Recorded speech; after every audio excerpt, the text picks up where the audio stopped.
The noise was guttural, rasping, and unnatural. True fear coiled through Remy's insides. "Light the candle," she begged. "Someone light the candle." "We're not supposed to break the circle," April said. Remy could hear the fear in the girl's voice. "Something's wrong. Light the candle." At her words, the candle hissed, and its flame flickered back into life.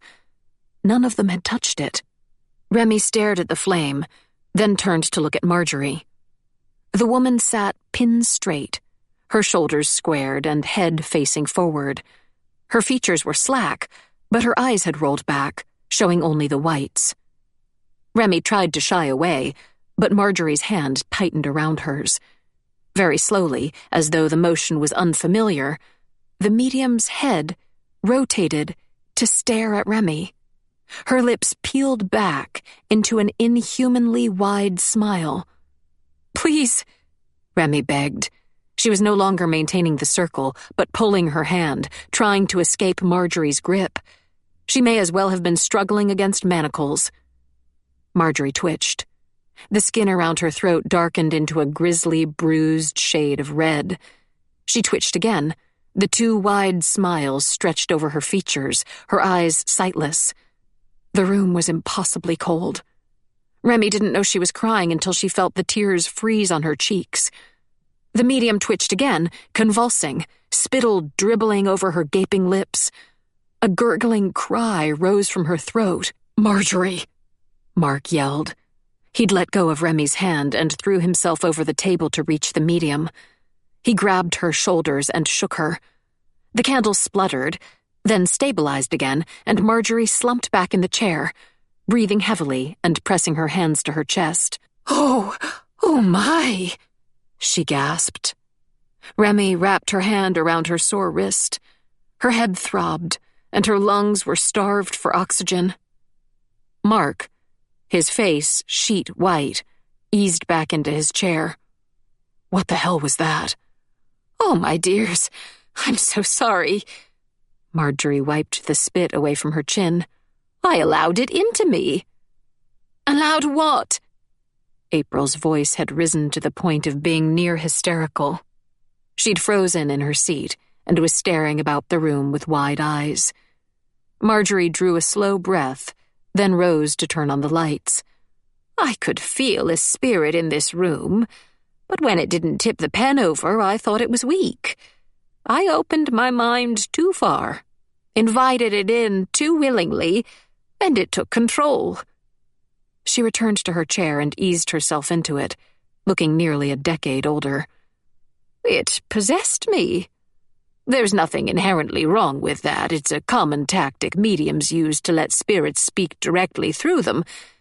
But I wasn't planning on it, and so didn't warn you about what to expect. He took charge before I could close my mind against him." Remy swallowed an unpleasant taste. "It looked horrific. Did he hurt you?" "Oh, goodness, no, dear. I'm a little tired, that's all." Marjorie scratched at her neck. The bruises had vanished, but the skin looked faintly darker, as though it held on to a memory of the injury. Mark touched Remy's shoulder, a question in his eyes. She mouthed, "I'm fine," as she hid the bruised wrist under the table. April sucked in a hiccuping little gasp. "I don't think I want to be a spirit medium anymore." "Ha, you poor thing." Marjorie seemed to have recovered. "Possessions are normally much more gentle than that. A spirit enters you and uses your body to speak to the living. My guest tonight was rather exceptional." Remy swallowed. "Did he tell you anything?" "No thoughts, only feelings." Strands of hair had come loose when Mark shook her, and Marjorie brushed them behind her ears. "He was... oh, I can't even explain it. He was awful. So angry. So bitter. One of the worst spirits I've ever had the misfortune of contacting." "It was the same ghost that chased the spirit away during the first séance," Remy said. "The one Taj saw standing behind you. When the lights went out, I felt the cold. I felt his presence." "Yes, I believe you're right. This spirit, whoever he is, seems to be following us." "I think I know who it is."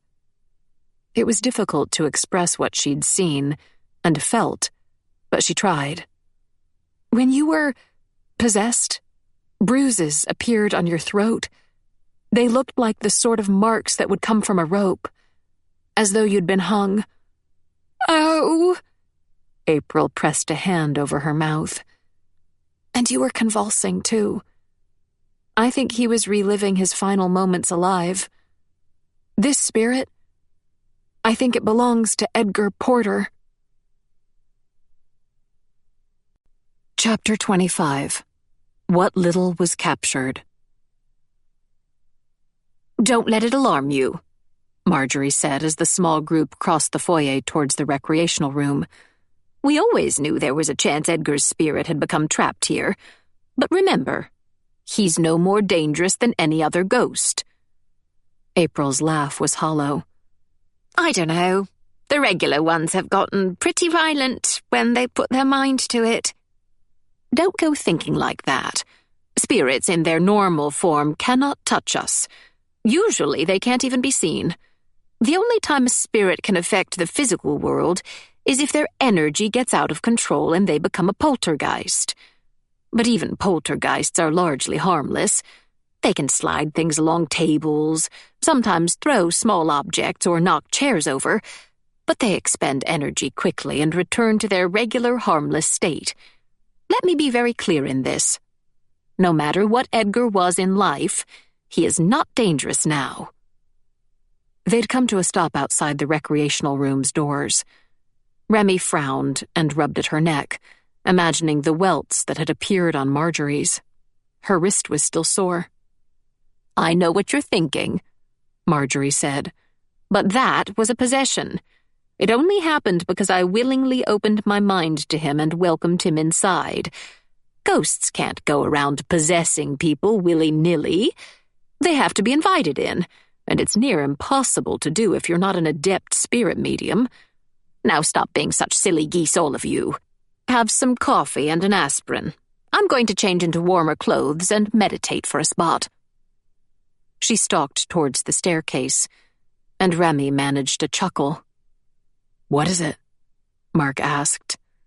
"Oh, just thinking how nice life would be if I was as unconcerned about things as Marjorie is. Spirit possess you? Not a problem. Your friend dies? Well, that's life. Trapped in the state's most haunted house? What a bore. I'm going to take a nap." He laughed too, though his voice was still tight with stress. "Maybe that's what being a medium does to you.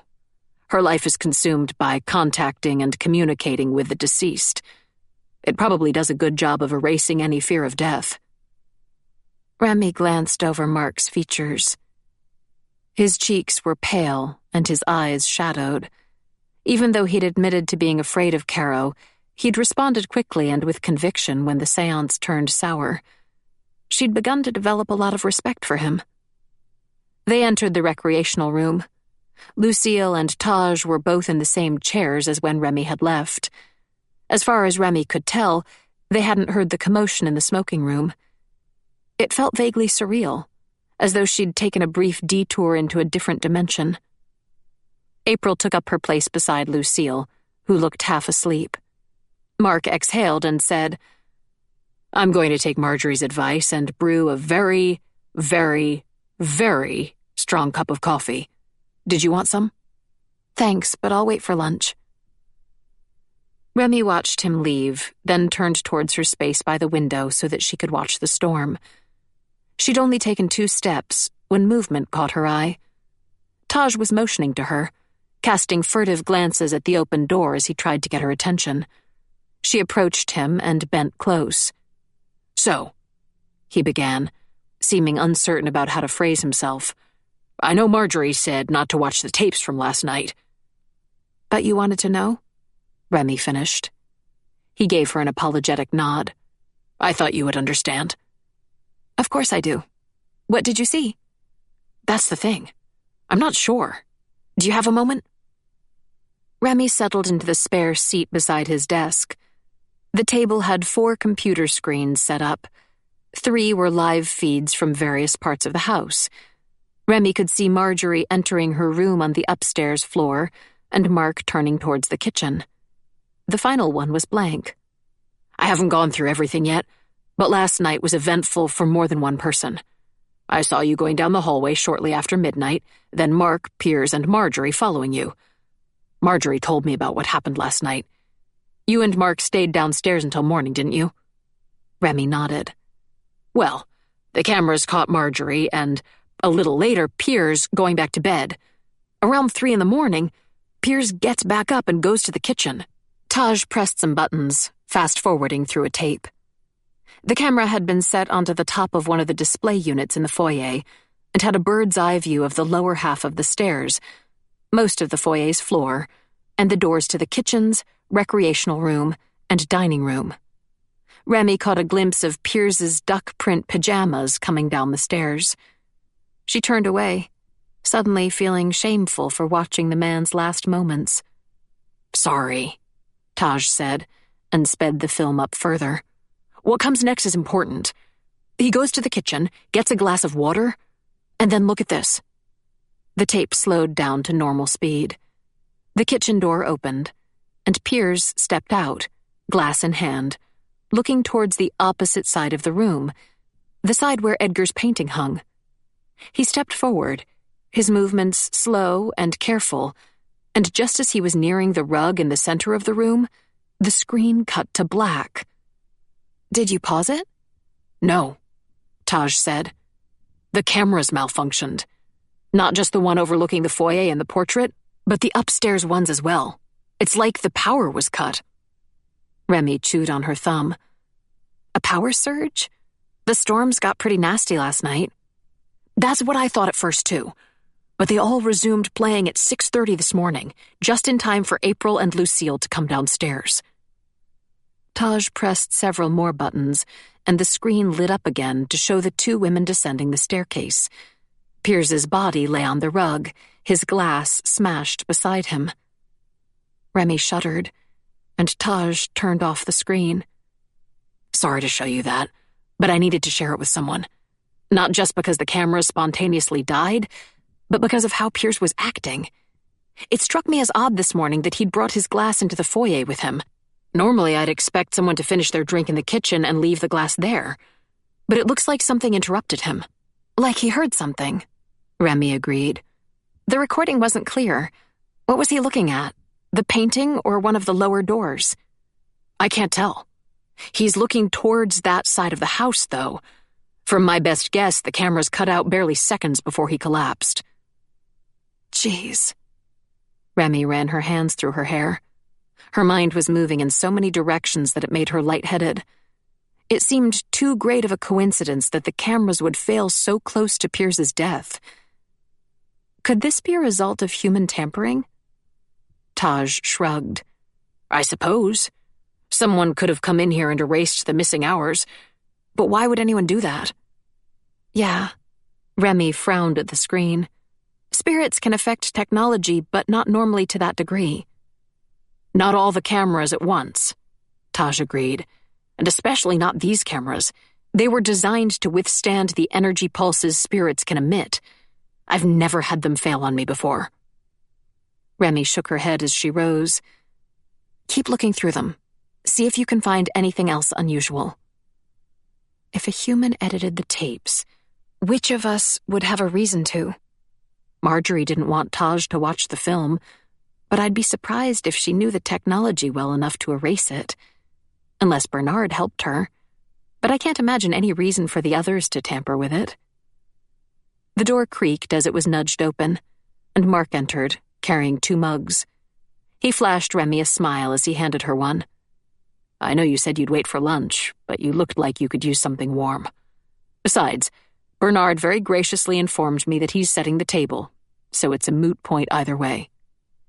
She laughed and took the cup. All right, thanks. I might go and see if he needs any help.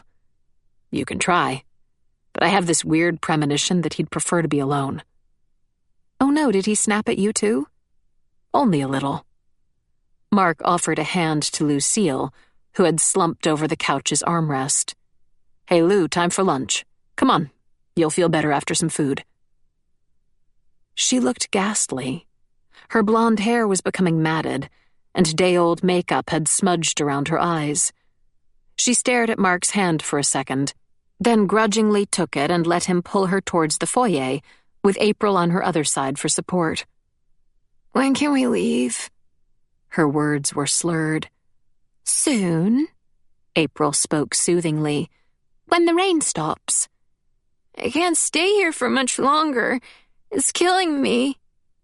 "Shh, you'll be okay. Have some food, then you can go and take a nap." Remy quietly excused herself as the others moved into the dining room. She speared off to the kitchen, her mind still buzzing with Taj's videos.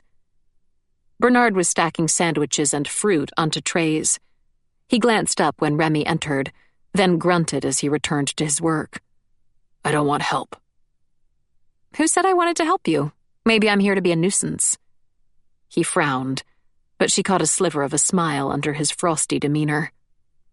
Remy scooted up a chair behind the bench and sat, mug clasped between her hands. "Actually, I wanted to ask you about last night."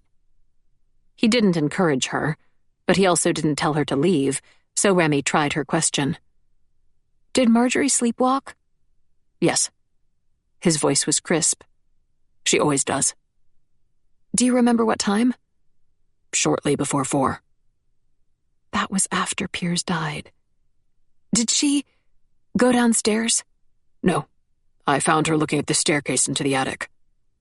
Remy squeezed her hands tighter around the mug as she tried to phrase herself gently. "She didn't ask you to make any changes to the tapes, did she? I won't be angry if she did, but—" Bernard's lip curled. "What? I wouldn't have touched that equipment even if she had asked me. I don't tamper with other people's property. You must have a poor impression of me if you think I would." "It's not that. It's just, part of the tapes were erased, and there are only so many people in the house. I suggest you ask one of them instead of me." He cut the final sandwich and passed one of the trays to Remy. "You can help now." Remy tried not to let her frustration show as she followed Bernard back to the dining room. If Marjorie or Bernard wasn't responsible, is it possible it really was a supernatural event? A large enough pulse could have broken through Taj's precautions, but it would have to be powerful. She'd been working on a theory that Marjorie might have been the reason Piers had left the kitchen, possibly even the cause behind the heart attack, but the times didn't line up. If Bernard was being truthful, there was at least half an hour between the cameras cutting out and Marjorie leaving her room. She followed Bernard into the dining room and set her tray on the table. Bernard disappeared back towards the kitchens, and Remy settled into a seat and picked up one of the sandwiches. They were evenly filled and cut with Bernard's trademark precision, and the sight created an emptiness in Remy's chest as she remembered Piers's messy masterpieces. The doors slammed open, and Marjorie stormed in, breathing heavily and her cheeks flushed. "Who did it?" she demanded, glaring at each of them in turn. "Who vandalized my room? I'll not tolerate this kind of disrespect." Remy stood. "What happened?" "Someone cut up my door. That's what happened." She pointed at Taj. "It was you, wasn't it? You were nagging about that séance." The party turned their attention to Taj, who held up his hands. "I haven't touched your room, I swear." "Well, someone did. Someone went in there while we were in the smoking room. Who?" No one responded. After a second, Remy said, "Can I see it?" Marjorie sniffed, adjusted her shawl, and turned on her heel. "Come, see. It's blatant harassment." Chapter 26. The Next Step. Remy followed Marjorie up the grand staircase with the others close behind her. Even Lucille showed enough curiosity to leave her seat and trail after them. The house was gradually growing colder, and Remy didn't think it was her imagination.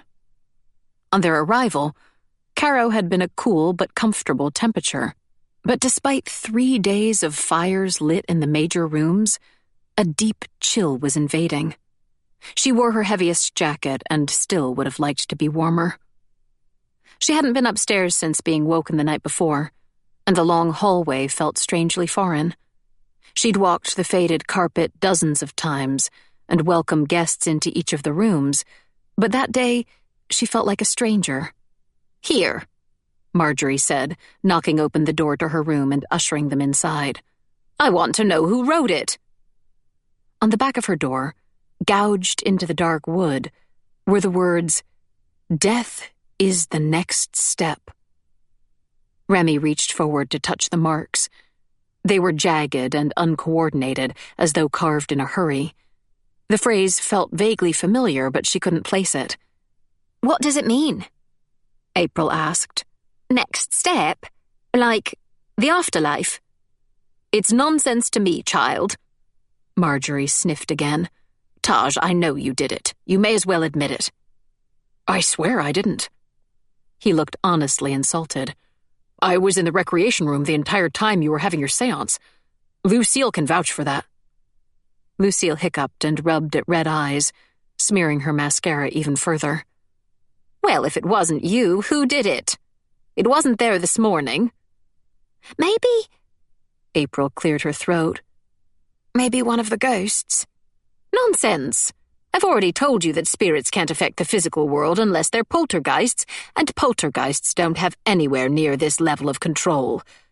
Asking a poltergeist to write on a door is like asking a tornado to vacuum your carpet." Taj shrugged. "Well, it wasn't me. I didn't budge from my corner all morning." Marjorie scowled and massaged her temples. "Who else could it have been? Did anyone slip away from the group, even for just a couple of minutes? Bernard was in the kitchen, but I trust him implicitly. Remy, Mark, and April were with me for the séance. That leaves... Lucille, did you do this?" Lucille hiccuped again and shook her head. "I have a camera filming the hallway," Taj said. "I could check it if you like." She sent him a shrewd look. "Yes, I'll review the film with you. As long as you haven't done anything to tamper with it." "Of course I didn't." He snapped. "Honestly, woman, what sort of person do you think I am?"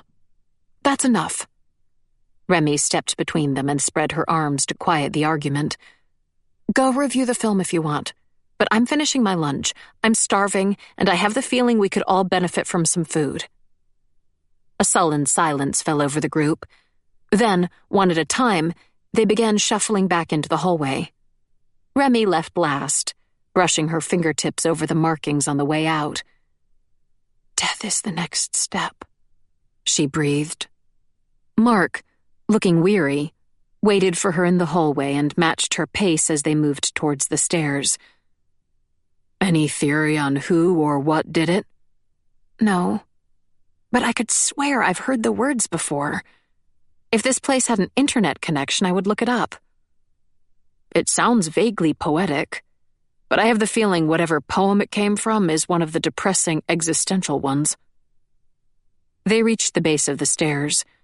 Taj and Marjorie continued towards the recreational room, both stubbornly keeping an awkward distance from each other as the rest of the group returned to the dining room.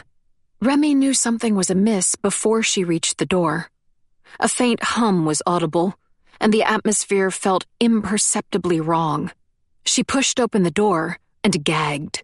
The platters of food Bernard had laid on the table were rotten.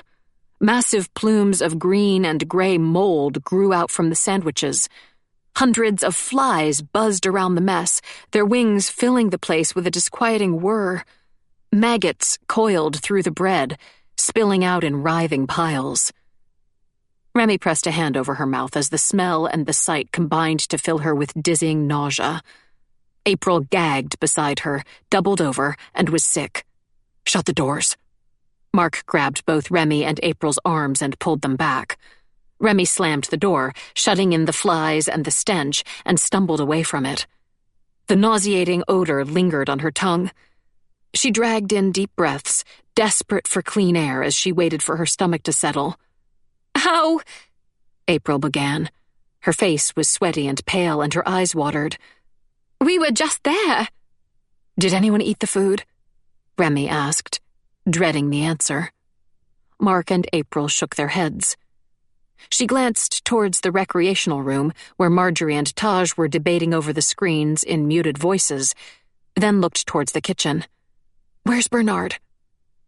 At the sound of his name, he appeared in the kitchen doorway and raised an eyebrow in a silent question. Remy, feeling helpless and ridiculous, motioned towards the dining room. "Did you... know? Did you see it?" He frowned at her, crossed to the door, and opened it. Remy was prepared for the smell and took several steps back to keep her stomach steady. Bernard stood in the door for a second, then turned to look at Remy, confusion and irritability warring for dominance on his face. "What am I supposed to see?" Remy and Mark glanced at each other, then stepped nearer to the door. The buzzing hum had disappeared, and Remy couldn't detect the rotting stench, except for what lingered at the back of her throat. The room had returned to normal. The sandwiches, fresh and impeccably neat, waited on the trays. She looked at the floor where April had been sick, but it was clean. I... She gave Bernard a helpless look. "They were rotting. Maggots and..." His lip curled. "If you don't like my food, just say so." "No, it's not that." Bernard was already returning to the kitchen. Remy swallowed and said to April and Mark, "I'm not going crazy, am I? You both saw it too, didn't you?" "Yes," Mark said. April didn't speak, but her green tinge was all the answer Remy needed. She gave the room a final glance, searching the shadows, but it looked no different to how it had before they went upstairs. "It looks so... normal. I never thought normalcy would unnerve me." "Well, I'm not eating it," April said, finding her voice. "Not after that." "Seconded," Mark said. A single fly buzzed past Remy, then spiraled up towards the ceiling. She slammed the door closed. Marjorie and Taj were both hunched over the desk by the computers.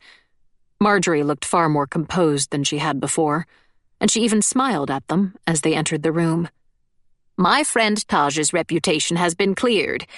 This is really the most amazing thing. We've watched the tapes from the moment I left my room this morning to when I returned to it, and no one else even came up the stairs."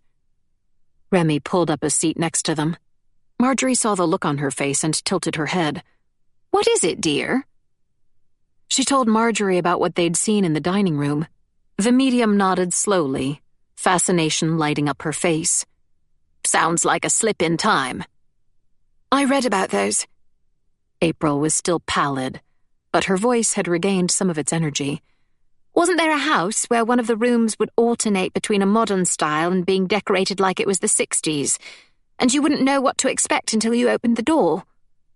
"Embry House, yes. Slips almost always take you back in time, but it sounds like you encountered one of the very rare forward slips." Remy pulled a face. "Lucky us." "Don't worry, they're quite harmless. They only play with your perception of an area. I'm starting to feel like I underestimated this house." Marjorie propped her chin on her fingers. "I always knew its energy was abnormally high, but a few little things are making me suspect we haven't seen all it's capable of. Excuse me, dears, I'd like to do a little research." She left the room at a quick trot. Taj stretched back in his chair and grinned.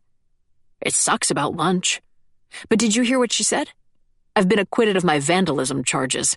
She made me go through the film twice before she admitted it."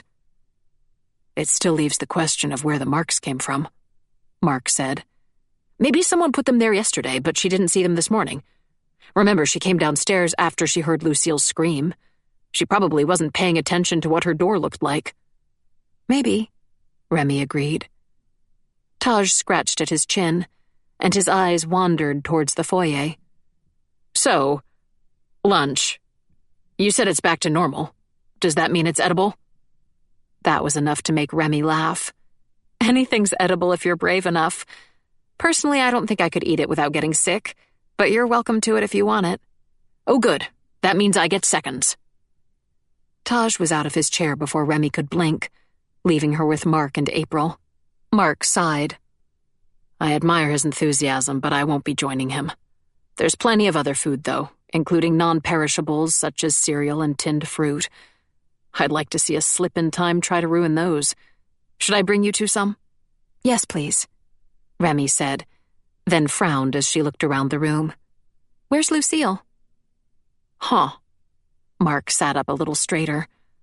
I remember her being in Marjorie's room with us. Did she come down the stairs? She probably decided to skip lunch and cut straight to the nap. April moved to follow Taj out the door. I'd better bring her some water or she'll get a headache, and it'll be constant complaining this evening. Thanks, Remy said. Both Mark and April left, leaving her to her thoughts. She crossed to the window and pressed near to the glass. The sky remained an ominous black, and the wind roared. Remy shivered and wrapped her arms around herself as a wave swept up and hit the glass. This seemed like such a good idea when we were planning it. Now I wish I'd never come. Something clicked in her mind, and she gasped. I wish I'd never started, but I cannot stop. She recalled leaving her little black book of Carrow's history on one of the recreation room's side tables and jogged to retrieve it. She had to hunt for several minutes, but she found the photocopy she was looking for. Shortly following Edgar's death, his room had been searched. On his writing desk was a mess of scribbled messages. Most were illegible, and almost none of them made sense, but a handful had been kept. Remy found the one she was looking for, unfolded it, and squinted to read the messy handwriting by the dim lights. The paper held nothing but a few lines of seemingly meaningless text. It was written at an angle, as though scribbled late at night, and blotches of ink indicated a shaky hand. I wish I'd never started, but I cannot stop. Death is the next step. Heaven owes me no mercy, so I will make my own. She reread the phrase several times, but it offered no additional clues. It was clear, though, that whoever had written the message on Marjorie's door had read the note, which was boggling. It was an obscure message. Remy, who had always found Edgar a fascinating character, had kept copies of his letters, but the average person wouldn't even know they existed. Has someone been reading through my book? I left it out in the open so that they could, but I never saw anyone touch it. Remy's eyes drifted towards the window. The storm raged, waves crashed against the cliffs below the house, and lightning crackled through the black clouds like broken fingers. A figure fell past the window. Chapter 27. Hunt. Remy's mouth dropped open. Her mind seized up as panic washed through her. Then she was running towards the window, moving so quickly that the cut on her arm burned. She hit the pane hard enough to rattle the glass and leave herself breathless. Pressing her face against it, she tried to see the water below. The storm hid the environment as it pummeled the cliff wall. I saw someone fall. She screamed for help. But was it a person or was it a spirit reliving its death? She pressed even closer to the glass, hunting for any flash of color in the spray-veiled waves below. Footsteps thundered towards her, and Mark burst into the room. He seized Remy's shoulders and swung her around. What happened? Are you okay? I saw someone fell, I think, past the window, or a spirit. She knew she wasn't making sense, but her brain couldn't piece the phrases together. You saw someone fall? His brows pulled together as he ran a hand over his mouth. I think so. Maybe it was so fast. We need to account for the group, he said, turning towards the door. Call them together. Make sure we're not missing anyone. Yes. Purpose gave Remy focus, and she ran into the foyer with Mark. They began calling for their friends. Remy turned in a circle and counted the guests as they arrived. Bernard came out of the kitchens, followed by Taj from the dining room. Marjorie appeared at the top of the stairs, scowling. Excuse my language, she said, adjusting her shawl as she paced down the stairs. But what the hell is this hullabaloo about? Has the food gone rotten again? Remy couldn't spare time or breath on an answer. She pushed past Marjorie and dashed up the stairs in search of April and Lucille. She'd only reached the halfway landing when April appeared at the top of the staircase, her eyes huge. "What's happening? Is it Lucille?" "Lucille?" Remy's mouth was so dry that the words escaped as a rasp. "Is she with you?" April shook her head. "I can't find her. I've been looking everywhere." Remy swore. She turned to Mark, but he only stared back at her, his face a mask of growing horror. "Search the house," Remy said. Then she spoke louder so that the others could hear her. "I think I saw someone fall into the ocean. We need to look for Lucille. Look everywhere." April made an awful choking noise and ran down the stairs, past Remy, and into the lower rooms. They scattered, all moving into different parts of the building. Carrow's air was saturated with the sound of banging doors and calls of, "Lucille! Lucille!" Remy tried to hold on to hope. Lucille had been drunk. She could have passed out in a shadowy corner where she couldn't hear their calls. But her mind kept revisiting the memory of the falling figure and imagining Lucille's features on it.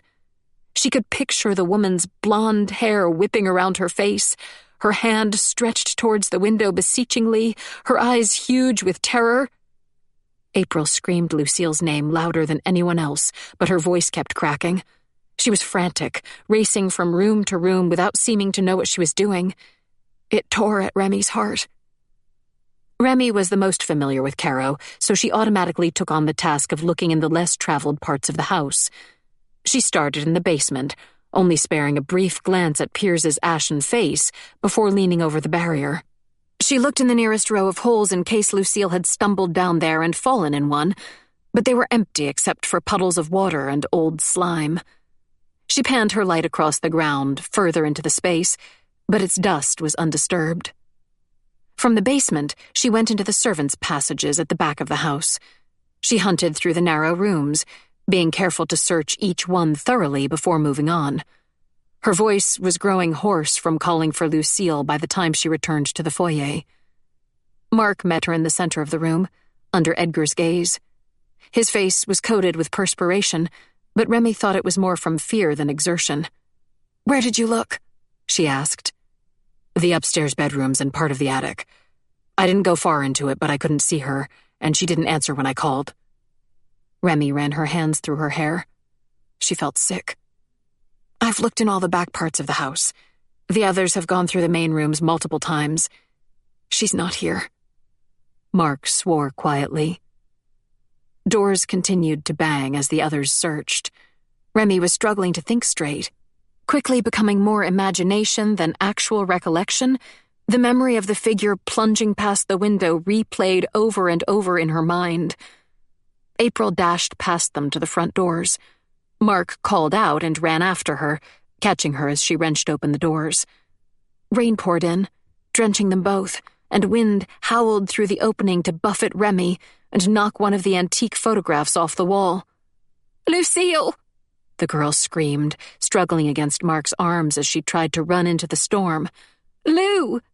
Lou!" "Calm down," he barked. "This won't help her." April slumped, her shoulders shaking. Her face twisted as the downpour plastered her dyed hair to her face. Mark kept an arm around her to hold her upright. "Remy, is there any way to get down to the ocean?" She hesitated. "Yes, but it's dangerous." "I've got to try. Stay here with April. I'll be back soon." "I'm coming with you." Remy turned back to the foyer and its stack of supplies. "Help me find some rope." "No, you're not with your arm hurt." "You don't know the way down," she retorted. "The path is hidden. You'll miss it if you don't know where to look. Besides, it will be safer with 2 people. Help me here. We need rope and torches." Mark grimaced. Then he hustled April back into the foyer and joined Remy at the boxes. "They're in one of the larger crates." Taj and Marjorie came from different parts of the house, both breathless and pale. Remy pointed to Marjorie. "Keep April with you. Take care of her." "I'm coming too," the girl said. As Remy dragged one of the crates off its stacks to look in the one below, she said, "No, I need you to keep searching for Lucille here. You know her best, so you need to go through the rooms again thoroughly. Look in wardrobes, under beds, behind curtains." April opened her mouth to argue, and Remy cut her off. "If you come with us, I'll worry about you. I need to focus on looking for Lucille, not keeping you safe." Taj stared from them to the open door. "You're going down the cliffs?" "Yes." "Isn't it dangerous?" "Yes." He swallowed and pulled off his jacket. "Then I'll help. Just tell me what to do." "Got them." Mark rose, a bundle of rope and 2 torches in his hands. He threw the torches to Taj and Remy and slung the rope over his shoulder. "Let's go." "Everyone else stays here." Remy put force into her voice as they jogged to the door. "No one is to leave the house until we return. Understood?" Marjorie placed one arm around April's shoulders. The teen's face was blotchy with tears. Bernard stood at the back of the room, his long face exceptionally grave. Remy gave them a final parting glance, then stepped out into the storm. Chapter 28. Bitter Ocean. Remy led her group towards the copse of pine trees at a run. She was already exhausted from searching the house, but couldn't bring herself to slow down when every second might be precious. Freezing rain poured over them. Within seconds, it had soaked Remy's clothes, turning the bandages on her arm into a sodden mess. Their torchlight jittered over the landscape, catching glimpses of muddy ground and gnarled trees. Remy was surprised by how strong the wind was. She had to fight against it, leaning heavily to one side to keep herself from being blown off course. It snatched her words away as she yelled instructions over her shoulder. "We're going to climb down to the beach. Then I'll tie the rope around myself and go down to the ocean's edge. The pair of you stay on higher ground and keep a hold of the rope's other end. Make sure I don't get caught in a wave." "I'll go to the water," Mark offered. "No, it's got to be me. I'm the lightest. I'll need your muscles keeping me grounded." He called something back, sounding unhappy, but the words were drowned out in a thunderclap. Remy reached the woods and slowed her pace to a walk. The trees, knotted and twisted, were nearly impossible to walk through. Remy struggled between them until she found the overgrown path she knew led to the cliff's edge. "Rope," she called, and Mark tossed one end to her. She wrapped it tightly around her unhurt hand. "Both of you hold on to it.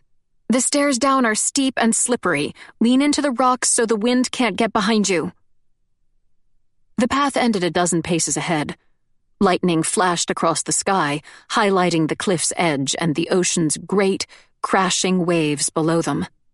Remy slowed even further as she approached the cliffs, tightening her grip on the rope. She did her best to swallow her fear as she stepped over the edge. The staircase had been carved into the cliffside for access to the water when Carrow was a health resort. An outcropping of rock sheltered it from the waves. That didn't keep bursts of spray from frothing over it, though. Salty water filled Remy's mouth, and she spat it back out. They moved in single file, clinging to the rope with one hand and the rocks with the other. The stairs were uneven and coated in slime. Twice, Remy lost her footing, but managed to regain it. Sharp tugs on the rope told her the others were struggling too. She fought to find a balance between preserving their own safety and hurrying as much as possible for Lucille's sake. More lightning flashed, highlighting the wet rock and the waves' crests. She couldn't see any color among them. Remy couldn't stop her mind from replaying all of the deaths that had stained the stairs and the rock pools below. 2 drunk guests had slipped and fallen over the edge of the stairs, cracking their skulls open on the rocks below. A family had gone down to bathe, only to be trapped there by a sudden storm. Men and women had been caught in riptides and drowned. Her hands were numb, and her whole body was shaking by the time they reached the shielded pool Carrow's guests had once bathed in.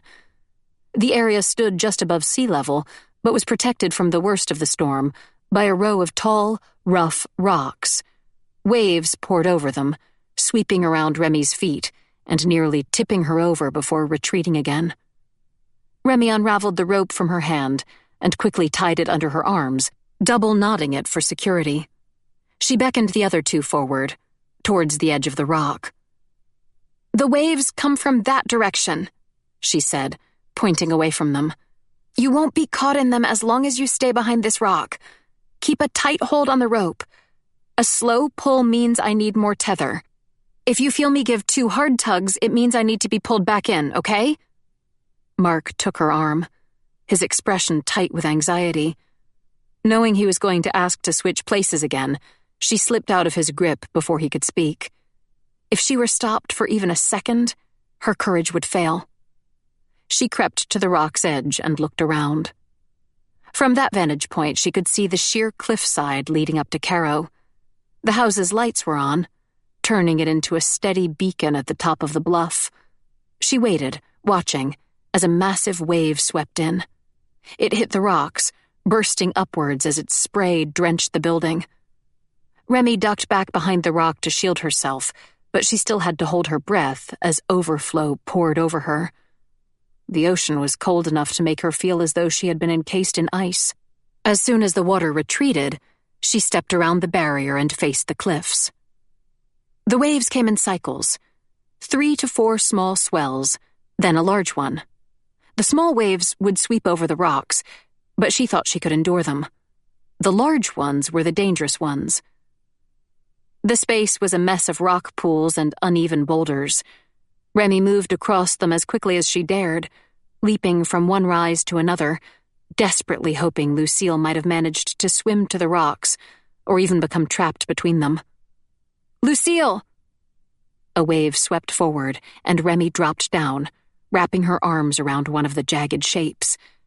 The water rushed around her, filling her ears with its roar and pulling furiously as it tried to loosen her grip.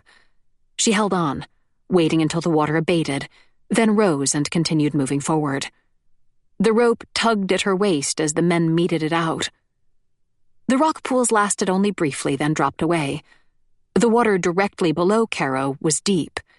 If Lucille had fallen, she would have plunged into the ocean rather than hit the rocks. Remy bent over the edge of a boulder. She hunted amongst the waves, her torchlight picking out frothing water and nothing more. "Lucille!" She already knew it was hopeless, but she couldn't stop herself from looking. She ran her torch across the ocean, up the steep cliffside, then over the rock pools. A wave caught her off guard, and Remy had to jam her foot into the crevice between 2 rocks to brace against it. The water swept around her, filling her with fresh panic. Her heart beat so furiously that she worried she might pass out. Then the wave passed, and Remy began searching again. She shut her mind against the fear, and against the pain of a dozen little nicks growing over her arms and legs. She began stepping amongst the rock pools again, looking for any sign of color. There! A flash of pale skin moved in one of the holes. Remy gasped Lucille's name and ran forward, reckless in her hope. The woman lay face down in a pool, fully submerged, and Remy dropped onto her knees and thrust both arms into the water to pull her out. Her fingers passed through what felt like ice, but didn't touch the figure. The submerged woman rolled over languidly, apparently moving in the swell, and her face turned towards the sky. Remy tried to muffle a scream. The woman in the pool was a stranger. Brown hair and a long white dress billowed around her as the body rolled. The face turned upwards, exposing empty eye sockets, a gaping, toothless mouth, and mottled green skin. Remy barely had a second to feel sick, then a new wave rushed onto her ledge. She was unprepared. It swept her back, scraping her across the rock, and she grasped at the stone to keep herself from being dragged over the edge and into the ocean. Her cut arm burned, and her numb fingers struggled to find purchase. Then the rope became taut and started pulling. Remy sucked in a breath as her head cleared from the water, and she yelled, "I'm okay!" They either didn't hear her or didn't trust her. She had to stumble to keep up with the rope as it reeled her back in. As she passed the rock pool, she looked into the dark bowl of water, but the dead woman had vanished. A specter, then. Mark and Taj didn't stop pulling until Remy was back around the sheltered side of the rock. Mark wrapped his arms around her, and Remy leaned against his shoulder as she sucked in quick breaths to fill her hungry lungs. His grip was tight, and she felt him shaking. Taj rubbed her shoulder, silent but sharing in her emotions. One of the larger waves hit, crashing up the cliffside and drenching the three friends. "We're not going to find her," Mark said after a moment. Remy, incapable of speaking, nodded. She'd known finding the woman alive was a slim hope, but feeling the wave's force had removed even that. Lucille was gone. Chapter 29. Regret. The climb back up the cliffside was excruciating. They'd lost the urgency that had driven them going down, but the storm continued to batter them, taxing already exhausted muscles. Remy's mind slipped into a fugue. As they reached the top of the stairs and re-entered the safety of the woods, Mark took the rope back and wrapped it around his shoulder. He then gripped Remy's hand in his own and led her through the trees. She could feel his fingers still shaking and squeezed back to tell him it was okay. Except it's not okay. Lucille was gone. Remy had told April to search the house again, but she already knew they wouldn't find the missing woman. She had been taken by the ocean and would likely have been dead before they'd even started searching for her. Tears mixed with the salt water and rain on Remy's cheeks, but she didn't try to stop them. It was her fault Lucille was gone. After Piers's death, she'd vowed to watch over all of Carrow's guests, but she hadn't noticed when Lucille split from their party, and that moment of inattention had cost her dearly. They stepped out of the woods and were assaulted with fresh sheets of rain. A figure pacing along the tree's edge turned and jogged towards them. Even from a distance, Remy recognized the blue highlights in April's hair. They met halfway. Neither spoke. Then April pressed her hands to her face and broke into sobs. Remy put her arm around the girl and held her close as they walked slowly back to the house. The following moments were a blur. Remy and April were separated, and Remy found herself back in the recreational room, staring at the fire while Mark pressed towels into her hands and urged her to dry herself. She felt mentally and emotionally dead. Cold had filled her insides, and the fire wasn't doing much to remove it. "Here." Mark spoke softly as he dabbed a towel over her dripping hair. "I got some clothes from your luggage. Will you be okay if I leave the room while you change?" "Hmm?" She blinked, shook her head, and tried to collect herself. "Where's April?" "Upstairs. Marjorie's looking after her." When she didn't take the bundle of clothes he held towards her, Mark placed them on the nearby table. "I'm going to make you a hot drink. Please change. I don't want you to get sick." Remy's mind felt full of salt water, and it was a struggle to assess what needed to be done. She held a hand towards Mark as he began to leave. "Someone needs to search Lucille's room for a note or an open window or any other clue for why she—" Remy didn't want to say jumped, so she cleared her throat. "For why she fell." "I'll do that." Mark took Remy's outstretched hand, gave it a squeeze, then disappeared through the door. Remy had never minded solitude before, but as she dripped on the rug and stared at the fire, she felt desperately lonely. Faint noises floated through the house, but she couldn't distinguish the human sounds from the creaks the weather wrung out of the ancient building. When the chills set in, Remy was finally motivated to change. She did so quickly, toweling herself off and hopping into the clothes Mark had brought her. She left the wet clothes on the stone hearth, where they wouldn't damage the carpet. She was drying her hair when a knock startled her. "Come in." Bernard entered, carrying a steaming mug.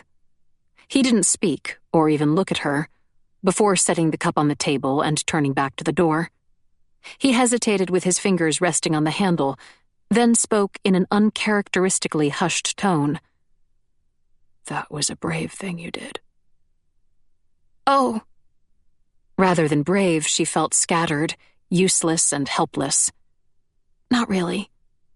It didn't actually help. He shrugged and left as silently as he'd arrived. Remy slumped into a chair and let the solitude consume her once more. The cup of tea was nearly cold by the time Marjorie came down the stairs.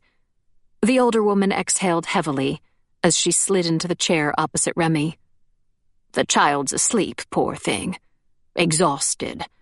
I'll check in on her later in case she wakes up." "Thanks." Remy gazed at her folded hands. "How bad is she?" "Oh, pretty bad, I suppose. She didn't want to talk." Marjorie stretched her feet towards the flames.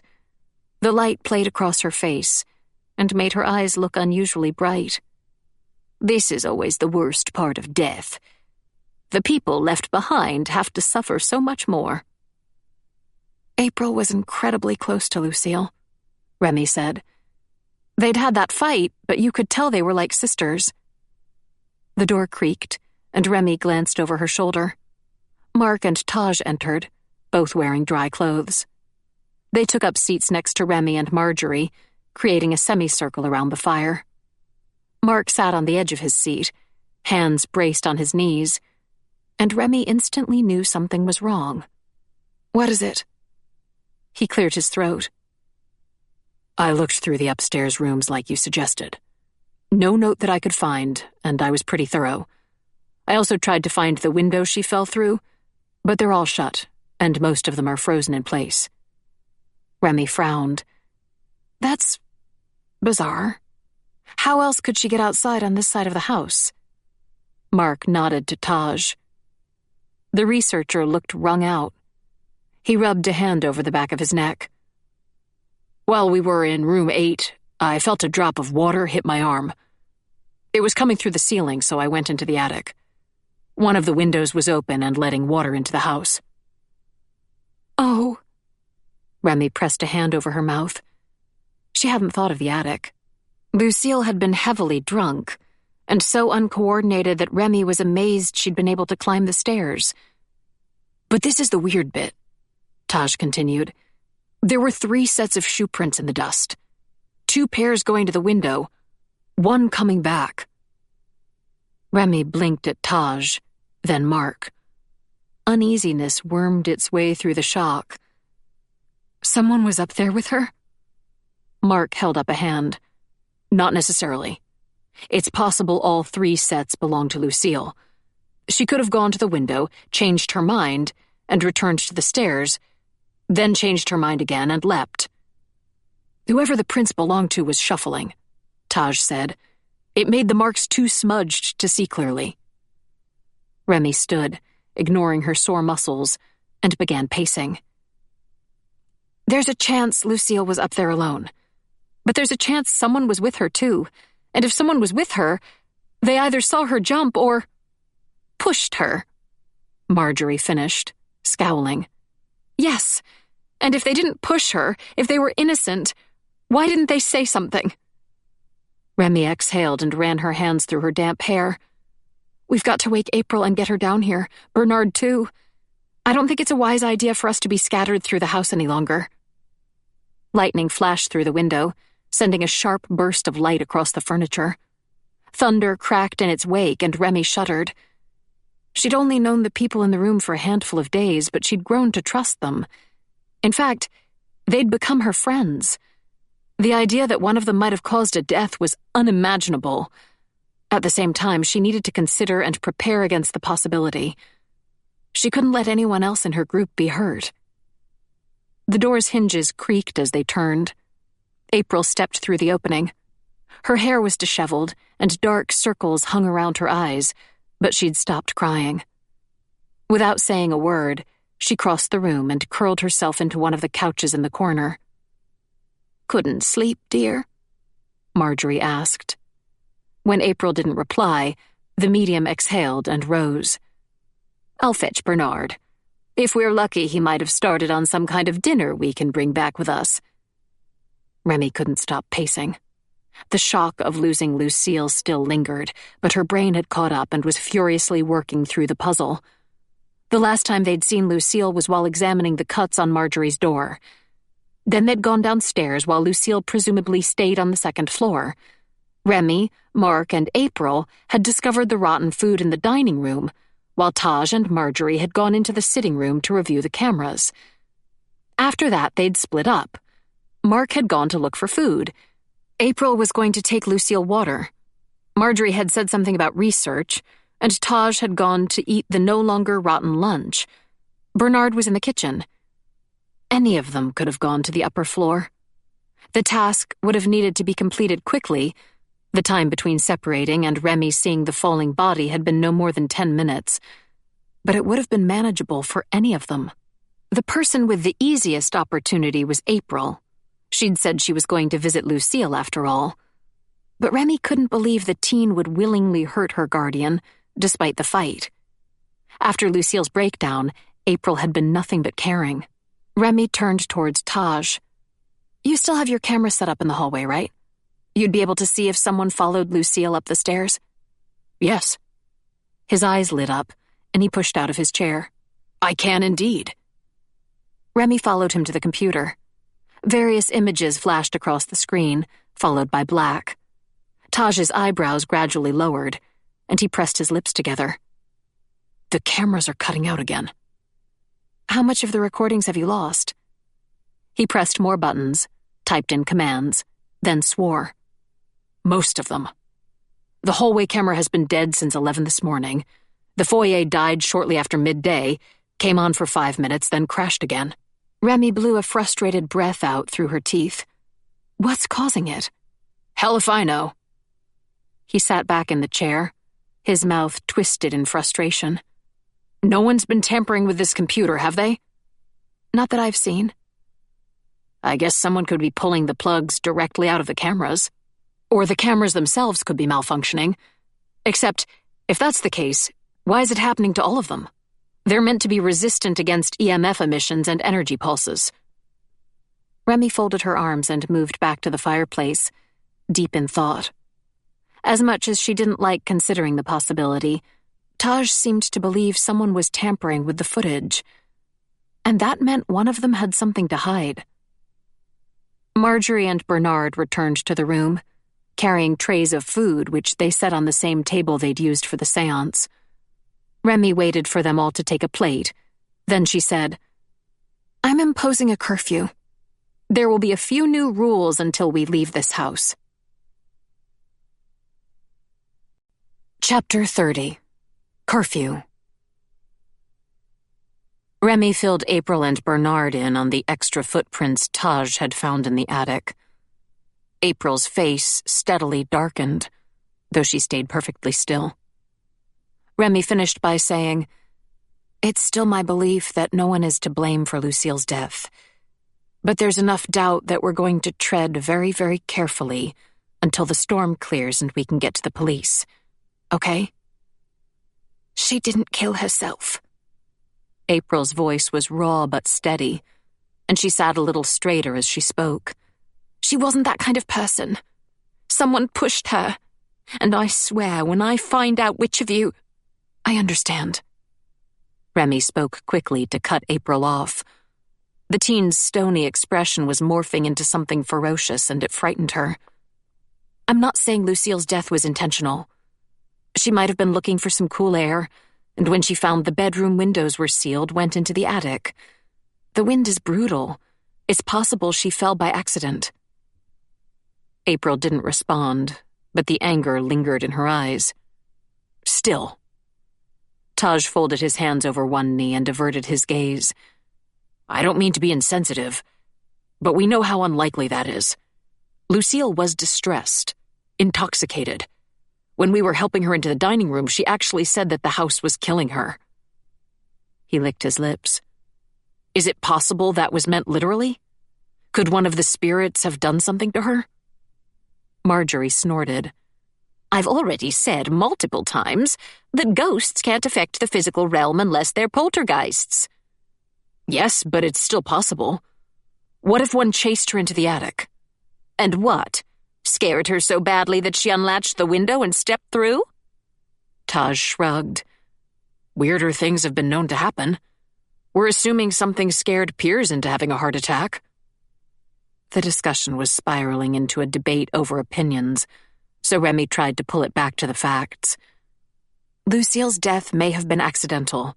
It may have been deliberate. It may have been forced on her. And it's because of the third possibility that we have to start taking precautions. What are you suggesting, dear? Marjorie asked. We don't travel through the house alone. If you need to go somewhere, take at least 2 other people with you.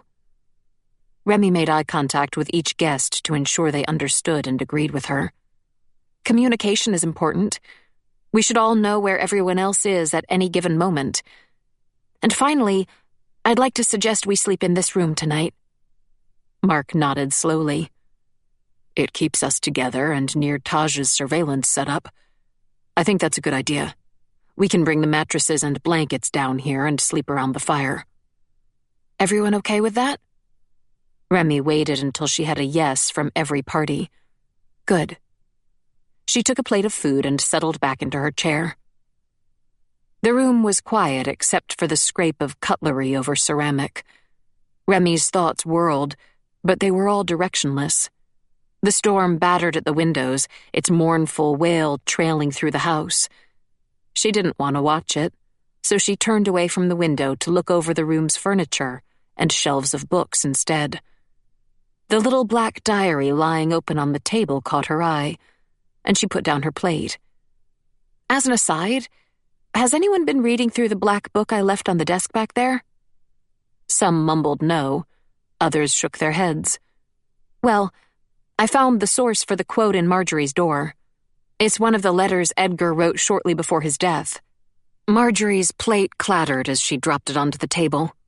She retrieved the diary, pulled a pair of glasses out of her pocket, put them on, and squinted to read the words as she returned to her chair.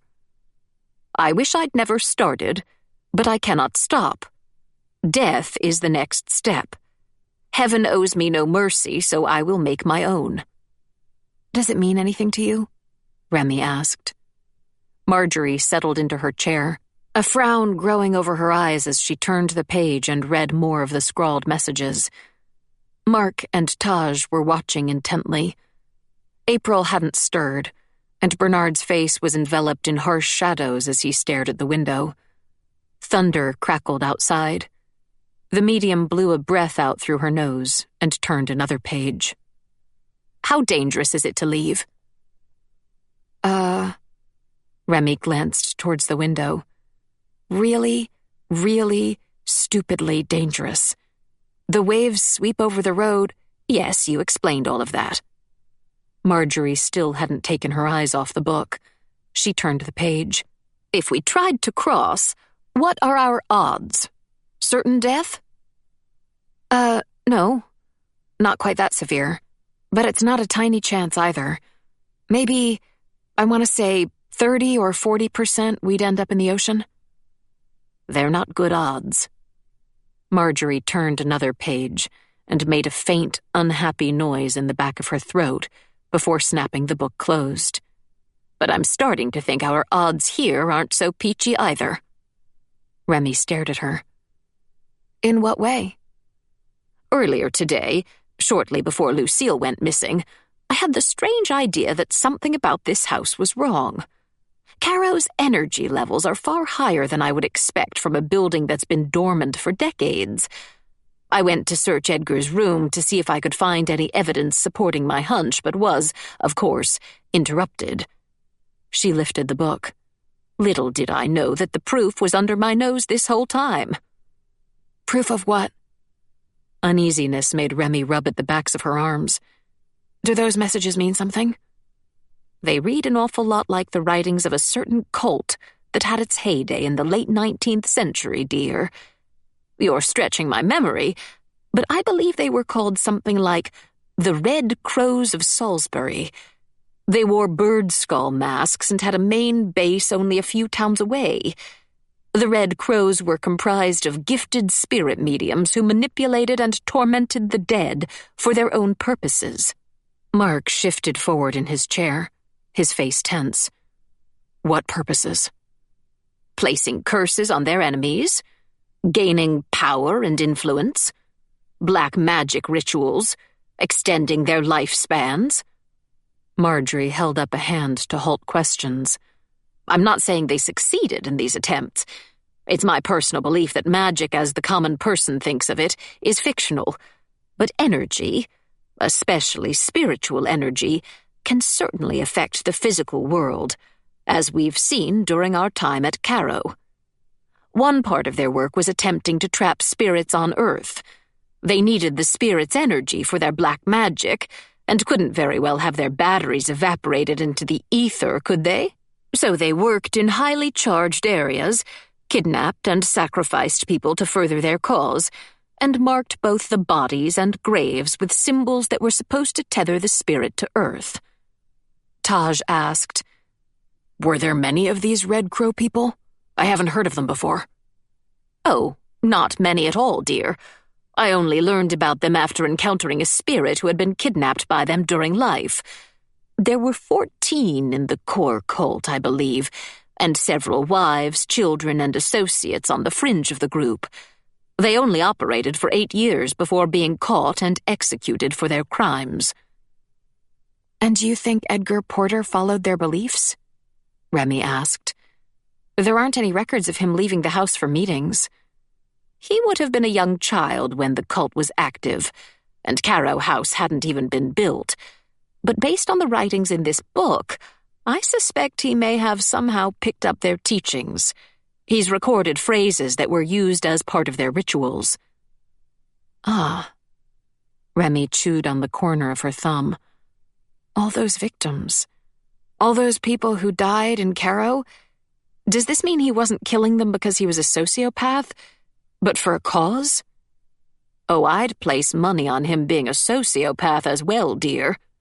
Marjorie smiled. "Now this brings me to the crux of our problem. I doubt the Red Crows had anywhere near as much power as they pretended to, but one thing they were adept at was recognizing environments that could gather energy, then trapping it and building on it. They set their base on lead lines, sacrificed their victims to charge the ground, then worked to hold the spirits at that location. Do you remember the gentleman we met in the upstairs hallway? The one who communicated through the EMF reader. I asked if he had a reason for lingering, and he said he was trapped here. I suspect he isn't the only one." Mark looked from Remy to Marjorie, his brows pulled tight over his dark eyes. "Is that bad?" "It means that Carrow may be far more volatile than I had anticipated. Instead of its energy mellowing through all of the years it's been abandoned, it's grown worse. Now, high energy isn't necessarily a bad thing, but it has some, shall we say, repercussions. Carrow has always been prone to storms, but this one has lasted abnormally long for being this early in the season. Hasn't it, dear?" Remy opened her mouth, closed it, and mutely nodded. A wave sprayed up the window, showering it with seawater. Carrow's storms could last for up to a week, but most fizzled out overnight, especially in the early winter months. "Taj's recordings are being erased," Marjorie continued, listing the points off on her fingers. "The time slip. Spirits are transforming into poltergeists with abnormal ease.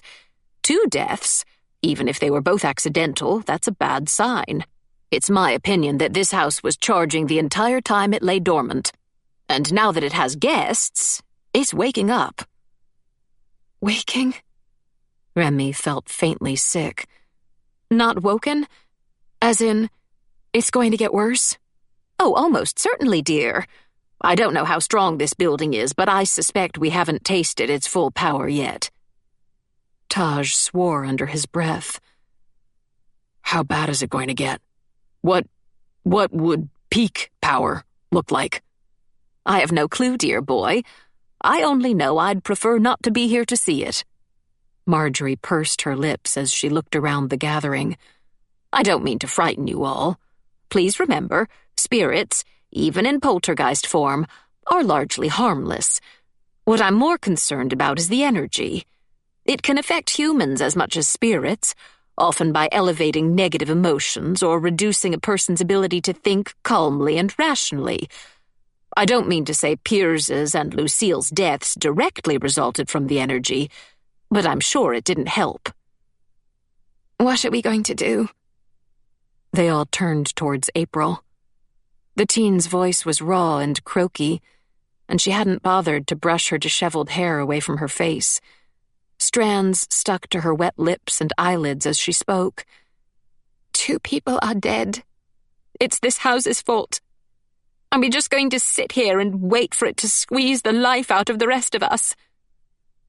Marjorie's smile was gentle, though the expression wasn't returned. That was my next consideration. We have a few options. We can attempt to cross the bridge to the mainland. As Remy points out, it would be a large risk, but it's still a choice. She swept her hand towards the rest of them. Or we could conduct a third séance. I'm certain Edgar is the instigator of all of this. If we can communicate with him, possibly even clear his spirit, it may be enough to discharge the worst of the house's energy. Or finally, we can keep doing what we're doing now, and wait. The storm won't last forever, no matter how much energy goes into prolonging it, though it will likely endure for another couple of days. None of the options appealed to Remy. She chewed on her lip. Let's put it to a vote. Bridge, April said without hesitation. To hell with bad odds. I just want to get out of here. While I admire your, nihilistic tendencies, I'm actually pretty invested in staying alive, Taj said. I say we wait it out. Even if it means another week in Carrow? Marjorie pressed. That's the potential we're facing. If one of us is a murderer, can we protect ourselves for that long? And I don't mean to get too morbid, but our friend in the basement won't retain his shape much longer, cold spot or no. They all grimaced. How dangerous would a séance be? Mark massaged the bridge of his nose. If the energy is high, would it pose a risk to the people participating? Oh, almost none, dear boy. I don't mean to say there's no risk, but I've been doing this for nearly 40 years. If a spirit became aggressive, I'd be able to handle them. Remy wished she could believe in Marjorie's words as much as the medium evidently did. She glanced at her wrist. Faint bruises circled where the medium had squeezed her earlier. She drew a long, slow breath. I'm strongly opposed to leaving while the storm's active. But I don't think I could stay here much longer either. I'd be willing to try the séance. Me too, Mark said. All right. Taj clapped his hands on his knees. That's a majority. I'll join as well. April's lips tightened, but she didn't argue. Looking pleased, Marjorie rose.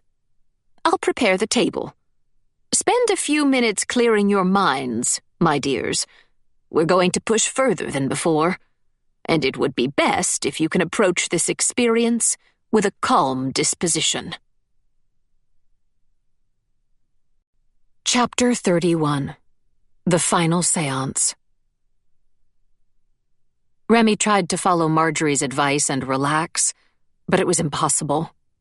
April sat close to the fire, her normally bright face flat, and her eyes dead. Taj worked quickly and quietly to set up a camera on the shelf facing the table. Mark stared at his folded hands, saying nothing. Bernard, who had refused to participate in their discussion, hung near the back of the room and glared at the window. The atmosphere was tense and miserable, and Remy found herself thinking about the small cafe near her home.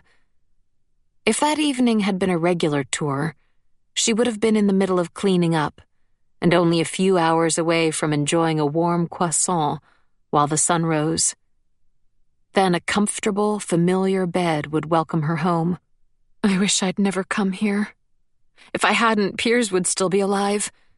And if Piers hadn't died, Lucille might not have either. I'll have to carry that with me forever. Right, gather around, everyone, Marjorie called from the table near the center of the room. When the group was sluggish to rise, she clapped her hands. Come on, don't dally. This is important. Remy took her place next to Mark, with Marjorie to her left, and Taj and April opposite.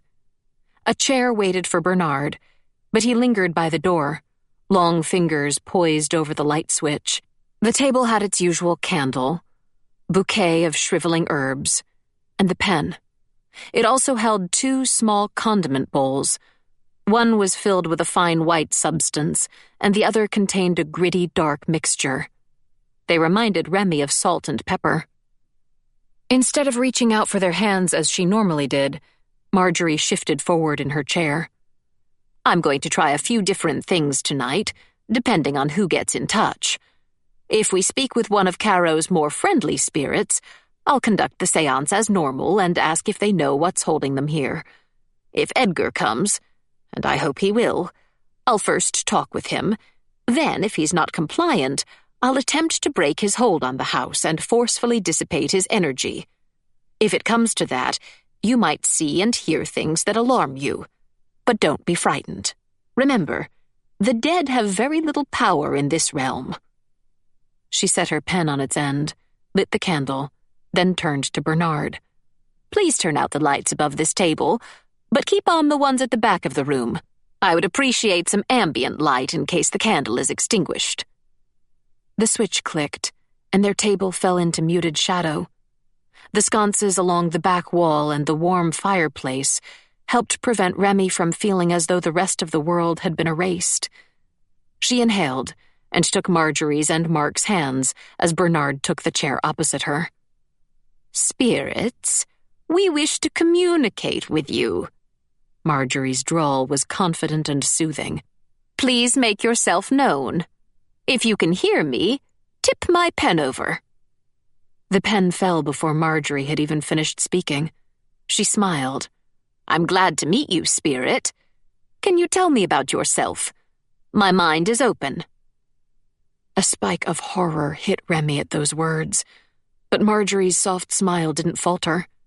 She tilted her head back and closed her eyes, and after a moment she spoke in hushed tones. Oh, she's coming through wonderfully clear. A woman, middle-aged, graying brown hair, Victorian dress. Her name, I believe it begins with an A. Realizing the details were meant for her, Remy frowned as she tried to remember the victims who might match that profile.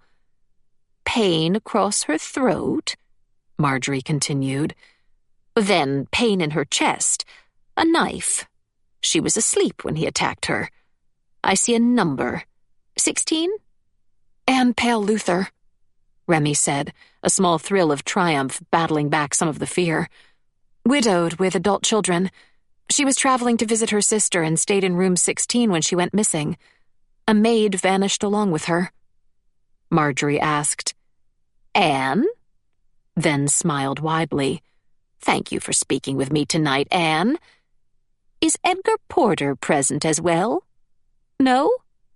In that case, can you tell me why you linger in Carrow?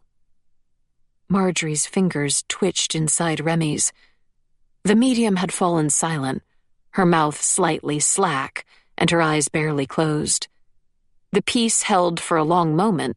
Then she said, I don't understand. She's trying to show me, but it's so confused. I can't see. Marjorie's eyebrows drew closer together. Then she pulled Remy's hand across the table and joined it with Bernard's, effectively cutting herself out of the circle. She took up the pen and snapped its lid off. Show me, Anne. Remy felt a small thrill despite her anxiety. She'd read about psychography, but had never actually witnessed it before. Marjorie held her hand out and began swirling it in circles, the pen's tip held an inch above the table. The motion continued for several seconds. Then she lowered the pen, drawing directly onto the cloth. The medium's eyelids fluttered, as her eyes swiveled from side to side. She drew blindly. The ink began to build up on the cloth in a rough shape. They all leaned forward. It appeared to be some kind of symbol, a circle with an hourglass shape over the top. The lines thickened as Marjorie's hands continued to move, bleeding ink into the white fabric, and her breathing deepened. What does it do to you? The movement stopped, and Marjorie lifted her hand from the table, her eyes still shut. "Anne? Why are you leaving? I want to communicate more if—" The room's double doors shifted apart. The hinges creaked, creating a slow, grating whine that grew louder until they were fully open. They held that position for a beat, then slammed closed, crashing together with such force that Remy's ears hurt. "Don't break the circle," Marjorie said, taking Remy and Bernard's hands to resume her place. "Keep your minds clear and calm." Lightning flashed. In that second of blinding illumination, Remy saw the man, tall and gaunt and wearing his old master's clothes, standing behind Marjorie. His eyes flashed as they fixed on Remy, and she tried to shrink away from him. "Don't break the circle." Marjorie's fingers were tight. Remy felt a tremor run through them. "He's here," she gasped. "He's behind you." "Edgar?" Marjorie closed her eyes and lifted her chin high. "We wish to speak with you. Why do you stay at Carrow? Why do you trap these other souls?" Lightning flooded over them once more. The room's bulbs all lit up, growing impossibly bright, then died in a series of hissing, fizzing pops. The light above their heads burst, raining sparks over them. April cried out and someone's chair fell over. "Don't break the circle," Marjorie barked. "Stay calm." The lights were gone, and not just the ones in their room. No glow came from under the doors either. The fire had died. All that remained was their single candle. Its glow felt impossibly dim. Remy could see the round, shining eyes of her companions, hear their ragged breathing, and feel the hands gripping hers. Her throat had constricted and choked any noise she tried to make. Cold sweat trickled down her back. Something paced around them. It moved just beyond the circle of light, but she could hear its heavy thudding footsteps and the groaning floorboards as it circled like a shark. It passed behind Marjorie and encroached on Remy's space, and she felt a wave of chilled air drift over the back of her neck. "Edgar Porter, your time on Earth is finished," Marjorie said. Remy wasn't sure if it was excitement or fear that introduced a waver to the woman's voice. "You are dead and have been dead for more than 100 years. Do not linger. Do not torment the living." A sound crackled through the room. It was like dead leaves scraping over dirt, like shoes crunching in gravel, like nails being drawn across rough wood. It was Edgar's laugh. "Why are you holding the other spirits here?" Marjorie pressed. "They cannot help you. They cannot save your soul. Release them and beg for forgiveness. It may not be too late." The unseen figure continued to circle. April drew a sharp breath as it passed behind her. Then Remy felt Marjorie's fingers shudder. A second later, she understood why. As Edgar passed behind her, the air's temperature dropped horrifically. Remy gasped and felt her lips burn as the moisture on them turned to frost. More than just the cold, she could feel Edgar's essence. Pure evil rolled off him, so tangible and repulsive that her stomach flipped. He seemed to charge the air with electricity that raised the hairs on her arms. "You are not welcome in this realm," Marjorie's voice boomed. She no longer sounded like an elderly woman as she forced authority and assuredness into her words. "Your time on Earth is finished, and you will pass over whether you wish to or not." She dropped Remy's hand to snatch at the bowls on the table. Remy hunted for Bernard's fingers in the dark, found them, and held tight. Marjorie seized a fistful of the white substance and threw it in an arc. Remy watched the grains glitter in the candlelight before vanishing into the shadows as they scattered through the room. A furious hissing, spitting sound rose from Edgar, growing in volume and intensity. "You are no longer welcome here." Marjorie took up a handful of the dark grains and threw it. "Leave now." The hiss became a roar. Thunder, louder than ever before, shook through them, jangling Remy's bones. Something, a wave, she thought, impacted the side of the building.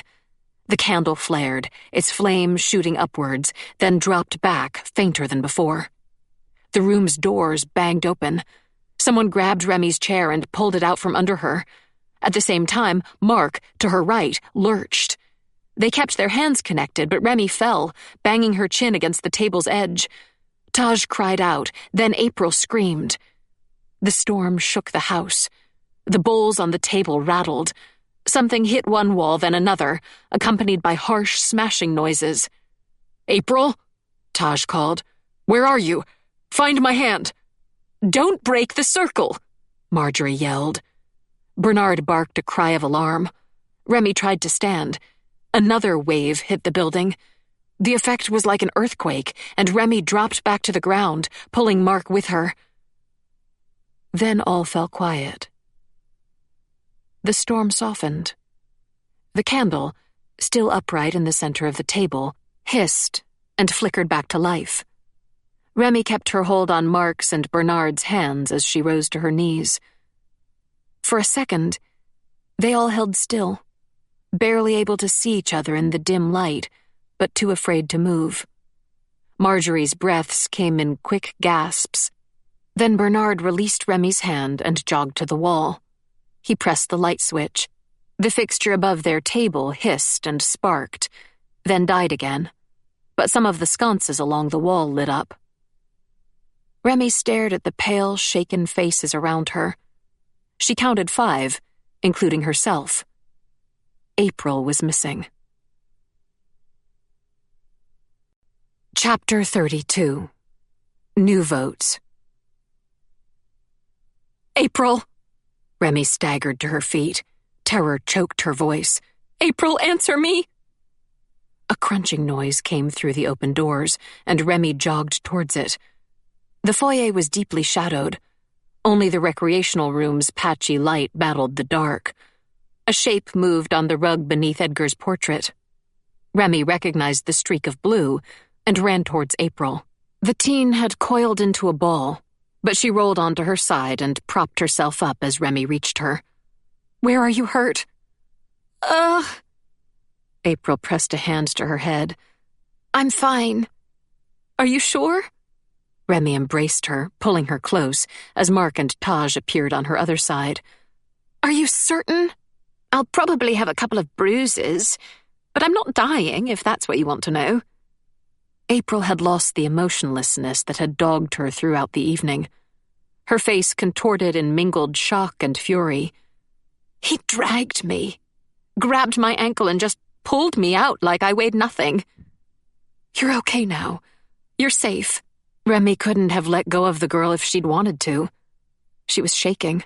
Her limbs felt like jelly, and her heart jumped painfully. She glanced over April's black hair to see Mark and Taj crouched beside her. Bernard and Marjorie were emerging from the recreational room. "Is everyone else okay? Did he hurt anyone?" Marjorie snorted. "Don't give him too much credit. He's only a spirit. He can't actually harm anyone." Anger bubbled in Remy's stomach. She embraced it, glad to feel something other than fear. "Really? You keep saying that, and each time I'm stupid enough to believe you, someone gets hurt. April just got dragged along the floor like a rag doll." "He was manifesting poltergeist abilities," the medium said, her voice rising. "A brief burst of almost mindless power." Taj held out his arm. 3 scratches ran over the soft underside, 6 inches long, and reminiscent of marks left by animal claws. They seeped blood. Marjorie blinked at him, momentarily speechless, then cleared her throat. "That was probably caused by shards of broken light bulb glass. Things were flying everywhere. Poltergeists aren't conscious enough to target people. Edgar wasn't aiming specifically to hurt you." "Oh, really? Because the end result is the same." Taj turned to Remy. "I changed my vote. I want to leave right now." April cracked a bitter smile. "Embracing your nihilistic tendencies at last, eh, Taj?" "The opposite." He pulled the cut wrist close to his chest. "I think our chances on the bridge are better than our chances here." "You're all being ridiculous." Marjorie's shawl had dropped down her shoulders and she pulled it back into place. That was a show. It was all lights and smoke. Edgar knows as well as we do that he's ultimately powerless. He wants to scare you, and you're letting him. For all we know, he could be trying to make us cross the bridge. For a second, Remy's conviction wavered. Then she looked at April, who trembled despite her hard expression, and Taj's bleeding arm. She licked her lips. We should put it to another vote. I'm assuming the seance didn't work, so our options are now to stay and wait it out, or risk the bridge. Bridge, April said, and was echoed by Taj. Marjorie sniffed. We should stay. Bernard agrees, don't you, Bernard? He made a non-committal grunting noise. Remy glanced towards Mark and found him watching her. He inclined his head, indicating that he was waiting for her answer. She licked her lips. If anyone stays in the house, I'll remain here as well. I'm not going to leave them alone with Edgar. But my preference would be for us to leave together. Fine. Marjorie threw her hands up. If you're all fixed on being frightened little rabbits, I'll leave with you too. But hear this. I will be extremely displeased if I drown tonight. Remy felt as though a weight had been lifted from her back. She tested her legs, was relieved that they were stable enough to stand, and helped April up. We'll go then. It's night, but the sky is so heavily overcast that I don't think waiting for day would make much of a difference. Will we, pack our things? Don't bother. Purpose had brought light to April's eyes. I want to leave right now, not wander through this monster's house for another hour while we gather up our scarves. I'll send you all money to pay for whatever you leave here, okay? Thanks. That might be wise. Remy agreed. We'll grab some torches, but I've seen enough that I don't feel comfortable with any of us staying for longer than absolutely necessary. We'll be safe once we're on the other side of the bridge. It's only an hour drive to town. The police can come back for Piers and Lucille once the storm has calmed. Mark fished torches from the stack of supplies. Should I go ahead and drive a car up to the house, or will we brave the rain together? Taj was already moving towards the door. Together. There's not going to be any separating until we're well and truly off Carrow's land. When was the last time you watched a horror movie, Mark? Separation means instant death. Instant death. It was enough to make Remy laugh. Taj pushed on the front doors. The rain's heavy drone became louder. As she stepped over the threshold, Remy found she didn't care that she was getting wet, or that she'd left half her clothes in Carrow. She didn't even care about the risk of crossing the bridge. She was leaving the house, and that knowledge released something tight and painful that had been growing through her chest over the previous days without her realizing. They kept to a tight group as they jogged across the lawn. The shed loomed out of the rain ahead of them. Mark reached it first, pulling open the huge sliding doors. Then he stepped back so that they could move inside. Remy shook the excess water off as soon as she was over the threshold. The shed, which had been intended as a stable before being converted to a garage, was huge. Taj's light glittered over a loft above them, scraps of ancient, damp hay scattered about the dirt floor, and their 6 vehicles. Can I suggest we share a car? Mark said. A single trip will probably be safer than multiple. Definitely.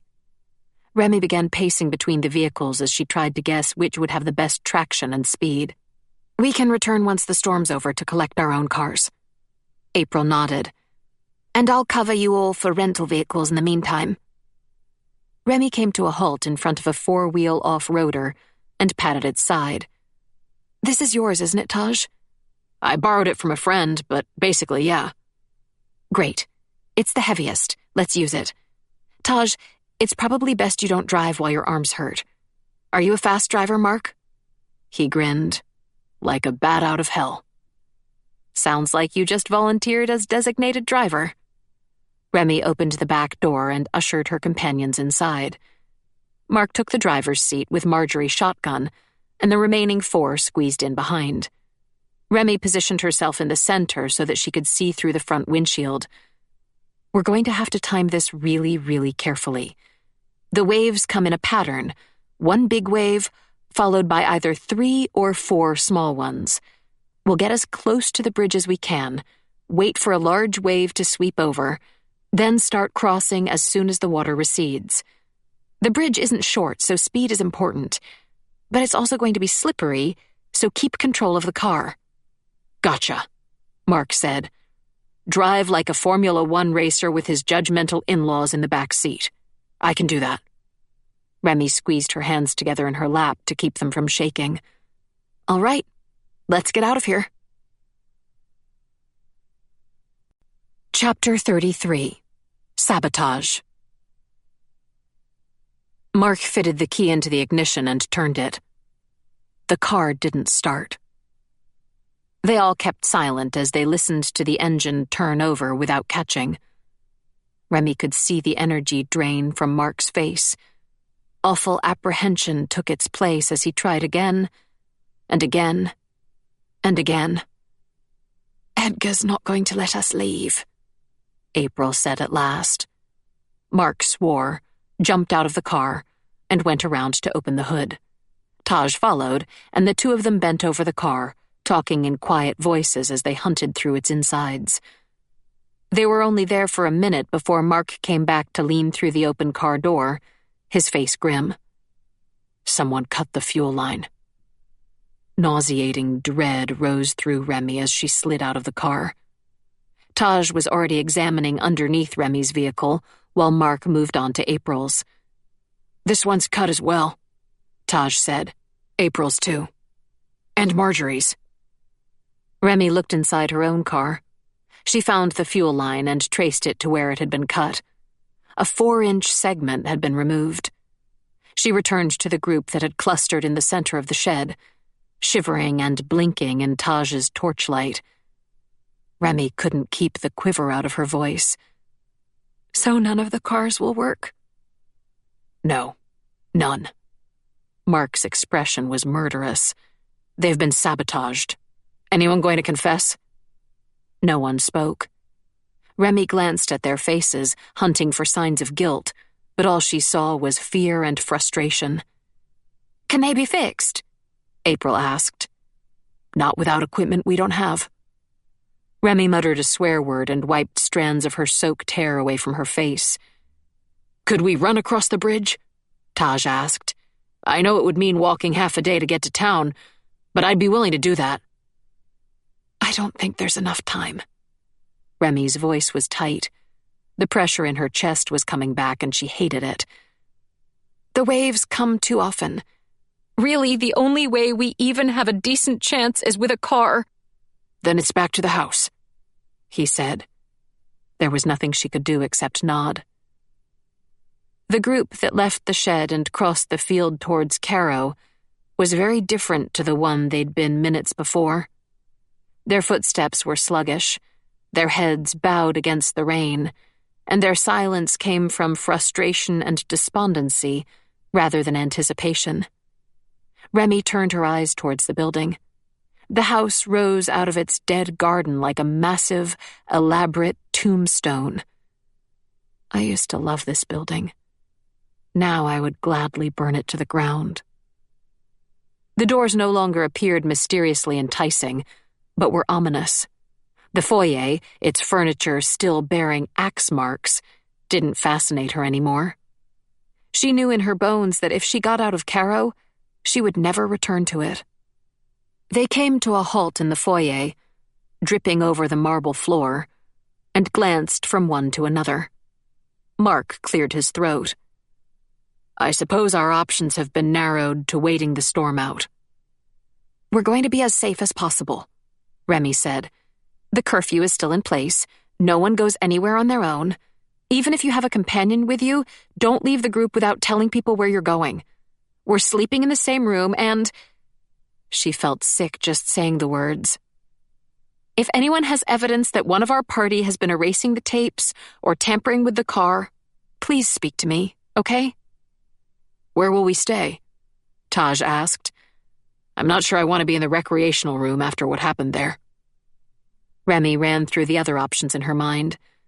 There's the dining room, but it's massive and hasn't had a fire in the last day, so it'll be cold. Same goes for the ballroom. We could bunch into one of the upstairs bedrooms, but it'll be cramped and a long way from any exit if things get bad, she silently finished. She cleared her throat. I'm vetoing the smoking room, the kitchens, the servants' quarters, and the foyer for the same reasons. Most of the other rooms are pretty small. So what you're saying is the room of ultimate summoning is still our best option? April asked. She shrugged. I don't like it much either. I vote for the recreational room, Marjorie said. Despite the séances, it still has the best energy out of the house. And remember, just because he appeared there doesn't mean Edgar is limited to that room. He's capable of following us no matter where we sleep. She hesitated, then shrugged. I can perform some cleanses to keep bad energy out of the room, too, if it helps anyone. Taj gave a resigned, tight-lipped smile and mutely led them to the doors under the stairs. Remy hadn't seen the room since April was dragged out of it. The damage was worse than she'd expected. The chairs that had been pulled out from under them had been flung about the room, leaving dents in the walls, and one of the chairs was broken. Nearby furniture, including some of the massive stuffed lounges, were overturned. The 2 bowls containing the white and black grains had been smashed against the walls, and nearly half of the room's lights had blown during the power surge. Remy scratched the back of her neck as she blew out a breath. This'll need cleaning before bed. Let's get the fire started first thing and then grab some dry clothes and bedding material. It was easy to shut off the frightened part of her mind while there was work to do. Remy ensured her group stayed together as they went upstairs and split into their separate rooms, doors open, to change. Then she, Mark, Bernard, and April dragged mattresses downstairs, while Taj and Marjorie carried pillows and quilts. Back in the recreational room, Mark pulled Taj to a seat by the fire and worked on washing and bandaging his cuts. Remy joined Marjorie to clean up from the séance. As Remy picked up shards of the smashed bowls, she looked over her shoulder at Marjorie. What was in these, by the way? The black and white substances? Marjorie laughed. Oh, those. The white stuff is salt. It's commonly used to remove evil spirits and cleanse areas. The black dirt is something I've been trialing recently. Soil taken from around the front step of a church. It was wonderfully effective when I used it for some recent cleanses. Marjorie shook out the tablecloth. The mark she'd drawn on it stood out clearly against the white, and she hung it over the back of a chair where they could all see it. Is anyone familiar with this symbol? They all shook their heads, and Marjorie pursed her lips. If our theory about the red crows is correct, it could be one of the cult's markings, or even their emblem. I can't really do much with it until I know what it was used for. If you find any other instances of it around the house, I'd be very grateful if you let me know. With the remains of their séance packed up, Remy worked on shifting some of the other furniture away from the fireplace, then laid down their mattresses and threw the blankets and pillows about. Mark finished bandaging Taj's arm and shut his kit. Then he helped Remy make the beds. As she worked, Remy's mind returned to the car's cut fuel lines. It was hard not to feel wary about the people she'd grown to accept as her friends. The most obvious suspect would be April. At the beginning of their stay, Lucille wouldn't stop nagging her to leave. Remy could imagine the teens sneaking out to the cars to remove Lucille's choice in the matter. If she felt embarrassed about it, she might be reluctant to confess. On the other hand, she'd led the recent campaign to leave the house. Remy couldn't believe the teen would be so set on it if she'd known the cars wouldn't work.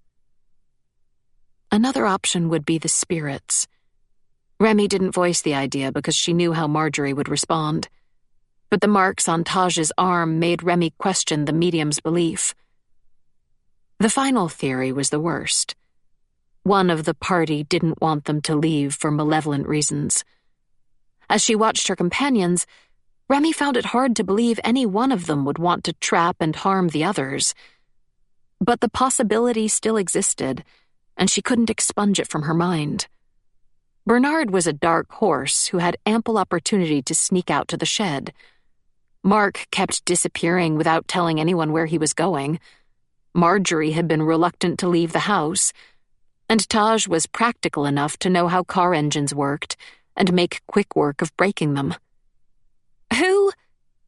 April started out of her chair, staring towards the open doors as shock spread over her face. Remy crossed to her side. "What is it?" "I saw someone out there. A girl." Remy jogged to the door. She was just in time to see the faint outline of a red dress disappearing into the dining room. Mesmerized, she followed, crossing the foyer with quick steps, but she knew before she even entered the room that it would be empty. "Was it a ghost?" Mark asked. The others had followed her. "Yeah. Pretty sure we just saw red. Keep an eye on your possessions. She likes to borrow things." She spared one last lingering glance around the dining room, scanning the shadows and the spaces below the vast drapes, but it was empty. She returned to the foyer, but paused as a small, glittering shape caught her eye. A gold necklace had been hung on the stairs banister. Remy reached towards it, but was interrupted by April's cry. "That's Lucille's!" The teen snatched up the necklace, held it reverently, then looked up the stairs as she yelled, "Lucille! Lucille!" "April, I'm sorry." Remy gently touched the teen's shoulder. "I think it's just one of Red's tricks." The girl's hopeful smile cracked and melted. Her shoulders dropped. Then she surprised Remy by laughing. "Of course. I'm being stupid. It's late. I probably just need sleep." "April, I'm fine." The teen shook Remy's hand off her shoulder, gave her a dead-eyed smile, then returned to their room, necklace clutched close to her chest. Remy could only follow. They settled in for the night. No one seemed to want to turn the lights out and go to sleep, so they huddled near the fireplace, occasionally feeding it new wood. Marjorie paced around the area, burning a bouquet of sage and sprinkling salt around the doors and windows to protect them. At one point, the men left and returned with trays stacked with tea and coffee, plus snacks from the kitchen. Remy took one of the muesli bars and chewed on it as she crossed to the window. She'd hoped to see some sign that the storm was easing, but as she neared the glass, a wave washed up to mock her. Remy raised her eyes and caught sight of a strange shape near the top of the window. It was small, but oddly colored. Frowning, she took a step closer to the glass, close enough to feel the chill rolling off it. Remy sucked in a breath as lightning flashed. The shape came into focus during that brief second of illumination, and fear, sickness, and horror collided in Remy's stomach. She fought to keep her face calm as she turned back to the room.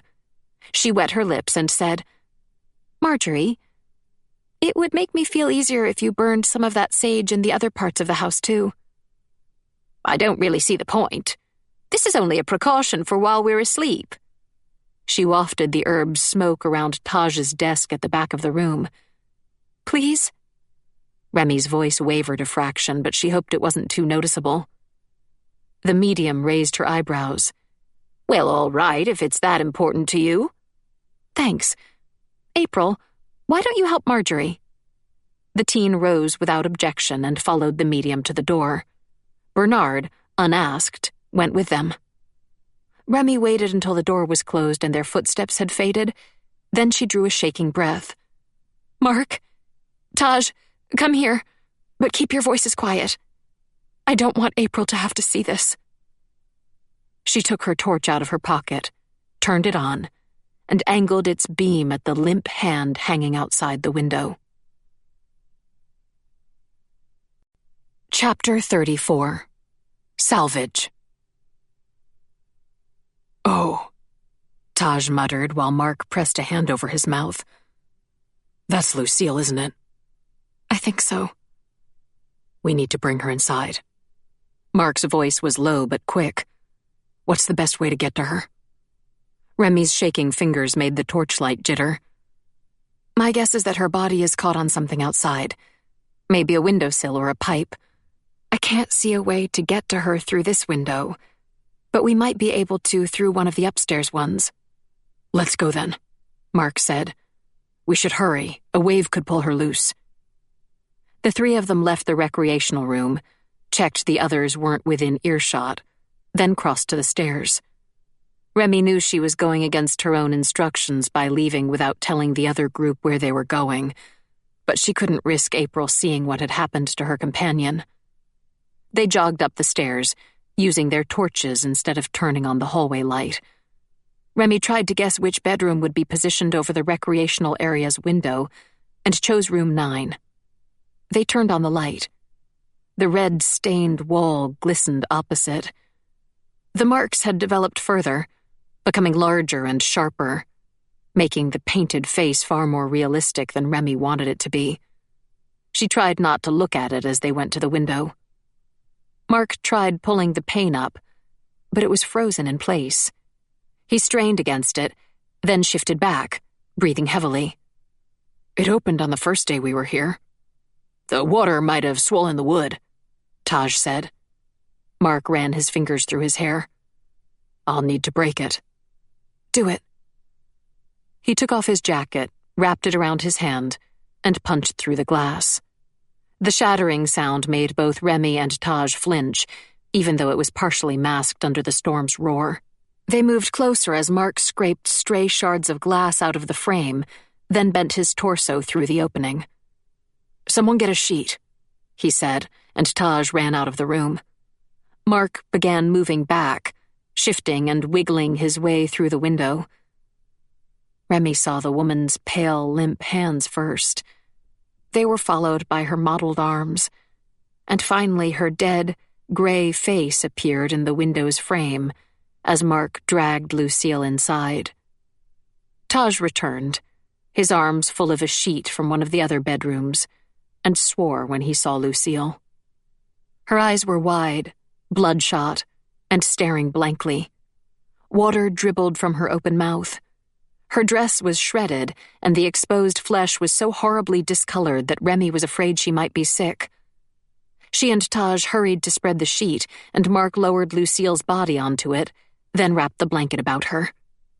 He was shaking, his mouth in a hard line, but Remy couldn't tell if it was from revulsion, grief, or anger. How did she get up there? Taj asked. Did she not fall into the ocean after all? No, I think she did. Remy reached out to brush a strand of seagrass out of Lucille's blonde hair. I think one of the big waves washed her back onto the house. Maybe that huge one from the séance when the lights went out. Taj buried his face in his hands. That's gotta be a crazy coincidence. I don't think coincidence has anything to do with it. Not with Edgar in this house, and not with so much energy buzzing around us. Mark sat back, his eyes skimming the room, looking everywhere except at the dead woman. There's something else.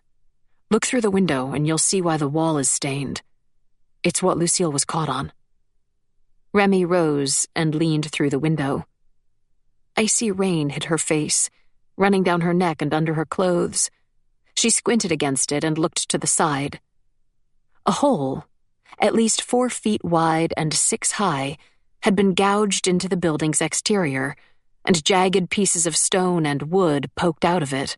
A thick, dark red liquid dribbled down the building's outside to be washed into the ocean. Remy, struggling to understand what she was looking at, lingered in the window until she was drenched and shivering. She pulled back inside and stared at Mark while Taj moved to take her place. Her own confusion was reflected back in his eyes. It's like... She struggled to find the words, but Mark finished for her. Like the house is injured. It's like it's bleeding. Yeah. Taj came back through the opening, rainwater sticking his long hair to his face. It wasn't like that when we checked it on our first day here. Maybe one of the waves damaged the house. It could have swept up some flotsam or something. Maybe. Remy sat next to Mark, facing Lucille. and watched water trickle off her dead friend's face. But why is it bleeding? I thought it was a rusty pipe, but it can't be. Not with that much red liquid. It's almost like this house is alive. They were silent. Remy couldn't stand seeing Lucille's open, staring eyes, and gently, reverently, pressed the lids closed. Her friend's skin was cold and faintly slimy. A noise came from the doorway. They looked up to see that Marjorie, Bernard, and April had found them. The teen sucked in a deep, slow breath, a muscle twitching in her temple. Then she exhaled. Her voice was tight and high. "You found her. That's good. Stops me from wondering. Stops me from worrying." Remy didn't know what to say. "I'm so sorry, April." "Will we put her in the basement too?" April's swallow was audible. "Piers can keep her company. She liked Piers." "Yeah," Mark spoke softly. "We'll do that." He and Taj rose and each took one end of the sheet. The others moved out of the way as they carried Lucille out of the room. They created a slow procession down the stairs, across the foyer, and to the basement door. Remy went with them to the house's lowest level, partially out of respect for Lucille, and partially because she didn't want to leave her group alone in the basement. She was dreading seeing what Piers looked like, but was surprised that he'd barely changed in the last 2 days. His skin remained horribly gray, but he hadn't yet started to decay. As they placed Lucille at Taj's side, her head lolled. Marjorie made a faint noise of surprise and bustled forward. She pushed Lucille's hair to one side to expose the back of her neck. "Oh," Remy whispered and knelt to see it more clearly. Scored into the back of Lucille's neck was the same symbol Marjorie had drawn on the sheet, a circle surrounding an hourglass design. It was small and seemed to have been caused by something sharp, leaving red marks on her skin but not quite cutting through. Marjorie reached across Lucille's body and pushed on Piers's head. It tilted to the side to expose an identical mark on the back of his neck. "What's he done to her?" April's voice shook as she clenched her fists at her side. "What's that Edgar bastard done to her?" Marjorie gently adjusted the bodies so that their heads faced upwards again. Then she rose and dusted her hands on her skirt. "I'm afraid I don't know, my dear. I can't sense any presence. I can't promise Lucille's spirit has moved on. It might linger in the place of death, the ocean, but at least it's not tethered to her body." April sucked in a quick breath, turned, and ran up the stairs. Remy followed, moving as quickly as she dared on the narrow steps, and kept pace with the teen as she stalked towards Edgar's portrait. She came to a halt below the image and stared up, meeting the man's cold gray eyes and subtle smirk with a glower. "He killed her," April said. It was a statement, but it begged for confirmation. Remy stopped at April's side and wrapped an arm around her narrow shoulders. She pulled April close, hugging her, as the others returned from the basement. "It's late," Marjorie said. She exhaled, sounding older and tireder than ever. "We need to sleep. Perhaps the storm will end tomorrow." April nodded and let herself be pulled back to the recreational room. Chapter 35.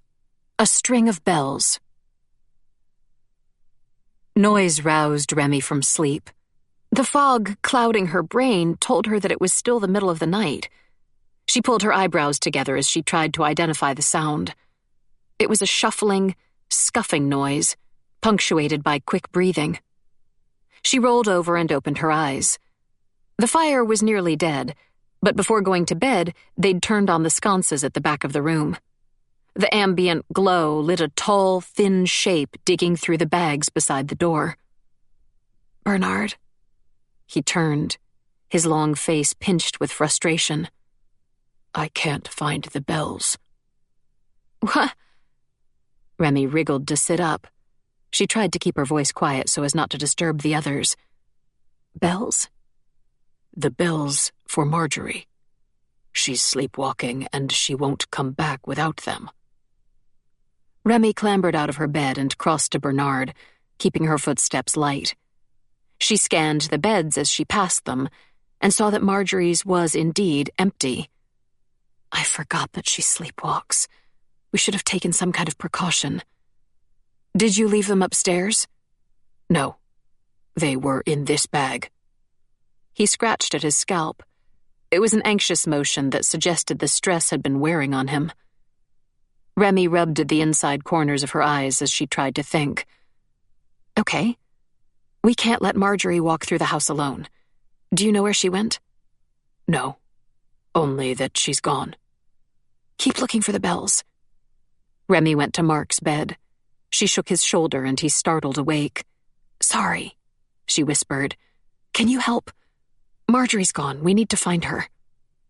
He blinked as sleep cleared from his eyes, then sat up. Yes, of course. They slipped their shoes on, trying not to disturb April or Taj, and went to the door. It was already open a crack, so they crept through and turned on their torches. Bernard needs the bells to bring her back, Remy whispered. He's searching for them now. We just need to find Marjorie and make sure she's not in any danger. As the words left her, a prickling, anxious feeling crept up her spine. Remy swallowed, but it was hard not to feel the panic coiling through her stomach. The last time people from their group had gone missing, they'd ended up dead. Marjorie is an experienced medium, she reminded herself.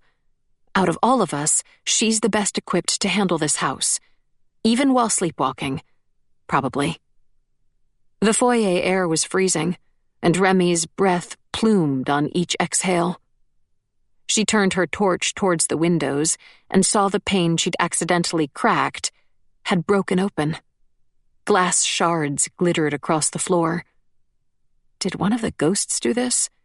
I didn't hear it, but then it could have happened during a thunderclap. Where should we start looking? Mark asked. Upstairs? Outside? Remy had been listening for any shuffling footsteps or creaking floorboards that might give away the medium's position, but the house was eerily silent.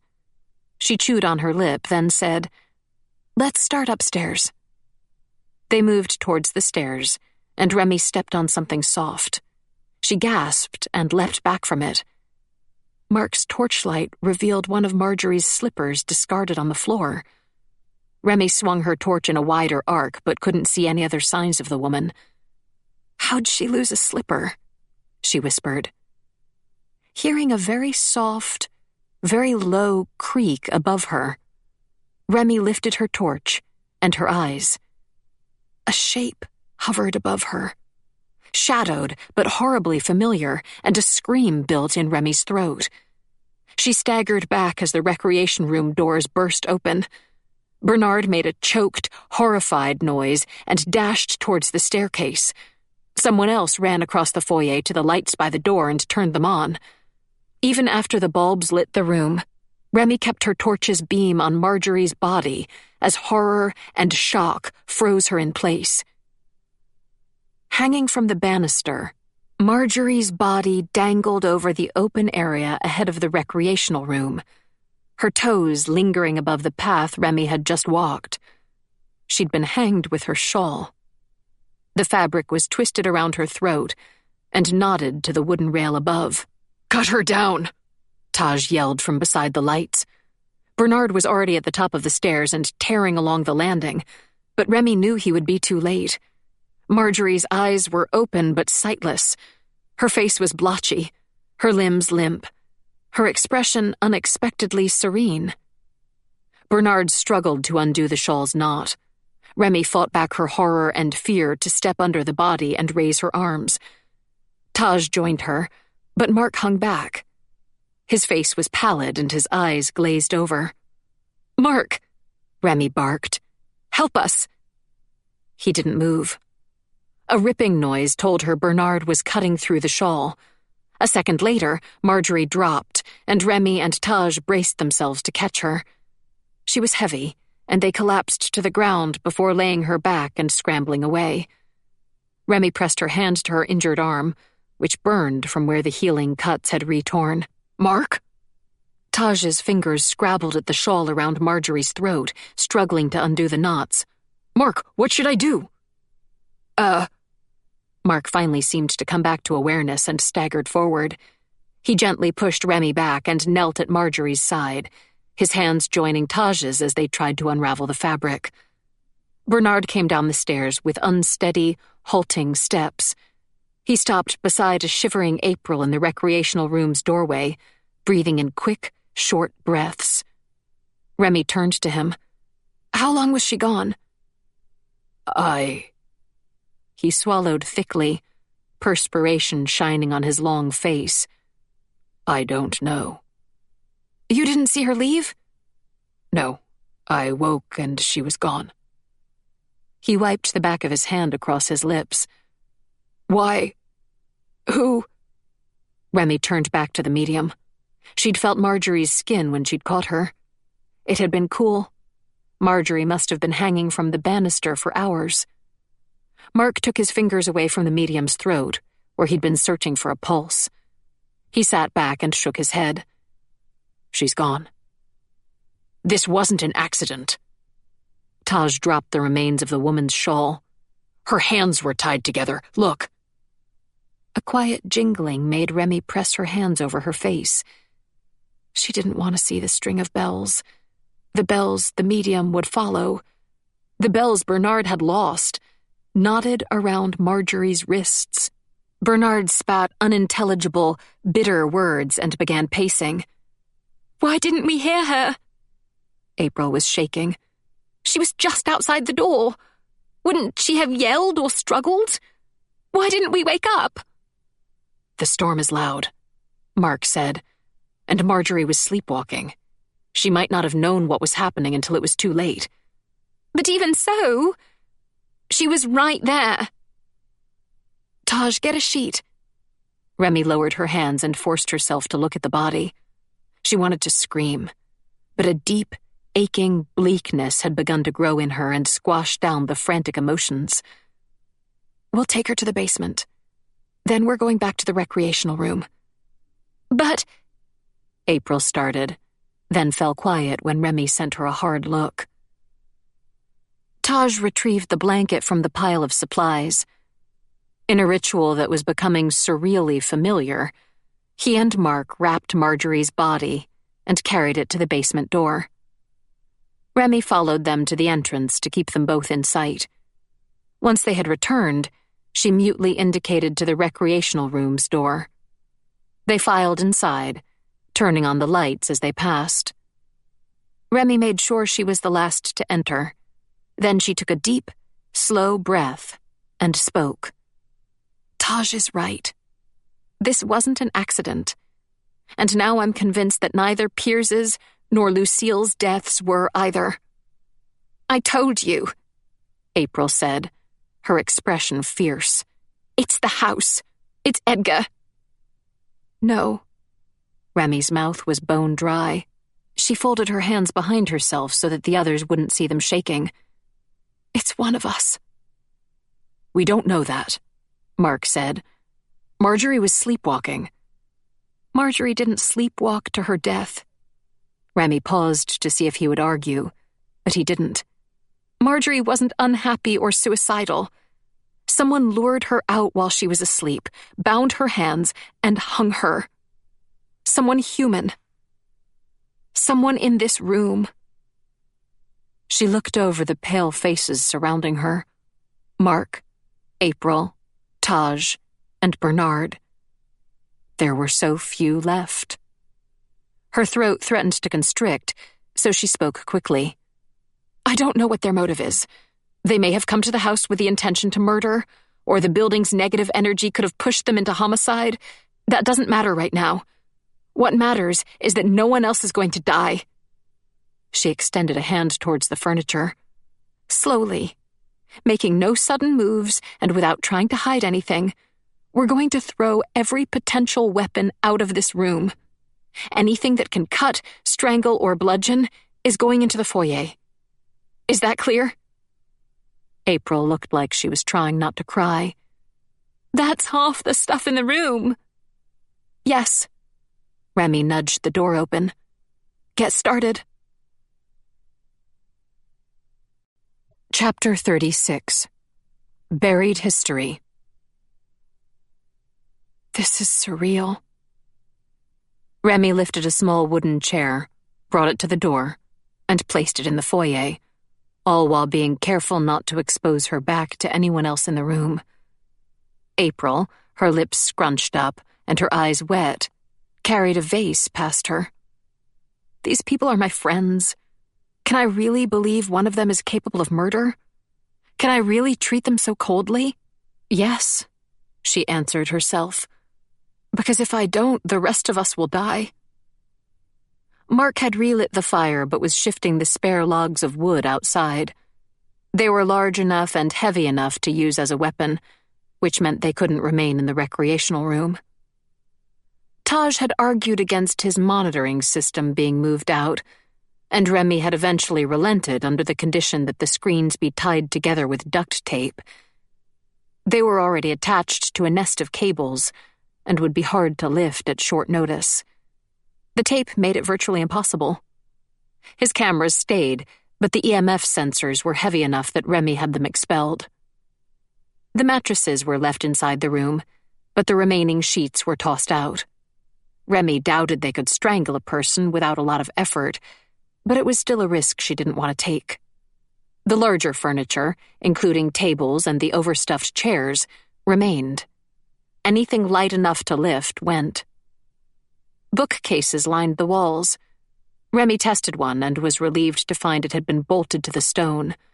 With Taj's help, she ran strips of duct tape along the shelves, sealing the books inside. Finally, the fire pokers were thrown out. Then Remy searched each of her friends for hidden weapons. She found none. Okay, she said at last. Thanks everyone for the cooperation. If you want to go back to sleep, you're welcome to. We just have to make sure at least 2 people are awake at a time to act as guards. This is it, huh? April settled onto one of the mattresses but didn't lie down. We're just going to camp here, knowing one of us is a murderer, and wait for the storm to break. Remy settled into one of the chairs. I'm open to alternatives. Well, what if we knew who did it? We could tie them up or lock them in the basement or something. Despite the exhaustion, grief, and fear, Remy had to smile. That would be easier, yeah. But I doubt a killer is going to readily confess, and I'm not prepared to waterboard any of you. No, I already have a pretty good idea of who it is. At Remy's questioning look, April tilted her head towards Mark. Whoa, no, definitely not. Mark held up both hands, palms out. April's expression twisted. Yeah, just keep playing innocent. Remy felt sick to her stomach. She glanced at Mark, half afraid of what she would see, as Marjorie's words echoed through the back of her mind. He's keeping secrets. April, what's your evidence? He organized this whole shebang, didn't he? 7 guests, all strangers, locked up in a house with him. He knew Carrow was prone to storms. He knew that if he planned the stay for 2 weeks, there was a good chance we'd be trapped for at least a couple of days. Plenty of time for him to bump us off one by one and frame the deaths as accidents. Mark was starting to look nauseated. I can understand your logic, but I swear I invited you all here for benign reasons. Benign reasons? Her eyes rolled as she imitated his voice. Oh yeah, those benign reasons which are so clear to us all. You know nothing about ghost hunting. You couldn't give us any kind of task even when we asked for one. As far as I can tell, you'd never even seen a ghost before coming here. You've been lying about this trip's purpose since the day you planned it, and you're still lying, even now. His lips were in a tight line, his eyes wide, his skin blanched white. It's not like that. Oh, isn't it? Remy squeezed her hands together. Her palms were sweaty. It was hard to forget how Mark had gone into the woods and the attic without telling the group. but she didn't want to believe he'd been preparing to kill. Taj's face had taken on a dark expression, and he rubbed a finger over his lips. You're being awfully quick to accuse, April. Yeah, because he's all but red-handed. But like you said, he knows almost nothing about spirits or Carrow's history. You, on the other hand... What are you saying? Taj shrugged. Someone had to carve those words into Marjorie's door. Someone had to know about that symbol to cut it into Lucille and Pierce's necks. That doesn't mean anything. If knowledge makes you suspicious, you should be pointing the finger at Remy. Except Remy isn't obsessed with this building. He leaned forward, his eyes hard. Whereas I could see you wanting to be a significant part of Carrow's history, even if it meant getting blood on your hands. Are you stupid? Lucille is dead. I loved her, and she's dead. You loved her, huh? Could have fooled me, what with all the arguing and screaming. April's jaw dropped. Bright patches of color built on her cheeks, then she spasmed, and tears ran over her lids to drip down her face. "Oh, April." Remy reached a hand towards the girl, but pulled back as April threw a punch at her. "Don't touch me! Don't any of you bastards touch me!" She was breathing in hysterical gasps, the tears flowing unchecked, and scooted away from the rest of them. Mark had half risen out of his chair, and she pointed at him. "Stay away from me, murderer!" A loud clap startled them all. Bernard stood, using his impressive height to tower over them, and glowered at April. Stop screeching. The truth is that you could build a case against any of us. He paused to let that sink in as he scanned the gathering. Remy has the knowledge to cut the message into Marjorie's door. Mark is suspicious for inviting us here without any apparent cause. April, you're obsessed with this house, and more than a little spoiled. And the argument could be made that the footage caught in this building could lift Taj's career out of the dregs and make him a millionaire. I don't care about being famous, Taj interjected. I'm looking for the truth, nothing more, nothing less. That's easy to say, but can you prove it? Any evidence has been erased from the tapes, which you have the easiest access to. Taj shrugged, conceding the point. And a case could even be built against me, Bernard said. Maybe I hated my employer and saw this as an opportunity to get rid of her. Or maybe I'm crazy. None of you know me well, and there's nothing I can do to prove my innocence. He slumped back into his seat, suddenly looking exhausted, and massaged the bridge of his nose. No one has any kind of alibi. Both Piers and Marjorie died during the night, when we were asleep, and we'd split up when Lucille went missing. The cars could have been tampered with at any point since our arrival. There's no way to be sure about any of us, not until we get out of this house. Or the killer slips up. For a moment, the only noise came from the crackling fire and the wind beating against the house. Remy flicked her eyes between her companions, trying to read their expressions, and found they were all watching each other. Then Mark cleared his throat. Bernard's right. There's no way I can clear myself. But I would like to share my reason for coming to Carrow, even if just for my own sanity. He sat hunched forward in his chair, his hands clasped around his knees. The haunted expression lingered in his eyes. Remy shifted forward a fraction. He'd already told her he'd come to Carrow to face his fears, but she knew there was something more he wanted to share, something he'd been keeping from her. Remy. He hesitated and licked his lips. When I gave you my business card, you thought my name was familiar. You assumed you must have heard of my father, the surgeon. But there's another connection you missed. This isn't my first time in Carrow. The building was last opened 20 years ago as a hotel. I was 8 at the time. My father, mother, twin brother, and I stayed here for the night. Remy covered her mouth as an awful realization rushed through her. Oh, no. Not Luke Sullygent. He exhaled a mirthless laugh. Yes, Luke. We shared a room separate to our parents'. We were supposed to be asleep, but he wanted to explore. Remy already knew how the story went. She felt sick, but kept quiet, understanding that Mark needed to share his history with the group. We'd never been in such a big house before. We snuck through the kitchens, the servants' quarters, and finally found the stairs to the attic. He said it was like a genie's cave. So much treasure hidden everywhere. For a second, Mark's mouth twitched into the ghost of a smile. Then the expression vanished. The floor was rotten. He was jumping between the ropes suspended from the ceiling. The boards broke. He fell through. A rope became caught around his neck. Taj muttered a swear word under his breath, but Mark didn't seem to hear. His expression was distant, the same dazed, horrified look he'd worn when they'd found Marjorie hanging from the banister. I tried to pull him up. I wasn't strong enough. I could feel the rope twitching in my hands. I was screaming. My parents tried to get to him, but he'd fallen into one of the rooms, and it was locked. He pulled in a slow, rattling breath and squeezed his eyes closed. He didn't speak for a moment. When he continued, his voice was raw. The rope finally stopped moving. I looked up and saw a man standing at the back of the attic, smiling at me.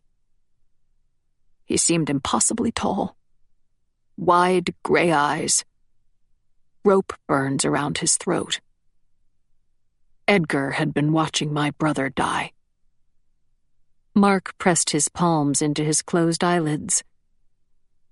Remy gave him a moment, then continued the story in a muted voice. Luke Sully-Gent's death was Carrow's last. Until this week, at least. The hotel closed the following day and stayed shut until April bought it 2 years ago. After a moment of quiet, Taj said simply, "That sucks, man. Huh." The laughter was forced, but Mark dropped his hands. His expression became more present. I'm not trying to prove my innocence or buy sympathy or anything. But after what's happened, I think it's fair for you all to know the real reason why we're here. April had stopped crying and no longer stared at him with blatant loathing. So why did you come back? Did you want revenge on Edgar? No, but I wanted to know that Luke wasn't here. What if his ghost became trapped? What if he's been stuck in this house alone, frightened? Remy closed her eyes. So many things made sense. She now understood why Mark had run into the forest when Remy saw a child's spirit there. Why he'd gone into the attic alone. Why he knew so little about the paranormal, but had hired both Marjorie and Taj, two sides of the ghost communication coin, and asked that they make contact with as many spirits in the house as possible. He was in a building filled with ghosts, but he only cared about finding one.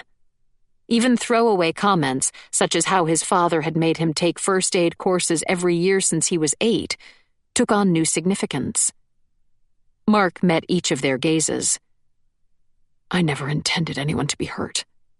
But this operation was my plan, and so I'm responsible for the consequences. 3 good people have passed away during this trip, and it's destroying me. Remy felt her guardedness towards him melt. At the same time, caution begged her to be wary. Her instincts trusted him, but her logic said she was courting danger. Thunder crackled outside the window, and somewhere upstairs, a door slammed. They all looked towards the ceiling, but no one suggested they investigate. The time for chasing ghosts was over. Minutes bled into hours. The fire began to die, so Remy excused herself to fetch new pieces of wood from the foyer. She kept the doors open so that she never left her companion's sight, but the atmosphere made the hairs on her arms rise. The house was crackling with energy. She retreated to their room, shoved both pieces of wood into the fireplace, and hoped the others wouldn't see her trembling. Marjorie said the house was still waking up. How much more active will it get? We're already having to protect ourselves against a killer. I don't know if we can keep ourselves safe from the spirits as well. She couldn't discount the idea that the killer was feeding off the house's energy in some way. It was common that haunted houses could influence the occupants' moods, especially when there were evil presences. If someone in the group had sociopathic tendencies, they would only be exacerbated at Carrow. We just need to wait until the storm breaks. Remy lingered by the fire, absorbing its warmth and wishing it would reach her cold core. As long as we stay as a group, the killer won't have a chance to strike again. We'll go to the bathroom as groups. We'll rotate guard duty when people need to sleep. We won't take any more chances until the storm passes. As though he could hear her thoughts, Taj cleared his throat. I want to leave. The bridge isn't safe. She felt as though she'd said the phrase a dozen times over the previous days. I know, but I want to try. She turned away from the fire to stare at him. He spread his hands. You said it's dangerous to run across the bridge, but I'm fast. I was in track during high school. I could have gotten into national competitions if my parents had let me. I want to try running across the bridge.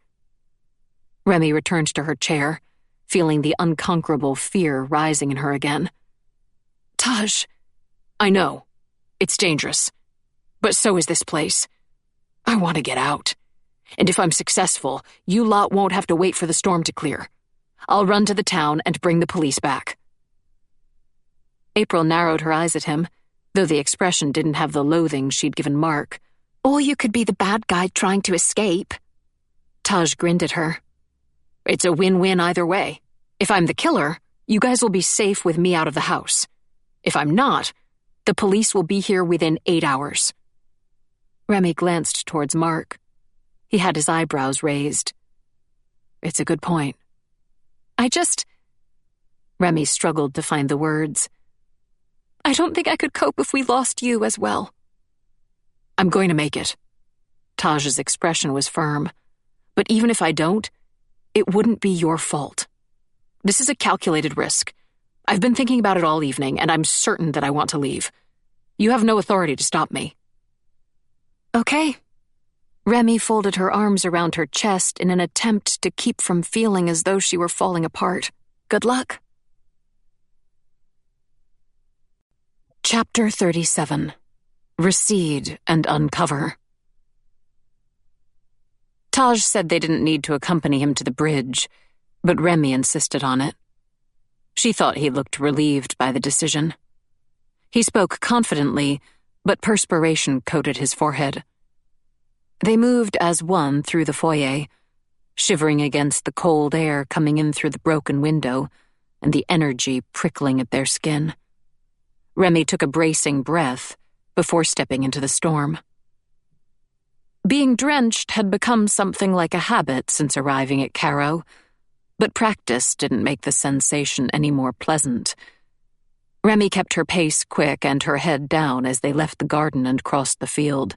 More than once, her torchlight picked up faint, translucent shapes near the wood's edge. Carrow's spirits were restless.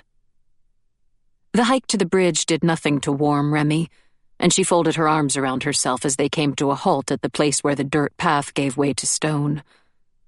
Are you sure about this? She had to yell to be heard over the wind's roar. You can come back with us. Thanks, but I'm certain. Taj's face was set. He scuffed his sneakers on the dirt and flexed his shoulders. So I wait for a big wave and then run, right?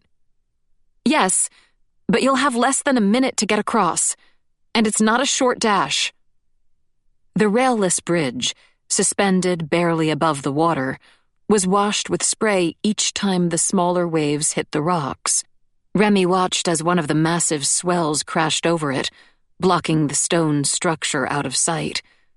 Salty spray flicked over the group, and Remy clenched her hands at her sides to keep them from shaking. Taj, he laughed. Yes, I'm sure. Remy couldn't keep her face stoic anymore. She wrapped her arms around Taj's torso in a fierce hug, willing him to be strong, praying that he would be fast enough. When she released him, Both Mark and Bernard shook his hand and clapped his shoulder. "Good luck," Mark said. Taj approached the start of the bridge, just far enough back that the swell couldn't reach his feet. He shed his jacket, squinting against the rain, and fixed his gaze on the barely visible shrubs marking the opposite side of the bridge. Remy moved forward to stand at his side and lifted the torch so that it would light his path. "Do you want me to tell you when to go?" "Thanks." Remy fixed her attention on the waves. A large one was coming, and she waited for it to hit before speaking. "Get ready." The swell coursed over the path, fully submerging it and blotting it from sight. "Nearly?" The wave receded, creating frothing white waterfalls over both sides of the stone. "Go!" Taj shot forward. They'd timed it perfectly. The water had barely drained enough for him to have a steady footing. Seawater splashed up with each pounding step, and he bent his head low, arms swinging in long arcs as he raced for the mainland. Remy squeezed both hands around the torch to keep it steady. She bit her lips so hard that she tasted blood through the salty spray. Every fiber of her being urged him on, urged him to be faster than the wind. One of the smaller waves hit the side of the bridge, showering him with spray, but he didn't even slow. He was nearly halfway across. He was going to make it. A large wave built not far away from shore. Remy's lips parted with dawning horror. They should have had at least 2 more smaller waves before another large one hit. She sucked in a breath to scream a warning, but the words died in her throat. Taj had passed the bridge's halfway mark. He had no chance of escaping the water, no matter which direction he ran. The wave washed over Taj. Remy clamped her hands over her head, her too tight throat choking a wail. The water seemed endless. Its brute force shook the bridge, and the swell licked at Remy's shoes. Then it began to recede. Taj was gone. Remy stumbled forward. An insane hope had lodged itself in her that Taj might have somehow caught himself on the bridge's side. Mark yelled her name, but she didn't slow as she staggered along the stone path, even though water continued to flow off the bridge and threatened to drag her with it. She stumbled, collapsed onto her hands and knees, and leaned over the side of the bridge. The black stone stretched down for what seemed like forever as the water ebbed away. She moved her light over it, not daring to breathe, blinking back the tears that blinded her. She couldn't see him. Not on the bridge's side, and not in the rolling, foamy water below. Someone wrapped their arms around her torso and dragged her back. She tried to writhe free, but fell still a second later when spray gushed over them. The hands held her tightly as they hauled her along the bridge and back to solid ground. She blinked water out of her eyes and saw another massive wave building farther out from shore. When they reached the muddy field, Mark let them drop to their knees, though he still didn't relax his arms around her. His body shook. She thought he might be crying, but it was hard to tell. "He should have made it," Remy moaned. "He was fast enough." "It's the house's energy." Mark rocked her and ran a hand over her wet hair. "It's not your fault. It's no one's fault except this damn building's." April came up beside Remy, arm held out. Remy pulled her close. Then, to her surprise, Bernard pressed a heavy hand on her shoulder. They stayed like that for several long minutes, kneeling on Carrow's lawn, ignoring the rain as they shared in their grief. The idea that she was absorbing comfort from a murderer passed through her mind, but she couldn't bring herself to pull away. The heartache was unbearable. Remy couldn't stand to think of Taj's body, trapped in the water, being rolled, dragged, and beaten against the rocks in the relentless swell. She wanted to scream, but had no energy. Instead, she clung to her friends, tears mixing with the rain, and her heart burning as though someone had driven a spike through it. An angry streak of lightning moved across the sky. and the following thunder was close enough to shake the air in Remy's lungs. She swallowed around a painful lump in her throat. "We need to go back to the house." Mark wordlessly helped her to her feet. 4 left.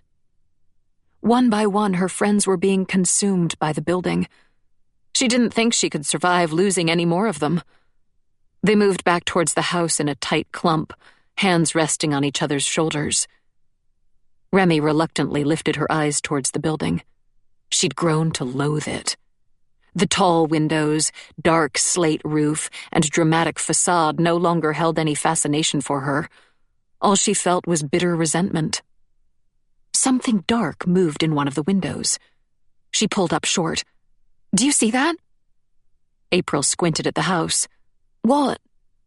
"In the upstairs window, the one with the light on. There's a person in there." As Remy spoke, the figure turned and disappeared behind the curtains.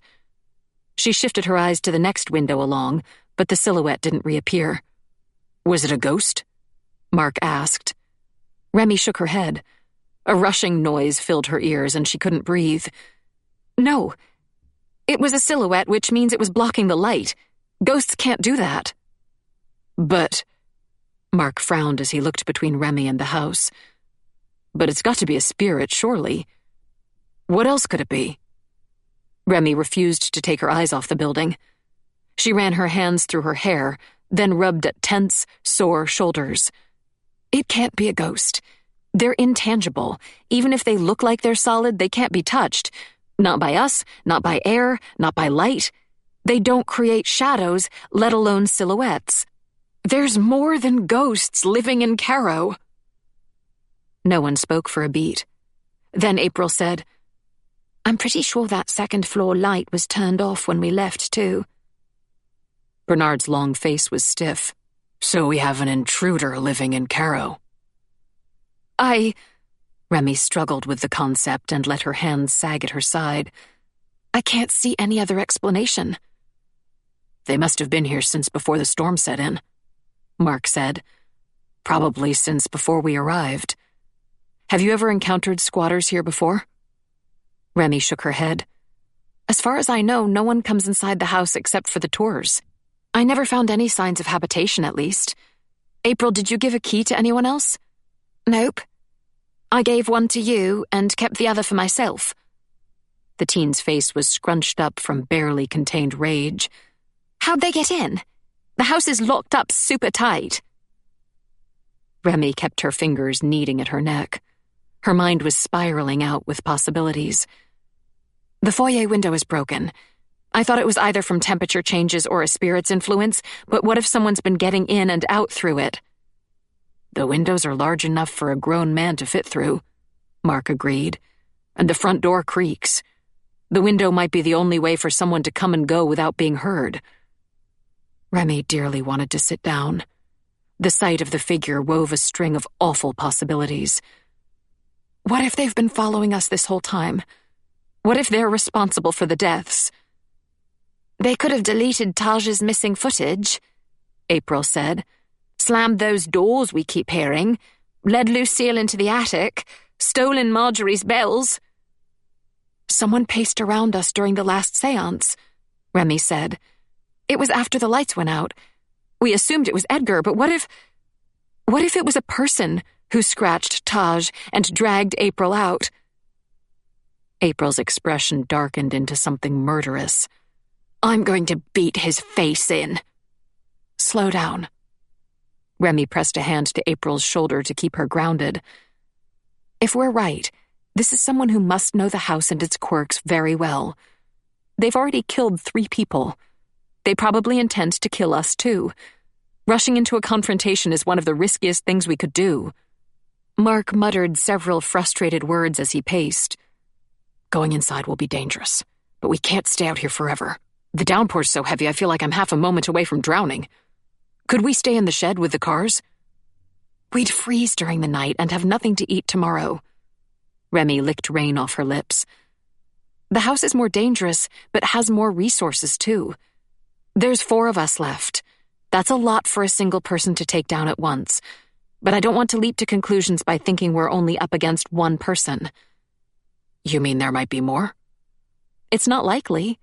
Every additional person hiding inside the house makes it increasingly difficult for them to conceal their presence. But we can't discount it. Remy took a step towards the building as she tried to cobble together a plan. We'll make a run for the foyer. Grab whatever weapon you can find as quickly as you can, then get inside the recreational room. We stick together, no matter what. We can't let them separate us. Once we're in the recreational room, we'll try to use the cameras to see who and where the stranger is. Mark caught Remy's hand in his. It seemed to be a reflexive motion. His fingers were icy from the rain, but she squeezed him back, glad for human contact.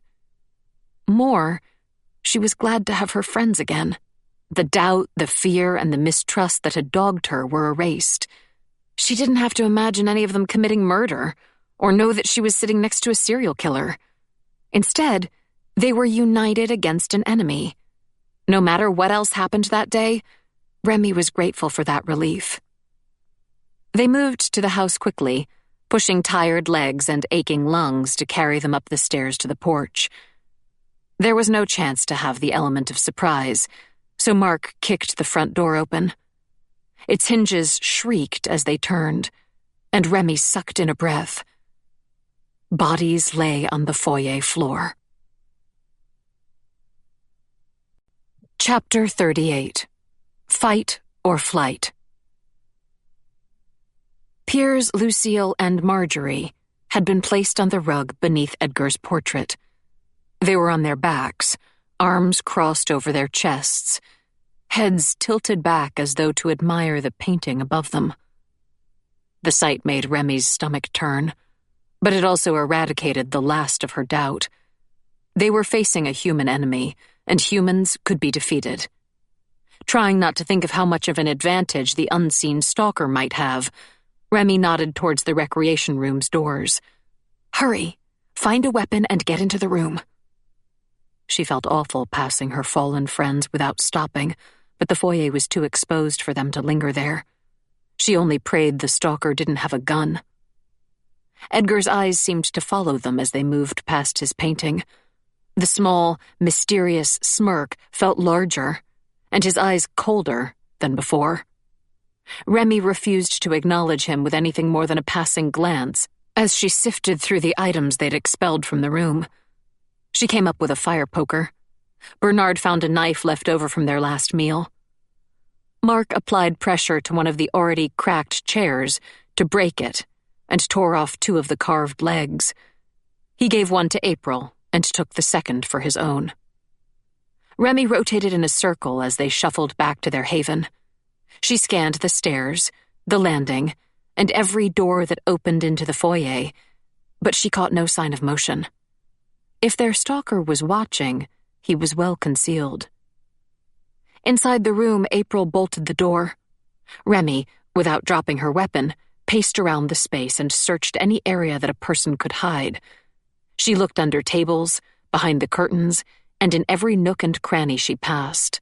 She even tugged on each of the bookcases to ensure none hid any form of secret passage. One of the huge waves hit the window, rattling its panes.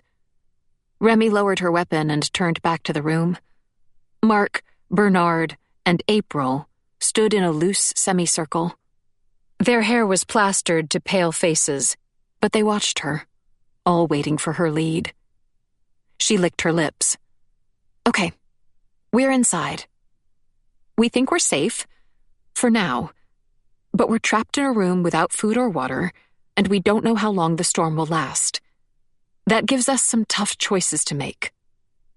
April shivered and moved to huddle by what remained of the fire. I've had enough water for a lifetime, and I doubt I could eat anything today. Huh, I feel the same way, but that sensation's not going to last for more than, say, 6 or 7 hours. Remy's smile failed. We'll need access to different parts of the house, the bathrooms, the kitchens, and of course, the front door for when the storm clears. Our intruder must know that. If any parts of the house are riskier than others, it will be those. We've got Taj's system, Mark said. He stripped off his wet jacket, hung it over the back of a chair, and tried to shake some of the excess water off. None of them seemed to care anymore that they were damaging the carpet. Remy turned towards the screens and bent close. She was comfortable with computers, but she didn't know the system Taj's equipment operated on. 3 of the screens showed empty bedrooms. The 4th screen was set to the EMF reader's feed. It took her several minutes to figure out how to switch the view. She chose the foyer's camera. A black screen appeared. Remy swore under her breath and selected another option. The 2nd-floor hallway appeared. Remy was just in time to see a shape disappear down the stairs. Her blood turned cold. That was them, wasn't it? April's breath tickled Remy's cheeks, making her jump. She pressed a hand to her leaping heart and straightened. It's got to be. They were too solid to be a spirit. Did you see what they looked like? Mark asked. No, only their back. They were wearing some kind of flowy clothes, like a cloak. Remy quickly changed the settings, hoping to catch the stranger on one of the other cameras, but they'd been traveling towards the foyer, and its image was still black. They've cut the feed to the main camera. They know what they're doing. She fiddled with the settings and options to find the recordings. The files were all blank. Everything had been erased. I have an unpopular opinion, Bernard said. He'd approached the window and was looking out over the ocean, his face gaunt but set. I say we go on the offensive. Hunt them out before they have a chance to catch us with our guard down. April pursed her lips. Yeah, I'll back that motion. That storm's not even close to settling, and like Remy said, we're going to need food and whatnot soon. Without the foyer camera, we wouldn't know if they were lurking on the other side of the door. The longer we wait, the more time they'll have to prepare. That was an unsettling thought. Remy glanced towards the large, carved wood barrier. It was bolted, but it didn't feel as secure as she would have liked. Mark? She asked. He took a slow breath as he swung his makeshift bat. It's dangerous, but maybe it's better than the alternative, waiting. Yeah. Remy felt slightly queasy, but the decision also filled her with exhilaration.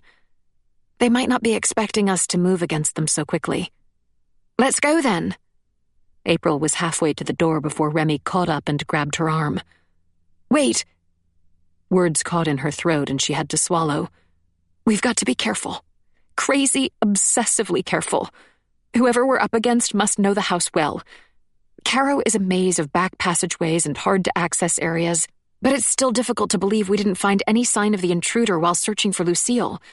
Wherever they're hiding must be well concealed. All the more reason to move now, before they have time to hide. You saw the video. They're probably in the foyer right now. Remy swallowed, wrapped both hands around her fire poker, and straightened her back. You're right. If we find them, don't hesitate, not even for a second. Try to knock their feet out from under them and subdue them in any way you can. Are you all ready? She had 3 nods in answer. No matter what happens, don't split up. If we become divided, we lose by default. Worst case scenario, if things go disastrously wrong, everyone meet back in this room, okay? She approached the door and pressed her ear to the wood. As far as she could hear, everything was peaceful outside. That was enough to make her skin crawl. In the days they'd been at Carrow, the house had never been silent. But there was no trace of the groaning wood, the whistling wind, or the heavy, hollow echoes. Even the rain seemed to be holding its breath. Remy lifted her poker in preparation, drew the bolt, and nudged the door open. The 3 bodies still lay on the rug, lined up like statues. Rain poured through the broken window and created a large, slowly spreading puddle across the floor. The portrait smirked across the scene, its gaze knowing and bleak. She couldn't see any sign of the invader. Remy motioned for the group to move forward, and they slunk towards the nearest door, the one belonging to the dining room. Remy felt a small swell of pride for her little party. They moved in a tight bunch, Mark and Bernard sweeping their gazes over their sides and back, and their footfalls were so soft that they barely disturbed the unnatural peace. Remy pressed the dining room door open and clicked its light on. Their sandwiches still waited on the table. She was suddenly struck by the idea that the slip in time might not have been showing an illusion, but the literal future. It was hard to imagine a scenario where they stayed long enough to throw out the wasted food. "Stay in the doorway," Remy whispered to Bernard. "Yell if you see movement." She, Mark, and April spread through the room, weapons raised, to search it. Remy held herself tense, prepared to bring her poker down at the first sign of motion. The constant anxiety had started to build a headache through her skull, but she pushed it back, ignoring it, as they examined around and behind the room's furniture. When they circled back to Bernard, she felt sure that the dining area was empty. By silent agreement, they progressed to the overcrowded smoking room. Again, Bernard stayed in the door, watching the foyer, while they searched. The taxidermied animals' black eyes glittered in the light as they hunted around the huge wingback chairs and felt the sconces and walls for any sign of secret compartments. They found none. April nudged Remy's arm and silently nodded towards the opposite wall. It took Remy a second to notice what had bothered the teen. One of the paintings showed a stately, plump gentleman. His necktie had been undone, and red bruises circled his neck. "It wasn't like that before, was it?" April whispered. Remy mutely shook her head. The smoking room wasn't part of the official tour, so she rarely visited it, but she was certain she'd never seen the noose's marks before. It might be a spectral illusion. Possibly that man died in Carrow, and his spirit wants his death avenged, or at least recognized. Creaks echoed above them, and they all looked towards the ceiling. April opened her mouth to speak, but Remy pressed her hand over the girl's lips. They listened as footsteps shifted along the upstairs hallway. Then a low, grinding noise told them the attic stairs were being lowered. "Ghost or human?" Mark asked. Remy bit her lip. "Marjorie would probably know, if she was still with us. We've already heard a spirit slam doors in a poltergeist state, and I suspect a ghost lowered the stairs that night I went into the attic." April's eyes shone in the room's dim lights as she flexed her fingers over her bat. "Do we keep looking down here, or go upstairs?" Remy hated the idea of moving farther from their sanctuary, but the footsteps had sounded solid. She tried to suppress her shivers as she said, "I think upstairs." She glanced at Mark. "Will you be okay going into the attic?" His face was blanched but resolute as he nodded. "Yes. Let's go quickly," Bernard said. Together they crossed to the staircase.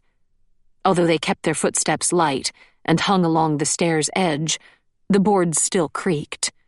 Remy could only pray the intruder didn't hear. They reached the hallway and looked down its length. The lights flickered, then settled. Remy nodded towards the stairs hidden in the shadowed end of the hall.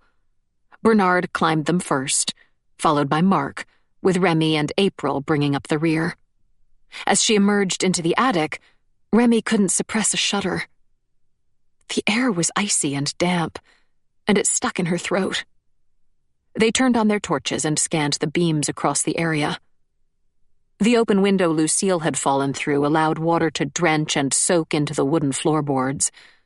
Some had swollen and bulged up unnaturally, creating a disorienting warp to the ground.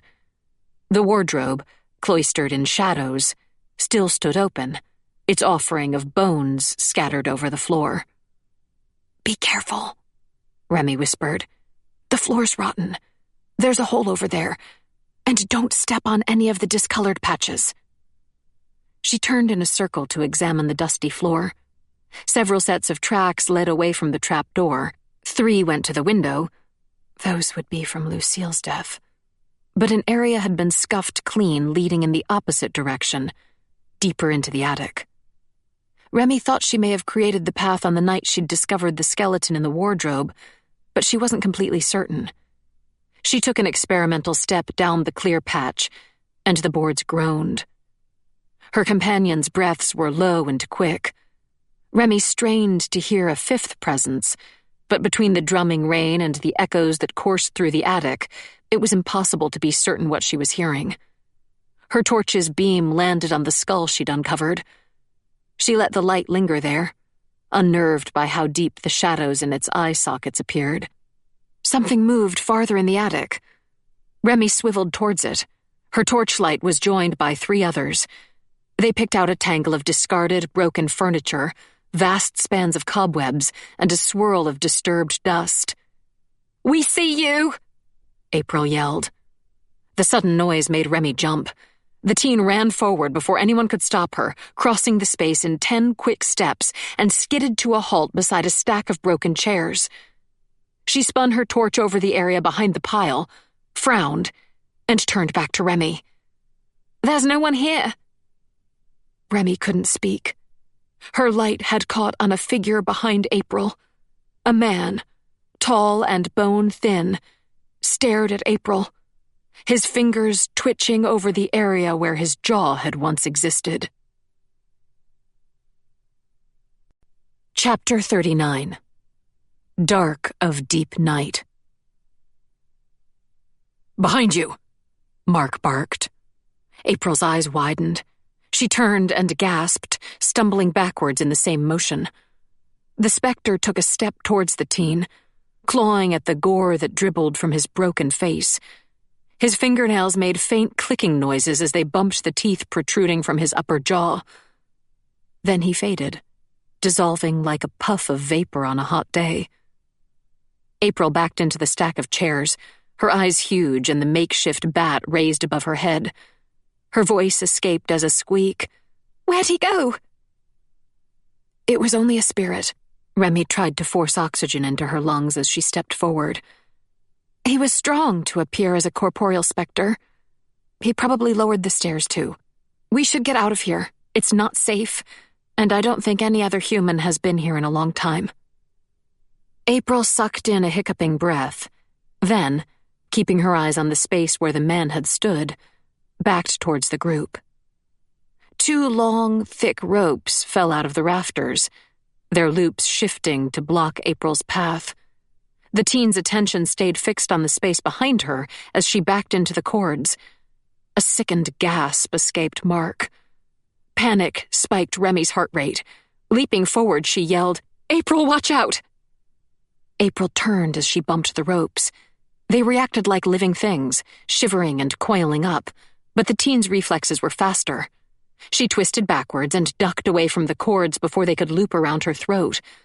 Momentum carried her stumbling back, and her sneaker landed on one of the darkened areas of the floor. A sharp crack was all the warning they had. Then April plunged through the floor. "No!" Remy skidded to her knees beside the hole. The floorboards groaned under her weight, threatening to send her down as well, but she ignored them as she leaned forward and extended her torch into the pit. Bernard followed closely behind her, his torch beam joining hers. Remy couldn't see anything except black. The interstitial space between the attic and the floor below swallowed every ounce of light. Icy air radiated out of it, billowing over her face as though she'd opened a freezer door. "April!" There was no reply. Did she land on the floor below? How far would that be to fall? It must be at least 12 feet, enough to break bones. Or crack a skull. "April, answer me!" A hand touched her shoulder. Mark was pale and shaking, but his voice held conviction. "Do you know where she would have landed? The hall or one of the rooms?" Remy glanced at each of the attic's nearest walls, then closed her eyes as she tried to picture the house's blueprint. I think... room 21. "Then we'll go downstairs and get to her that way. Come on." As Remy backed away from the hole, she caught a hint of motion behind the jumble of chairs. The specter crouched there, his fingers spasming at his missing jaw, his bulging eyes following them. Remy raised her poker as she moved away. He made no attempt to follow, but his unblinking eyes didn't leave them as they rushed to the trap door. Remy took the stairs faster than was safe and dropped into the hallway. The 2 lights set into the ceiling flickered, and in the fluttering semi-seconds of illumination, Remy thought she caught sight of a woman in a dark gray dress pacing along the runner. She pointed her torch towards the figure, and the woman vanished. "I saw it too," Mark whispered. "But we can't hesitate. We need to find April." Remy nodded and moved forward. She knew the house's layout so well that she could have found room 21 with her eyes closed. It wasn't part of the official tour, but its history was far from pleasant. 3 guests, all poor travelers, had vanished while staying in it. During the police investigation, bloodstains had been found on the carpet, and a bureau had been positioned to hide tears in the wallpaper that looked suspiciously like fingernail markings. During the subsequent questioning, several staff claimed to have heard hollow wails coming from the space late at night, usually when the room was empty.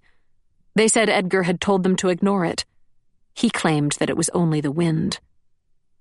Remy twisted the handle, but it stuck. She rattled it, then beat her fist against the door. "April! April, can you hear me?" None of these rooms were locked when we arrived. "We need to break it down," Bernard said. The lights flickered. A faint, broken laugh echoed down the hallway. Jagged like a scratched record, it set Remy's teeth on edge. Bernard turned and scanned the empty space. Mark kicked at the door. It bowed inwards, but didn't budge. He kicked again, leaving a small crack in the frame. "No!" Remy staggered away from the room. A dark liquid seeped out under the door, staining the carpet black. The sickening metallic tang saturating the air told her it was blood. "April!" Mark raised his foot again, his teeth clenched, but then the flickering lights burst. Darkness rushed around them. The kick never landed. Instead, Remy heard a grunt and felt something large and heavy fall past her. She pressed the button on her torch, but the bulb had burnt out. She stretched out her hands, her wide eyes futilely trying to see through the dark. "Mark? Bernard?" Bernard spoke. "Watch out!" A thud. A groan. The scrape of fingernails being drawn across wallpaper. A picture hung on the wall rattled as it was bumped. The floorboards creaked. Something icy brushed across Remy's cheek. She swung towards it, bringing her fire poker down on the unseen entity, but it touched only air. Her breaths came in ragged gasps. She could no longer hear her companions. She couldn't see anything except darkness, or feel anything except the metal between her hands. Then a low, scraping noise made her turn. Something heavy was being dragged across the floor. Her heart felt ready to explode. She couldn't draw enough breath to make any noise, but stretched her hand forward, searching for the entity making the awful noise. Cold fingers fixed around her ankle and tugged. She fell, hit her shoulder against the wall, and rolled. Remy swung her poker towards the hand and felt the metal impact something spongy and fleshy. It made a sucking noise as she pulled it free, but the fingers didn't release her. A second hand wrapped around her forearm. The flesh was scabby and sticky and cold enough to sting. "Corpse's hands!" her mind screamed. Another hand grabbed her other leg. 2 more scrabbled at her back. She swung her weapon at them, wild in her terror. She twisted, rolling onto her stomach, and felt another hand touch her face. Its fingernails scraped across her throat. She kicked one leg free, rolled again, and found the wall. She used it to drag herself up. The final hand released her other leg, and she staggered back. Her body was starved for oxygen. Dizziness and nausea made her double over, but she didn't dare stay near the hands. She staggered down the hallway, clinging to the walls to keep upright. "Mark!" Her voice escaped as a croak. "Bernard!" Silence flowed around her, and she knew she was alone. Her foot bumped something small and solid. She bent and felt one of the torches. Its metal was still warm from being held. How did it get over here? The button clicked, but the light wouldn't turn on. She discarded it and searched around the area, praying she might still find one of her companions.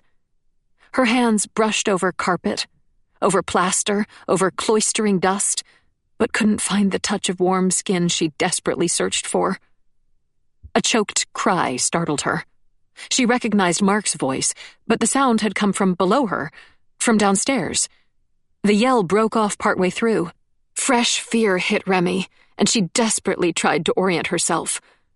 Her fingertips found a door, and she felt over its surface until she touched the bronze numbers hung on its front. 14. That put her nearly halfway down the hallway.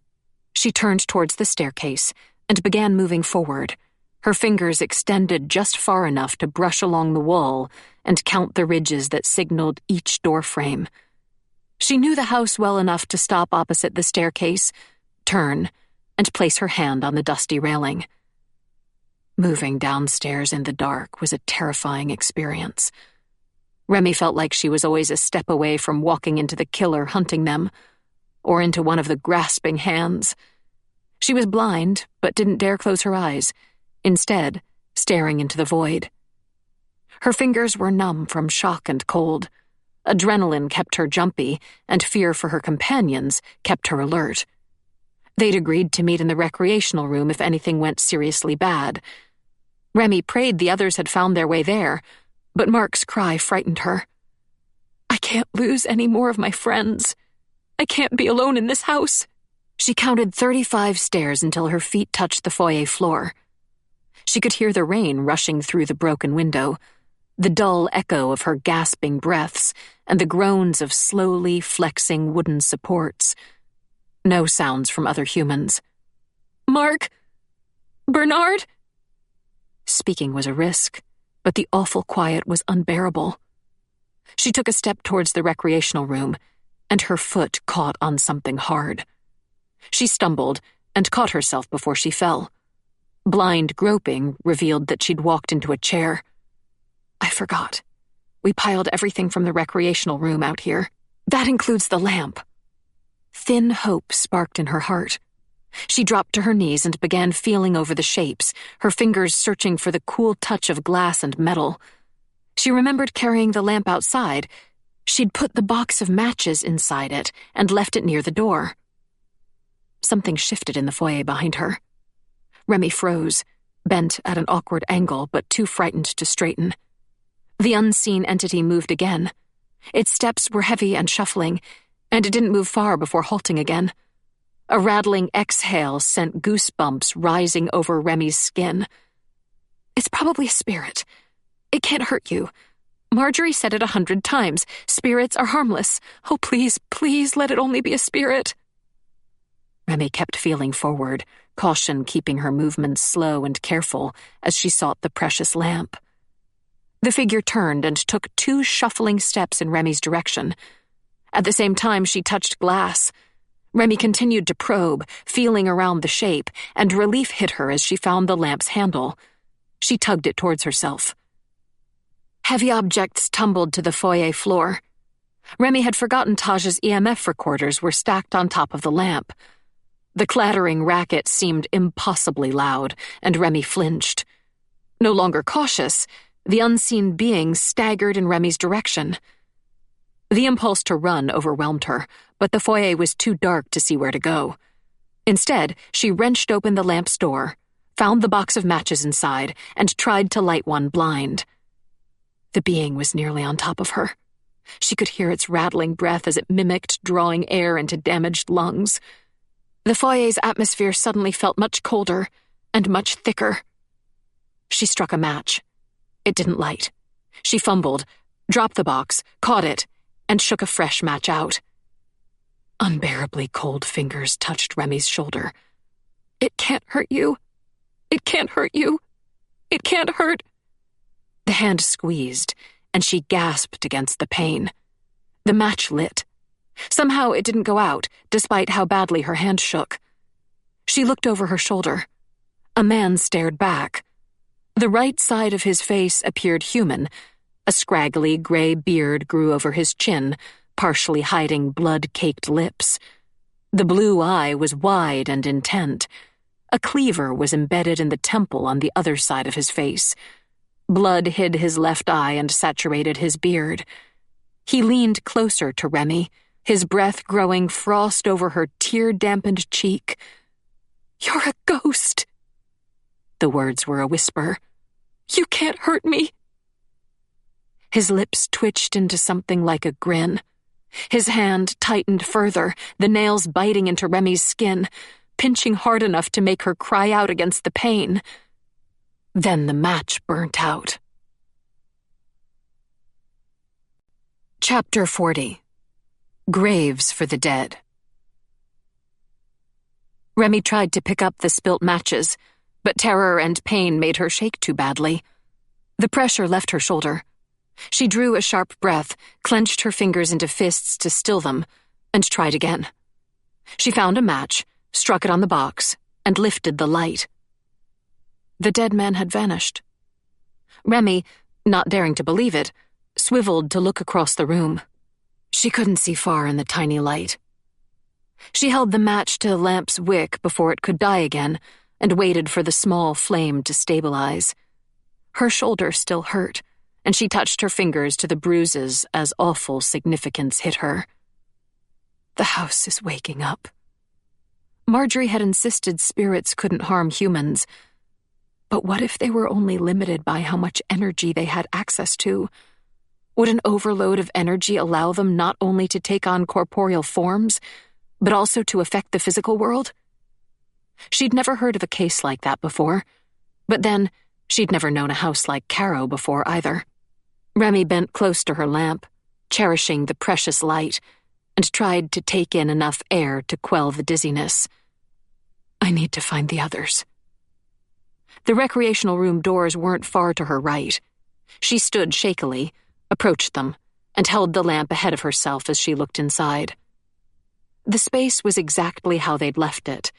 The fireplace, its embers dead, radiated faint warmth, but it was the only welcoming part of the room. Without the ceiling lights, the collection of overstuffed armchairs took on a sinister appearance, looking almost like hulking giants. Remy barely dared whispering, "Mark! Bernard! Please answer me!"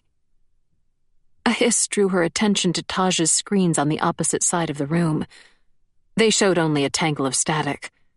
Remy started to see screaming faces amongst the white noise and turned away.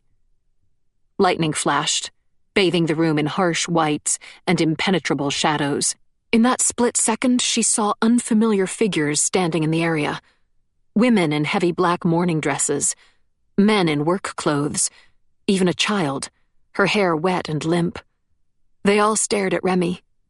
She swallowed the lump in her throat and backed out of the room. The house is waking up. She was starting to recognize that her friends either wouldn't or couldn't return.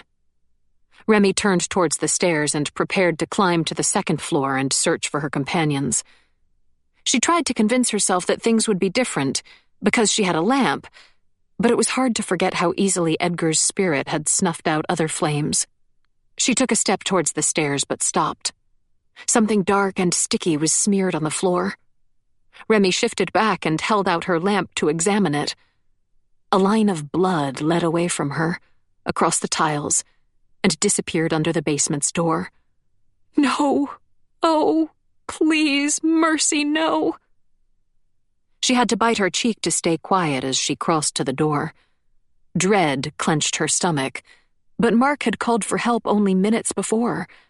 If there was a chance he was still alive, even a slim one, she couldn't abandon him. She nudged the door open with her foot. The darkness inside was unnaturally intense. It blocked her lamp's attempts to pierce it. She could see 8 steps down, but everything beyond that was hidden. "Mark!" She already knew he wouldn't respond.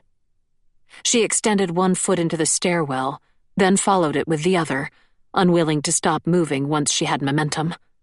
Her little sphere of light moved with her, brightening the rough stone wall at one side and the thin metal rails protecting her from the drop on the other.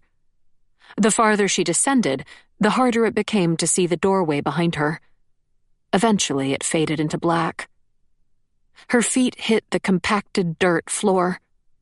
She tried not to let the fear rule her, but that was hard when so much awful potential was hidden in the space.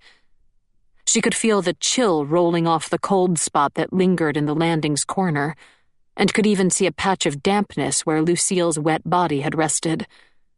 She turned back to the room, took a shuddering breath, and ducked under the cordon that separated her from the open graves. She'd never been so far into the area, not even when exploring the house on her own. It had partially been from the danger posed by the unstable strips of ground between the holes, and partially out of respect for the victims who had been buried in the space. Now, though, she had to not only walk amongst the dozen graves, but look inside them, too. She bent over the nearest hole and held her lamp out to light it. Shadows played over a jumble of limbs in its base, and she bit down on a gasp. The translucent man twisted his head and shoulders to stare up at her, his lips pulling back into a grimace to expose rotting teeth. Then his form faded, rolling away like smoke. Remy stumbled away from him, misjudged her footing, and cried out as her leg dropped into the hole behind her. The lamp and fire poker clattered to the floor as she threw out her hands to catch herself. The flame spluttered, but, by some miracle, stabilized. The poker spiraled out of her reach and tumbled into the grave.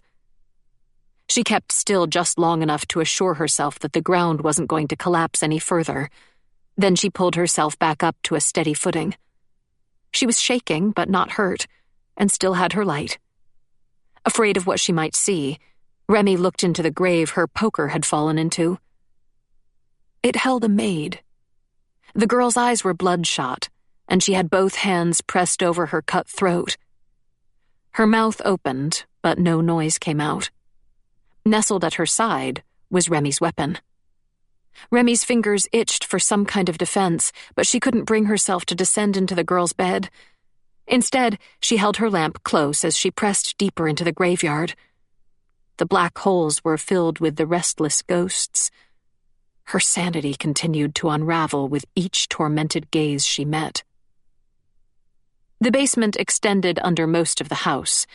Support beams loomed out of the darkness and blocked her sight, giving her the awful impression that someone, or something, might be hiding behind them and waiting for her to move too close to their trap. The dirt, long dried and crumbling, shifted under her feet, and Remy moved back to more solid ground. She turned and saw a flash of skin inside a grave near the back wall. It had a different color to the spirits. Although they appeared solid, the ghosts all held a faint, translucent aura about them. But the person in this final grave was human.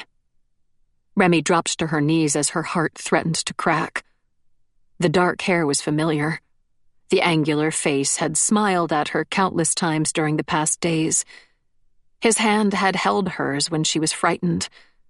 Only the stain of blood painted across his face was new. "Mark!" She set the lamp on the ground and slipped into the grave. Her feet sank ankle-deep into the water that had collected there, but she didn't care. She knelt in the cramped space by Mark's side and felt around his neck. He was cool, but not deathly cold. She pressed her fingers to his throat as she hunted for a pulse. The task was impossible. Her fingers were numb and shaking uncontrollably. "Mark, please wake up. Please." She shook his shoulder. His head rolled, his hair dragging through the water, but his eyes remained closed. He looked peaceful, unpleasantly so. She sized up the grave's sides. It was only 4 feet high, but Mark was heavy. Still, she couldn't leave him there. If he was still alive, he would freeze in the water. Remy reached her arms under his shoulders and pulled him up. Pain arced through her injured arm. Slimy water and blood dripped off Mark's form and trickled over Remy as she raised him. She heaved, using every inch of her remaining strength to get his torso over the grave's lip, then managed to push his legs over. The effort left her exhausted, but she still smiled at her triumph. She braced her forearms onto the dirt and pulled herself out as well, then collapsed next to Mark. For a moment, she focused solely on breathing. "We can't stay in this basement. It's a toxic area. But I don't know if I can get him up the stairs. She wasn't given the chance to try.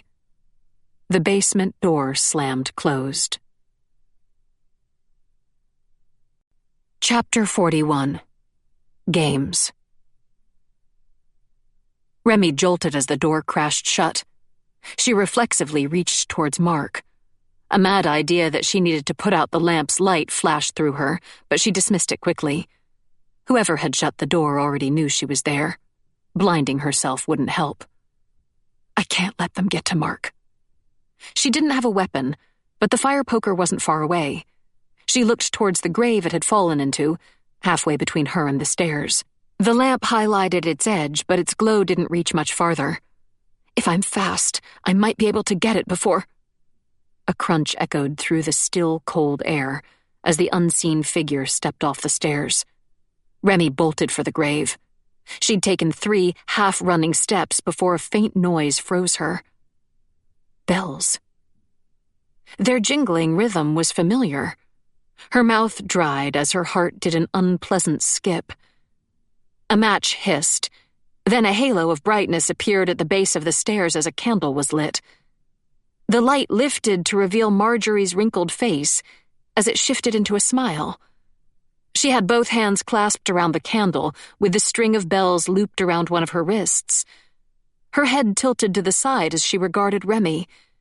She would have looked perfectly normal, except for the circle of reddish bruises around her throat, and the way her blue irises flashed black.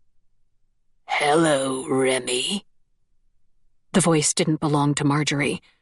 It was deep and heavy, the guttural growl of a man whose throat had been damaged. Remy fought to stay upright as her legs turned to jelly. "Edgar." "You're not completely stupid. It took the others longer to figure it out." Edgar flexed his host's neck, eyes fluttering closed as the vertebrae cracked. "The others?" Remy was already starting to suspect the truth, but she wanted to hear the words. Her eyes flicked to the grave before returning to her companion's face. Edgar was too close for her to make a run for it, but if she could keep him distracted long enough... The black eyes smiled at Remy. "Piers and Lucille. Though, to be fair, Lucille was drunk out of her mind. I had to bodily carry her into the attic." Remy slid a foot closer to her target, trying to move slowly enough that it wouldn't attract attention. Terror had sunk its teeth into her, clouding her mind, but she focused on keeping the conversation going. "You were using Marjorie's body this whole time, weren't you?" "Good girl," he purred. "Poor sweet Marjorie was so eager to make contact with the spirits that she left the doors to her mind wide open. I infiltrated during that first night while she wandered my house asleep, and made a little room for myself inside. It took some care to ensure she didn't find my presence, but it wasn't challenging." "I'm assuming you were responsible for everything else we didn't have an answer for. The words on Marjorie's door, the erased tapes, tampering with the cars." Another foot closer. Sweat beaded over Remy's skin. "Of course. All I had to do was take control for a handful of minutes, then erase her memories. You would think a skilled medium would be better at identifying possession, wouldn't you? Blocks of missing time are a classic symptom, but of course vanity was her downfall, as it is for so many people. She wouldn't even consider that she'd made such a great error." Another few inches closer to her weapon, Remy could see the candlelight flickering on the medium's dead, black eyes. "I don't understand. If you were using her, why did you kill her?" "Really? What a question to ask after I complimented your mind. You were growing suspicious of your party, keeping tabs, not letting them wander off alone. The only ones not under your scrutiny were the dead. I can just as easily puppet a corpse as a live body, so it was convenient to lead the cow out and have her hung." Remy flinched at the words but continued her slow progress. She was nearly at the grave. So there was never an intruder? No, little Remy. The smile widened. Just an old friend who has been watching you for a very long time. Can I ask one last question? Almost. What's your endgame? Do you just love killing so much that you refused to stop after death? Ha! Edgar threw back the medium's head in a rasping laugh. I do obtain some significant satisfaction from it. You're right. But it is hardly my motivation. So much of life is about games, have you noticed? We fake emotions, lie about our intentions, pretend innocence. For example, you're pretending not to be slinking closer to that fire poker. And I am pretending not to notice. Remy froze. Her heart dropped as she stared into Marjorie's coldly smiling face. Then she lunged towards the grave, desperation pushing her to be faster than the medium. Marjorie's hand rose, splayed fingers curled towards the ground, then jerked up. 5 gray, decaying hands burst out of the packed earth. The limbs curled towards Remy and caught around her legs. The fingers tightened their grip, then pulled her down so harshly that it forced her breath out. More arms grew out of the floor and wrapped around her shoulders and back to pin her. Their spongy, scabbed flesh was sickeningly cold and unrelenting. Remy cried out and thrashed, but the hands only tightened. The touch of rotting flesh made her nausea swell, and only the pressing terror kept her stomach where it belonged. Marjorie released a heavy exhale and moved forward. Her extended fingers twitched, controlling the dead hands like a puppet master as she knelt at Remy's side. I'm so glad I get to have you, little Remy. I've been watching you lead your tours through my home these last 2 years. I fascinated you. I could feel it. And in a way, you fascinate me. That's why I saved you for last. Stop it! Remy gasped. Marjorie set the candle on the floor and gripped a fistful of Remy's hair. The bells jingled as Remy's head was jerked to the side. Oh, don't worry, I'm not going to kill you. Not just yet. You wanted to know my end game, didn't you? Despite the rasp, his voice had a smooth, enchanting ease to it. Remy understood how he'd fooled an entire town for 8 years. A dangerous charisma seeped out of every pore. You already guessed at it when Marjorie spoke of my old order, the Red Crows. Ah, but you would be amazed by the tests we conducted.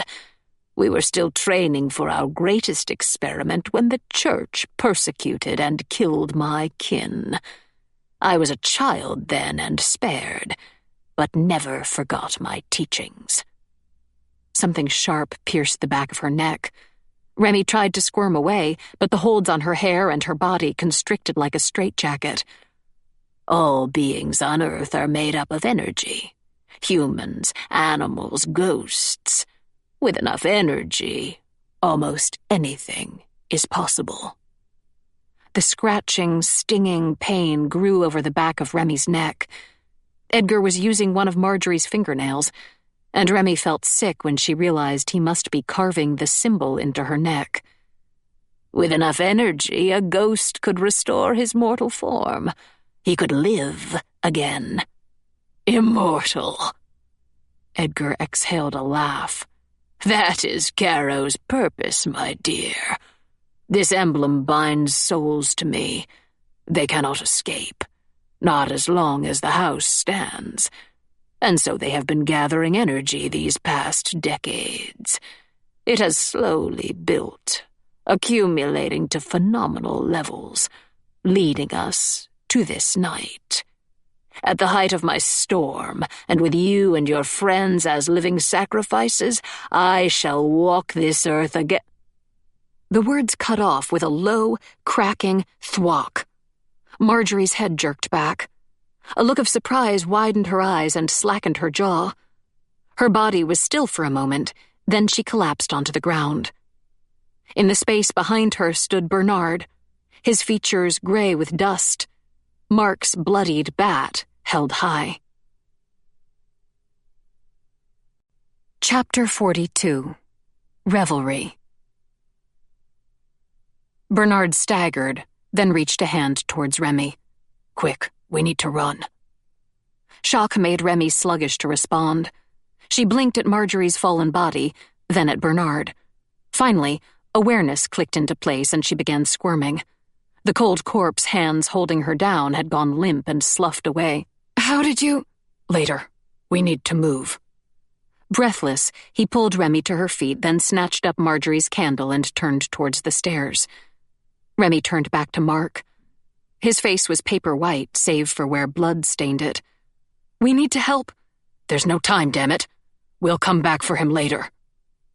Motion at Remy's side made her stagger back. Bernard's blow had cracked a hole in Marjorie's skull, but the plates were shifting back into place like a jigsaw puzzle. The black eyes swiveled towards Remy. "Oh!" Remy sent a final, desperate look towards Mark, but she understood Bernard's urgency. If she stayed to help him, they were all dead. The best she could hope for was to lead Marjorie away from him.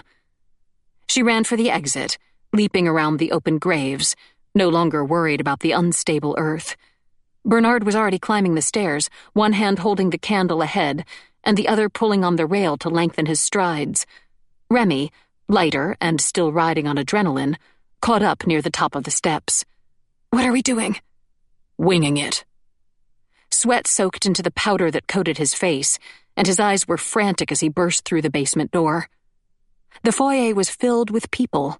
Ladies in elegant silk gowns and gentlemen in dark suits mingled, laughing and talking as a band played a soothing waltz in the space below the stairs. Maids wove through the crowd, ferrying plates of food and alcohol to the guests with light steps and deferential bows. Remy came to a halt, confusion and wonder freezing her mind. She glanced towards the place where they had piled the recreational room's furniture and found it replaced with a buffet table. The lights were bright and warm. A fire crackled in the grate. "It's a slip in time," she said. Bernard took a quick breath as he nodded. "He's trying to distract us. We need to get to the kitchens." "Why?" Remy started, but Bernard was already moving. They merged into the crowd. The bodies felt warm and real. Remy's hands brushed over feathers, silk, chiffon, and furs as she pushed between them, but none of the guests paid her any attention. "He's here," Bernard said, real fear infusing his tone. Remy followed his gaze towards the fireplace. The wingback chairs, so old and dusty in her world, were new and free from axe marks in this version. They had been pushed aside to increase the floor space, and standing in front of the fire with one hand in his pocket and a glass of brandy in the other was Edgar. He looked immaculate. His gray eyes sparkled, his sooty hair slicked back, and his suit, rather, John Carrow's suit, was sleek and crease-free. He truly looked like the ruler of the house, holding court where he could benevolently smile over his guests. Except he wasn't looking at the crowd. His gaze was fixed on Remy. Her stomach lurched. The social elite seemed ignorant of her presence, but Edgar's dispassionate eyes didn't blink as they tracked her movements. He placed his glass on the mantelpiece below his own portrait and began stalking towards them. "Can he hurt us?" Bernard whispered to Remy.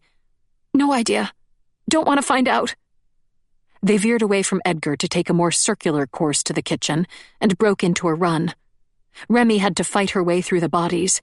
The guests were not only unaware of her, but unyielding, and roving maids repeatedly blocked her path. Edgar, on the other hand, cut through the crowd. Guests shifted aside as he neared them. He broke into a jog, his previously congenial face cracking into the harsh, wide-eyed grin of a predator closing in on its prey. Bernard made a quick, barking noise. Remy turned, but they'd become separated in the throng and she couldn't see him. Another familiar figure loomed out of the crowd of strangers, and the tinkle of bells surrounded her. Marjorie. The medium's wild smile perfectly mimicked the man's. While Remy had been distracted by the phantom, incorporeal Edgar from the time slip, the real Edgar within Marjorie's body had moved to block her path and stood, arms extended, to catch her. Remy jumped backwards. She slipped on the waxed floor and fell.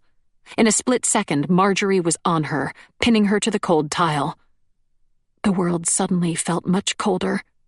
Remy blinked, and the illusion, the guests, the warm lighting, the chatter, the music, and the bobbing maids, melted away. All that remained was Marjorie and the lamp she'd dropped onto the floor in the dusty, dilapidated house. "You're a greater fool than I suspected." Edgar's voice purred. He seemed to be holding in laughter. "You can beat the cow's head in. You can stab her. You can burn her to soot. But none of that will harm me. You cannot kill the dead." Remy landed a kick on Marjorie's thigh. She didn't even flinch. "What was your end game, Remy? Hide out in the house? Take your chances on the bridge? Both are certain death. You are past any hope of winning. Lie still now, and I won't prolong this part any more than necessary." The hand gripped her hair and twisted her head to the side as Marjorie's weight pinned her to the floor. The fingernails found the still sore patch at the back of her neck. No amount of kicking and punching could shift the medium. Where's Bernard? Did he get away? Remy glimpsed a figure moving towards them out of the corner of her eyes. The lamp's light was so thin that she couldn't see his features, but the walk was familiar. Dread filled her. He was moving towards them. She couldn't let Edgar catch him, too. "No, don't!" "Shush now," Edgar whispered, leaning closer while Remy struggled. "I told you to keep still." The figure broke into a run. As he drew closer, Remy could see the blood shining on Mark's face. His teeth were bared in a snarl, and his eyes flashed dangerously. Marjorie's head turned a second too late. Mark's boot collided with her face, knocking her across the floor. "Run," Remy begged. Mark grabbed her arms and dragged her away from the medium. His hands were strong and warm, and only fear for his safety kept her from crying with relief. "It's Edgar. He can't be killed." Marjorie sat up, her neck making unnatural cracking noises as its vertebrae reconnected. The smile had vanished as she glared death at Mark. She extended one hand, fingers twitching towards the floor, and Remy, knowing what was about to happen, threw herself at the medium. Decaying hands cracked through the tiles. The limbs thrashed as Remy and the medium tumbled to the floor. Mark was at her side, alternately trying to hold Marjorie down and pull Remy away as the medium's face contorted into a roar of rage. A door slammed open. Bernard's voice boomed through the foyer.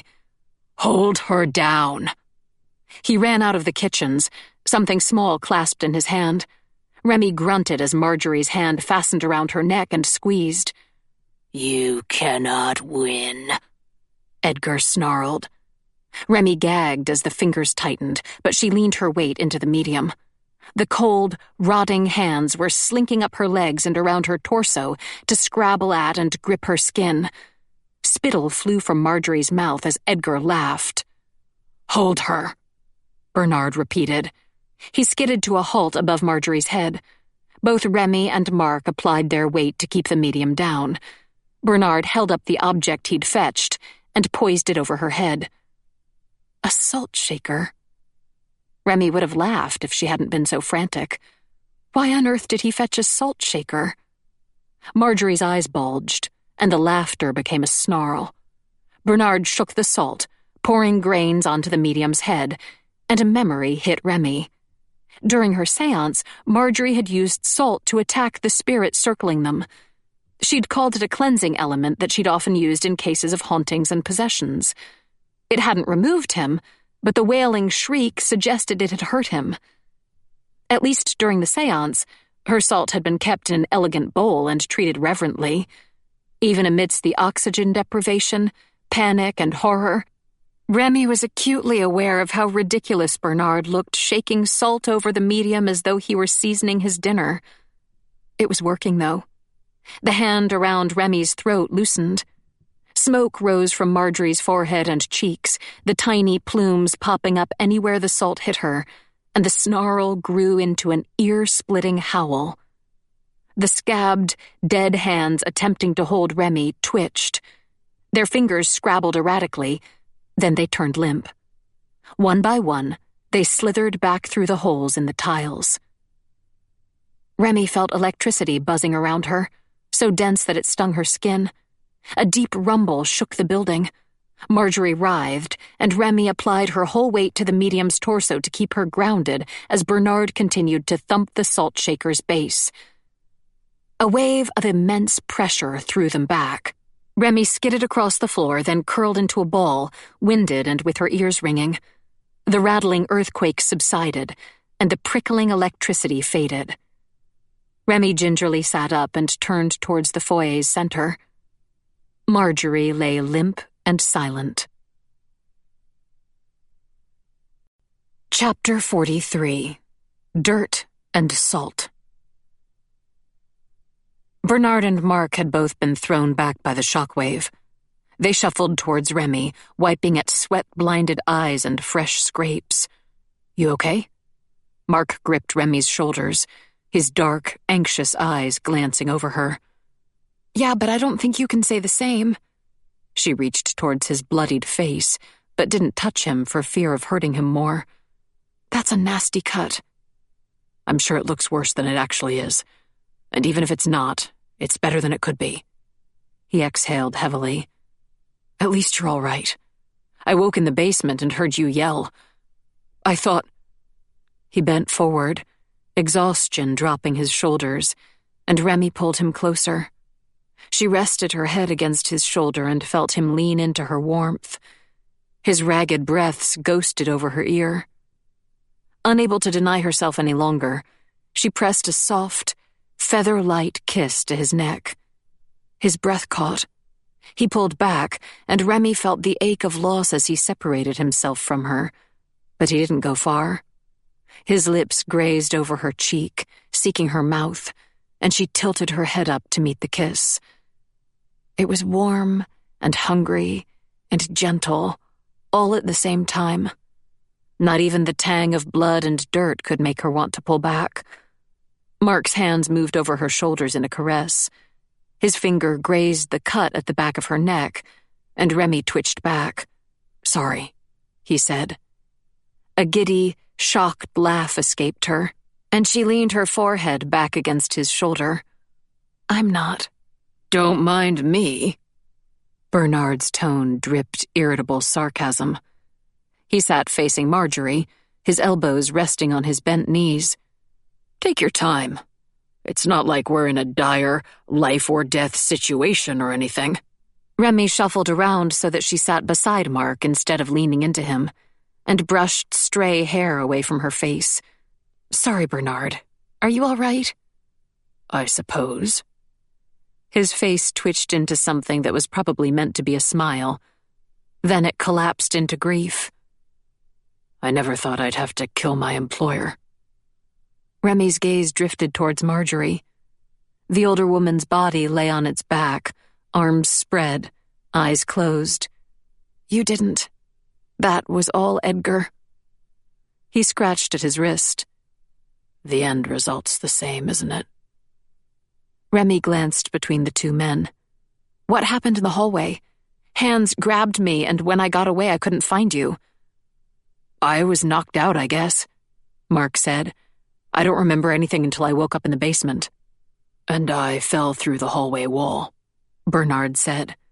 When Remy stared at him, he grudgingly elaborated. "It sort of opened up and sucked me in. It took a while to break my way out. I came downstairs to see if either of you had made it to the recreation room, but heard you arguing with Edgar in the basement." That explained the layer of plaster dust coating him. Remy turned towards Marjorie's still form. She was still reeling from the revelation that their intruder hadn't been an intruder at all. Marjorie's hand twitched, and Remy felt her heart plunge. "Ah!" "I saw it." Mark's smile disappeared as he rose and picked up Bernard's makeshift bat. "Get the salt." "Wait." Remy scrambled to her feet and caught at Mark's sleeve. He came to a halt as they watched Marjorie. Her face scrunched up into a frown, then she lifted one hand to rub at the bridge of her nose and opened her eyes. The black irises had vanished, leaving bright blue in their place. The medium groaned and propped herself upright. She blinked at Mark, Remy, and Bernard. "I've made such a mess of this." The voice belonged to Marjorie. Remy pressed a hand over her mouth.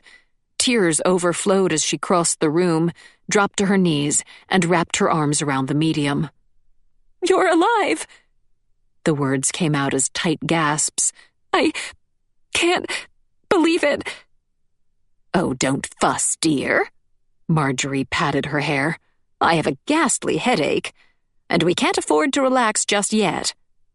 Bernard looked faintly sick. "I don't understand. You were dead. We couldn't find a pulse. I knocked a hole in your skull." "Yes, thank you for that." Marjorie sighed. "I'm sure being bludgeoned has nothing to do with this migraine." Remy drew back. Marjorie looked older. Her wrinkled skin had lost its color, and the hand that patted Remy didn't have its usual strength. But at least she was smiling. Remy wrapped an arm around the medium's back to keep her upright. Bernard dragged his fingers through his hair. Plaster dust rained over his shoulders. "But..." "I believe Edgar put me into some kind of stasis before, hanging me." Marjorie's hand fluttered to where her shawl normally draped around her shoulders, then flopped back into her lap when she couldn't find it. Dark bruises from the hanging still circled her neck.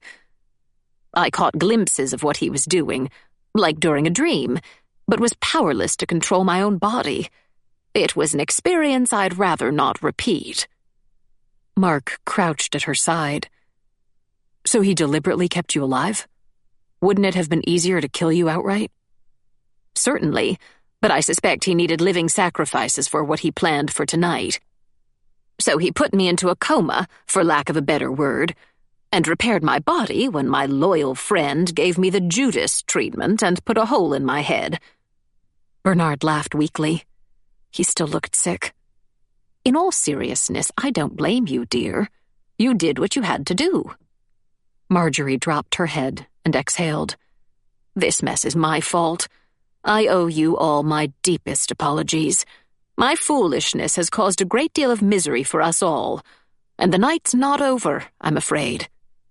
Mark, half smiling, fidgeted with the bat. "Please don't say that. I just want to get as far from Carrow as I can." "As do we all, my dear boy. Edgar has been expelled from my body, but he hasn't left the house.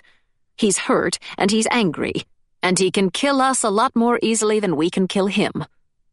Her lips tightened as she glanced around at them. "Where are my other friends? Where are Taj and April?" "Taj is dead," Bernard said. "April is missing." A door above their heads slammed, quickly followed by a second, then a third. They stared at the ceiling as the implications hit them. "He's going to hurt April," Remy breathed.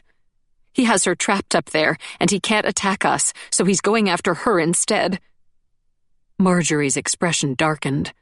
She braced herself on Remy's shoulder and tried to rise, but her legs collapsed out from under her. Her face ashen, she sat back down, breathing heavily. "Are you all right?" Remy kept her hand around Marjorie to hold her upright. "You don't look good." "Ha! I don't feel good, to be honest." Marjorie swallowed and her face scrunched up. "You need to find the girl. Save her. Bernard, fetch my kit." Anxiety churned Remy's stomach as she watched Bernard disappear into the recreational room. "We'll need to go upstairs. Bernard can stay with you." "No, it will be safer if all three of you go." Marjorie sucked in a pained breath. "Mark, would you be a dear and get me something to lean against?" Remy licked dry lips as Mark dragged a crate over and arranged it behind Marjorie's back. "We can't leave you alone down here." Don't you worry, my dear. I'm still quite capable of holding my own. She smiled with bloodless lips as Bernard returned and placed a small black leather bag at her side. She opened it and began digging through its contents. My mind is closed to Edgar now, so he's not going to exploit that weakness again. He can't possess a body unless he was invited in. You must go to April, and hurry. Take these. Marjorie pressed 2 small bottles into Remy's hands. She recognized them from the final séance. Salt and holy ground, Marjorie said. They may give you some protection and can combat any supernatural tricks. Mark had retrieved blankets from the supplies, and he draped them over Marjorie's legs. Will you be all right like this? Yes, fine. Marjorie clicked her tongue. This week has been a disaster. I'm sorry I didn't see the signs earlier. I'm sorry I let him in. Remy didn't know how to answer, but she squeezed Marjorie's hand to let her know she wasn't angry. It was easy to point fingers and delegate blame, but the truth was they had all knowingly, willingly stepped into a monster's lair. Hurry, my dears. Marjorie glanced above them. I can feel energy growing. Heaven help that girl. Remy clutched the bottles close to her chest as Mark retrieved the lamp. Then, with Mark at her right and Bernard at her left, they jogged towards the staircase. The house continued to groan under the storm's pressure. Thin tendrils of cold air worked their way into Remy's still damp clothes, making her teeth chatter and her breath plume. 2 more doors slammed above them. Room 21, right? Mark asked. Hopefully. Remy remembered Bernard's story of being sucked into a wall. She prayed nothing like that had happened to April. As they neared the top of the stairs, a tall, gray-clad figure drifted past the landing and down the hallway. The light was too weak to catch its features, but Remy thought the dress was stained. It's not Edgar, Bernard said. She's probably harmless. Remy made her aching legs move a little faster. When they reached the hallway, she reflexively looked down the direction the figure had gone, but wasn't surprised to find it had vanished. She led them right, towards room 21, and stopped in front of the door. Bernard took hold of the handle and twisted it. Remy stared in shock as the knob turned. Whatever had been locking it earlier was gone. The door drew open, and her shock turned to dread. Dusty furniture waited exactly where it always sat. Shadows quivered across the wallpaper. Except for the rain pounding at the window, the room was almost unnervingly serene. April wasn't there. Mark frowned. This is the same room we were trying to get into earlier, isn't it? Remy looked upwards to where a jagged hole had been punched through the ceiling, and swallowed. Yes. The hole was directly above the bed, and shards of splintered wood littered the quilt. That was a hopeful sign, at least. The mattress would have broken April's fall. Remy stepped back and faced the hallway. A spirit watched them. Recognition made Remy catch her breath. The Grey Lady. The ghost stood proud and tall, her hair fastened into a bun above her head, and translucent drops of blood glistening on her long neck. Her elegant, stained Victorian gown swished silently as she turned to point at a door. Edgar's room. The spirit lingered for a moment, a single finger extended towards the door, then vanished like smoke dispelled by a breeze. Thank you, Remy murmured as she hurried forward. She gripped the master bedroom's door handle and twisted it, but it was locked. She frowned and pressed a hand to her throat, where her pulse throbbed. It's sealed. He must have moved April here. Give me some space, Mark said. He backed up a step, then lunged forward, throwing his shoulder against the door. The wood shivered, but didn't budge. Mark was pale, and his jaw clenched as he backed up for a second try. He'd been seriously hurt, and the continuing physical exertion was draining him quickly. She put a hand on his arm. Wait, let me try something. She used her teeth to pull the corks out of the bottles Marjorie had given her, and tipped an equal amount of each substance into her palm. She rubbed them together to blend the black soil with the white crystals, then pressed the mixture against the wood. It hissed, and the mixture grew warm in her palm. Marjorie said it would combat supernatural tricks. I hope that includes a sealed door. She started in a space just above her head and rubbed the substance across the door in gradually lowering arcs, grinding it into the wood, then stepped back once she'd reached just below her knees. For a second, nothing seemed to happen. Then the wood began to shrink. It was like watching heat melt plastic. The dark mahogany shriveled, coiling in on itself, and dripped to the floor in thick, black clumps. Dark smoke billowed out from the mess, accompanied by the repulsive smell of fungus and decay. Remy pressed a hand over her nose. The door continued to melt until it completely sloughed away from the frame. She stepped up to the entrance, but before she could move through, a figure shot out. "Thank you," April gasped, colliding with Remy and clinging to her jacket like a safety blanket. She spoke so quickly that the words ran together. "Thank you, thank you, thank you." Remy, weak from relief, pulled her into a quick hug, then held her at arm's length. "Are you hurt?" "That's a stupid question. I'd like to see you fall through a house and be fine." Small scrapes over April's arms and face glistened with drying blood. When April turned her head, Remy saw part of the symbol had been carved into the back of her neck. The flesh looked raw and painful, but April moved quickly, and her voice was strong. She tugged on Remy's arm.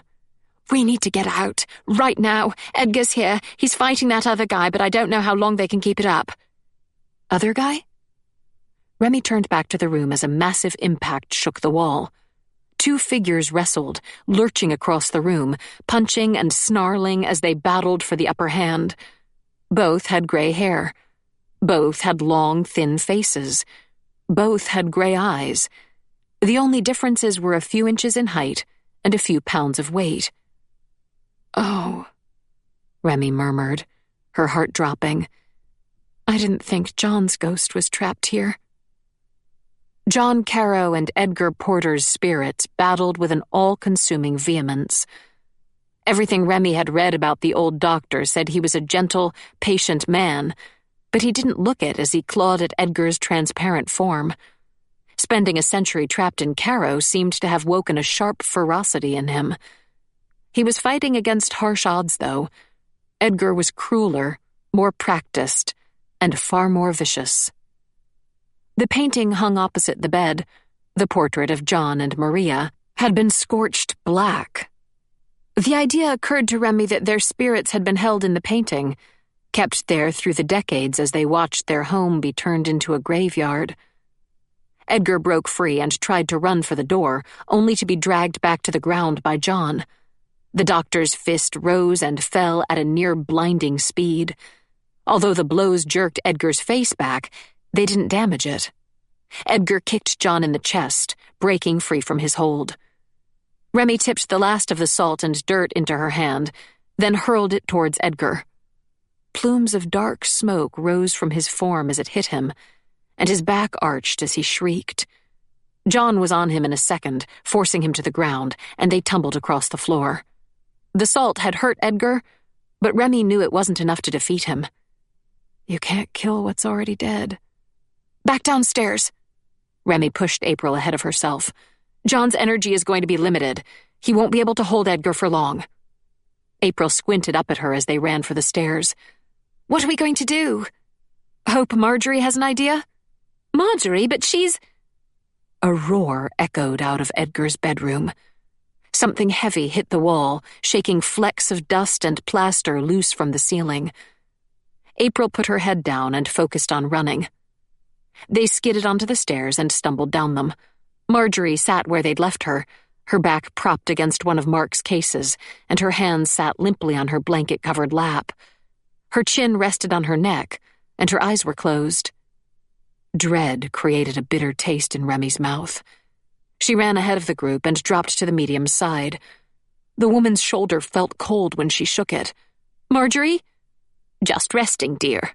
Stop sounding so anxious. Marjorie opened her eyes and lifted her head with obvious difficulty. Is she safe? Yes, April's here. John's fighting Edgar, but he won't be able to hold him for long. Remy swallowed around a lump in her throat. I don't know what to do, though. How can you kill the unkillable? Instead of answering, Marjorie turned to Mark. Do you have any sort of liquid fuel, dear boy? Yes. Gasoline for a generator in case the power went out. Find it. Bernard will help you. She turned back to April and Remy. You two will stay with me and help me set up a final séance. Remy made an unhappy noise, but Marjorie raised a hand to silence her. Yes, I know. I have made nearly every mistake in the book while working here, but please trust me. I can't promise this idea will work, but it is our best chance. Something crashed upstairs. It sounded like furniture being thrown. Remy prayed Edgar hadn't managed to break free. Mark and Bernard speared off towards the stack of equipment in the foyer's center. Marjorie pointed Remy and April towards the jumble of furniture from the recreational room. Find a table and 3 chairs. Set it up there, in that clear area. Quickly, my dears. Remy hauled a round table out of the mess and dragged it to the indicated space. April followed with her arms hooked around wooden stools. Marjorie had rolled onto her side and was trying to get to her feet, so Remy called on her energy reserves to lift the woman. April appeared at Marjorie's other side, and together they helped her to the table. Thank you. Marjorie was breathless as they eased her into the seat. She held out a hand. My bag, please. And someone fetch that tablecloth. Remy threw the cloth over the table as April retrieved the black bag. Marjorie fished out handfuls of equipment and placed the candle in the table's center. A door banged open on the second floor. No time for niceties. She dumped the container of herbs into a heap near the candle and tossed the container over her shoulder. The spirits will have to make do with this. Found it. Mark was perched on one of the crates partway up the stack, with Bernard at his side. They held up jugs of gasoline. Spread it everywhere, Marjorie said. We're going to burn this house to the ground. Chapter 44. Energy. Burn it? Mark's enthusiasm faded into uncertainty. He looked around the dim room. I don't think that's possible. Carrow doesn't have enough wood. Most of it is stone and plaster. Never mind that. The house will burn. But humidity and rainwater has soaked into all the wooden supports and flammable cloth. His frown cracked the drying blood on his face. And even if we can start a fire, as soon as the roof collapses, the storm will douse the flames. My dear boy. Marjorie pounded a fist onto the table, making them all jolt. You think far too much. Spread the fuel. Let me handle the rest. Remy squeezed her eyes closed, then took a breath. Do it, Mark. Bernard had already unscrewed the lid from one of the cans. He lifted it to splash the gasoline over the walls. With a stressed, anxious grumble, Mark followed his lead. Oh yeah, sure, burn the house down, April muttered. Don't worry about asking the owner's permission. I'm sure she won't mind. April. Remy didn't know what to say. The teen met Remy's eyes and her face hardened. You know what? Yes, let's burn it down. We'll burn it into hell where it belongs. That's the spirit, my dear.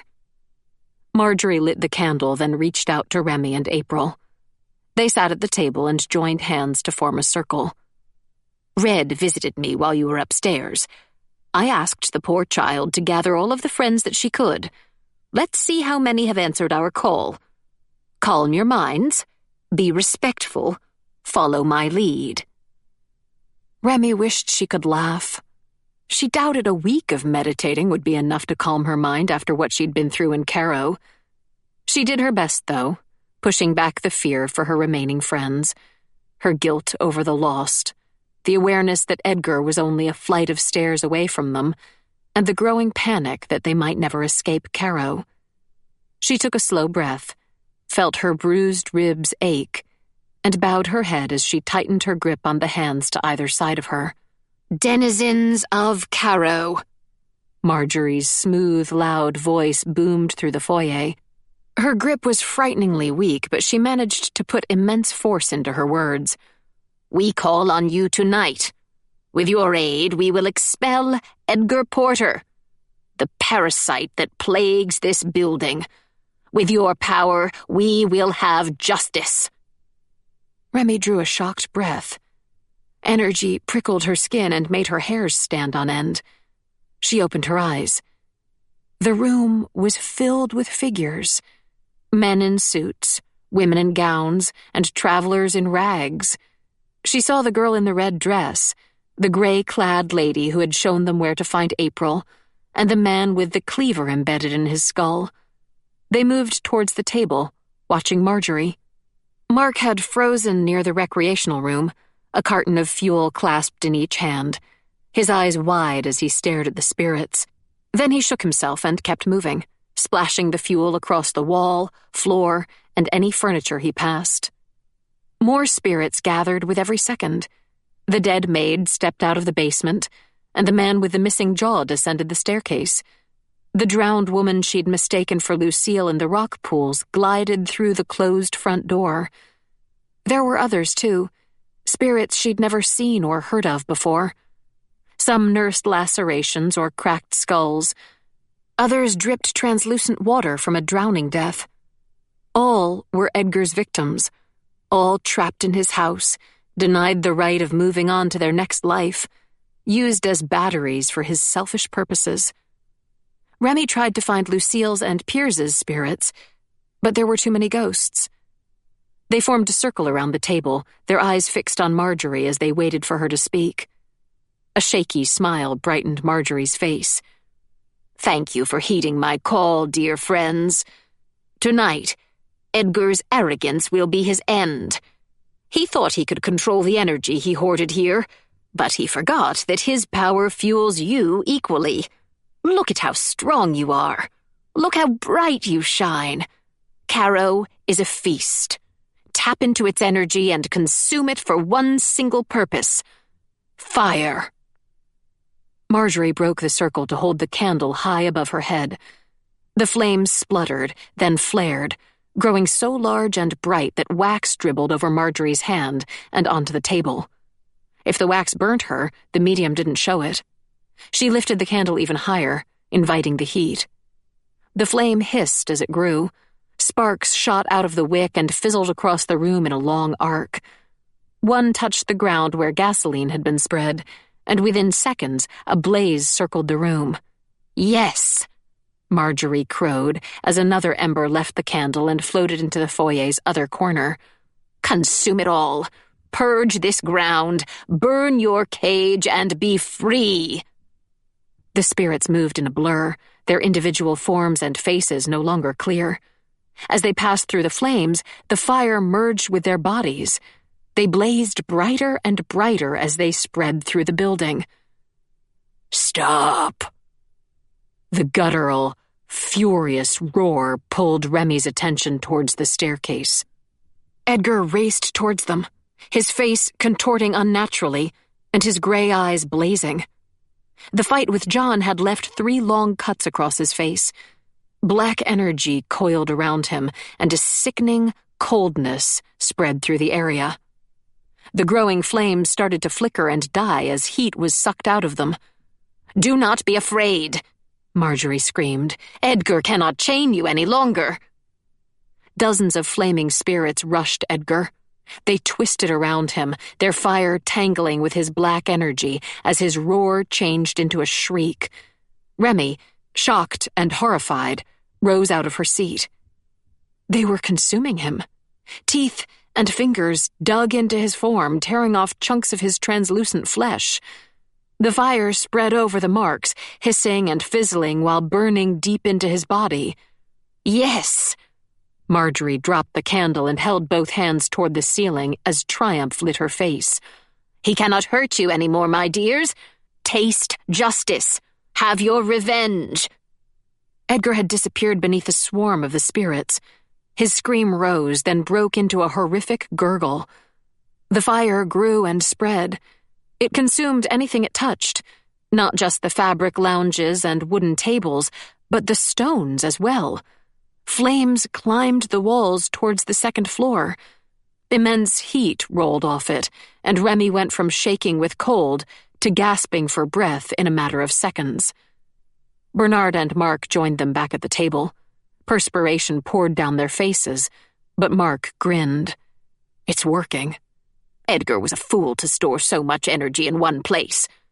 Marjorie panted as she slumped back in her chair, her eyes bright.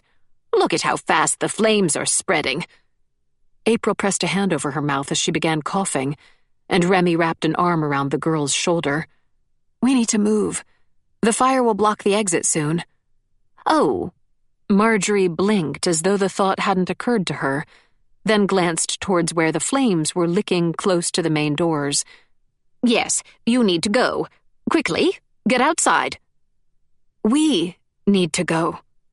Remy hooked an arm under Marjorie's shoulder. Bernard was at the medium's other side in an instant, and they dragged her to her feet. The séance had clearly drained Marjorie's strength. She tried to shuffle her feet, but Remy and Bernard had to carry her weight as they struggled towards the escape. A flaming beam tumbled from the ceiling and smashed onto the floor ahead of them, sending up a plume of sparks and smoke. Keep moving. Mark snatched one of the chairs from the séance table and ran ahead. He pressed the chair's legs against the beam and then leaned into it. Flames spread over the wood, but he didn't seem to notice as he forced the smoldering board back far enough to clear a path for them. Remy ducked her head and quickened her pace. April was already at the door, hauling it open for them. She squeaked as flames spread dangerously close and darted outside into the rain. As they neared the exit, Remy glanced behind them a final time. The fire had grown exponentially, and its crackle became a near-deafening roar. Parts of the upper level crumbled and showered embers across the room. At the top of the stairs stood a familiar figure. Remy stared. For a moment she thought Edgar had escaped the writhing pile of spirits bent on dismantling him, but then she realized she wasn't seeing Edgar. It was John Carrow, standing tall and with his hands clasped behind his back. He gazed over the scene, a smile lifting his lips. Then he raised a hand in farewell towards Remy. She waved back, feeling both grief for the state he'd been trapped in and relief that his suffering would be over. Then she stepped through the blazing doors and into the rain. The storm continued to drench the house. Moving from overwhelming heat into icy water was a bizarre sensation, and even Marjorie released a displeased, choking noise. Into the garden, Remy said, adjusting her grip on the medium. The house will collapse on us if we stay on the porch. Thick mud sucked at their boots as they marched away from the building and through the dead garden. When Remy decided they were safe enough, they stopped by a group of stone benches. She and Bernard set Marjorie on one of the chairs, and she slumped back, sheet white and her breathing thin, to rest against Bernard's shoulder. A section of Carrow's roof crumbled, sending up a pillar of glowing flames and sparks. Despite the storm's ferocity, the fire refused to die. It was consuming the entire building, collapsing walls and sucking the ceiling towards the ground. Embers flew over their heads like a million fireflies, and when Remy looked behind them, she saw the massive barn housing their cars was also burning. So much energy, Marjorie whispered. I've never seen such a strong concentration in my life. Mark had come up beside Remy, and she slipped her hand into his. His fingers were warm from the blaze, and he rubbed his thumb over her knuckles. Will the ghosts be free after this? Yes, they should be, Marjorie said. Fire has a cleansing effect, a bit like salt. Burning an area can purge evil out of it, and hopefully do away with the bindings Edgar used to trap the house's victims. She tilted her head back and sighed. Poor Piers and Lucille. They didn't deserve to die in there. Didn't deserve to die. Remy's eyes widened, and her breath hitched. Horror rushed through her and turned her heart cold. They're not dead.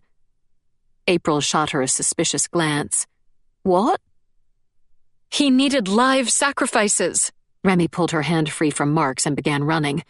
She called over her shoulder, even though she didn't think the words would reach her friends through the rain's drum and the fire's roar. He didn't kill them. He put them in a frozen state like what he did to Marjorie. Heaven have mercy on me. I left them inside to burn. The house was crumbling. The entire right-hand side had turned to blazing rubble, and the left looked close to following. The heat must be phenomenal. Even if I can get inside, the fire might already have claimed them. She thought she heard a voice calling her, but didn't waste precious time glancing over her shoulder. The doorway was clear. She could see inside the house's glowing maw. A dozen ghosts had gathered around the carpet below Edgar's blazing portrait, some dripping water, others dripping blood, and one was missing half of his face. They paced in circles around Piers's and Lucille's prone forms. When flames licked too close, the spirits beckoned the heat towards themselves and seemed to absorb it into their bodies. A spark of hope lit Remy's insides. They're shielding the bodies. She tried to call to the spirits, but a section of the roof above the staircase collapsed, and a wave of heat hit her face, snatching her breath away. She staggered back, but then the scorching warmth abated in a rush. She opened her eyes. The young, transparent girl dressed all in red stood in her path. The spirit's large, baleful eyes blinked at her as it extended a gloved hand. Remy didn't hesitate to take it. The fingers were cold and only barely tangible. It was like trying to hold a wisp of mist. Red smiled, then turned and guided Remy into the building. Remy knew the house should be hot enough to scorch the hair from her skin and burn her lungs, but she couldn't feel it. The air was thin, and she had to gasp to get the oxygen she needed, but the rippling heat vanished before it touched her. They made a beeline for the space below the portrait. The spirits that gathered around the bodies parted to let Remy through. She could barely breathe, but whispered a reverential, "Thank you," as she dropped to her knees. Lucille was closest. Her skin was a ghastly gray shade, and she didn't show any response to the inferno surrounding them. Remy hooked her arms under the woman's shoulders and began dragging her towards the exit. A warm hand on Remy's shoulder startled her. She turned to see Mark, sweat and rain mingling with the blood on his face, at her side. He took Lucille out of Remy's arms and lifted her body over his shoulder. His eyes squinted with the effort, but he set his jaw. "Get to the exit." She turned back to Piers. Bernard had appeared, unseen and unheard through the roar of the fire, and was already dragging the man by his torso. Remy lifted Piers's legs to share the weight, and the two of them staggered towards the doors. The tiles below Remy's feet cracked. Fissures of hot air burst out from them, and she was forced to drop Piers's legs as she leapt away from the scorching heat. The ghosts pressed closer to her, sucking the fire away. The sensation was bizarre. Freezing air slid over fresh burns, leaving Remy shaking and overheated at the same time. "Remy!"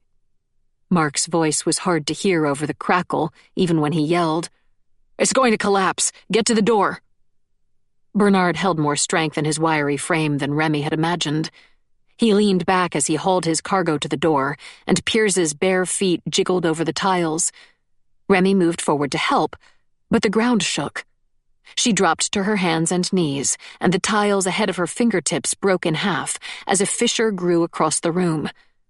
Remy barely had enough time to take a breath. Then the foyer's floor collapsed. Chapter 45. Ruins. Tiles poked up in vicious fragments as the floor dipped. Remy threw herself prostrate and scrabbled for a hold. Dust billowed around her, choking her and turning the flaming blocks of wood and cinders falling from the ceiling into indistinct golden lights arcing through the haze. Remy felt herself falling and scrambled to reach the higher ground. Then a sudden drop plunged her out of view of the front doors, and the rumbling, sucking motion ground to a halt. Remy blinked through the dust. Her patch of the floor had been sucked into the basement. She'd come to rest partway down the crater, nearly 6 feet below the main floor, and at an alarming angle. One of the basement's support beams poked through the chaos at her side, and Remy wrapped her arm around it to keep from slipping farther into the basement. Mark's voice sounded worlds away. "Remy!" "He's still on the ground floor, thank mercy." Remy called back through a painfully tight throat. "I'm fine. Get Lucille outside. I'll follow." Flames licked out of the basement where embers had caught on the wooden supports.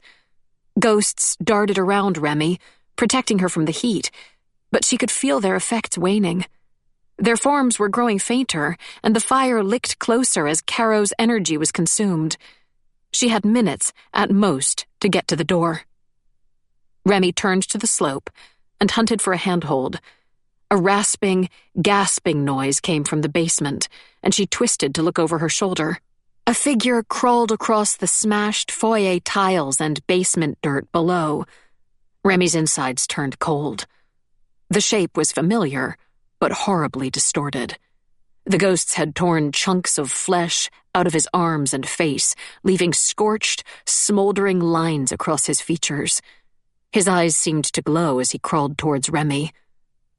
"You're dying," Remy said as realization hit her.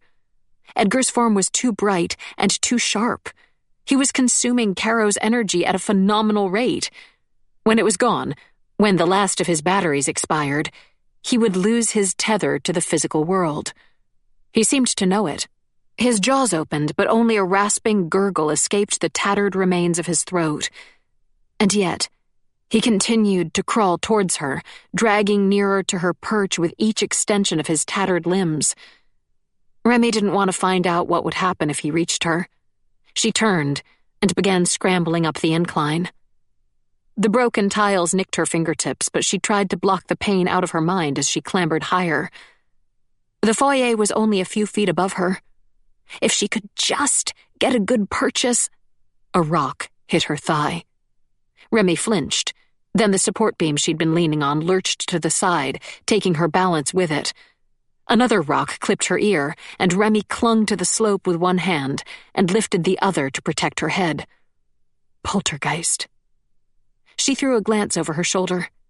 Edgar's face distorted, the skin pulling apart horrifically and the muscles below vibrating as he screamed at her. He was close, and the ground shifted around him as the poltergeist phenomenon lifted the broken rocks and flaming wood, throwing them at the surroundings like a hurricane. The ghosts flitting around Remy were so faint they were nearly invisible. The house was drained. Edgar and his victims were snatching at the last dregs of its energy to stay alight. Roof tiles dropped past Remy. Flames tangled around them as the ceiling crumbled. She made a final leap for the ground floor. Pain cut across her arms and stomach as the fractured marble cut into her, but the lip of the hole was still a few inches out of reach. "Remy!" A hand appeared through the dust and choking smoke. Remy stretched and grasped its fingers. It pulled on her, hard, and she kicked against the slope to help. Freezing fingers dug into Remy's ankle. She screamed. The cold touch burnt like fire. Edgar pulled on her, half dragging her down to him and half clawing his way up her body. His expression was demented with anger and fear.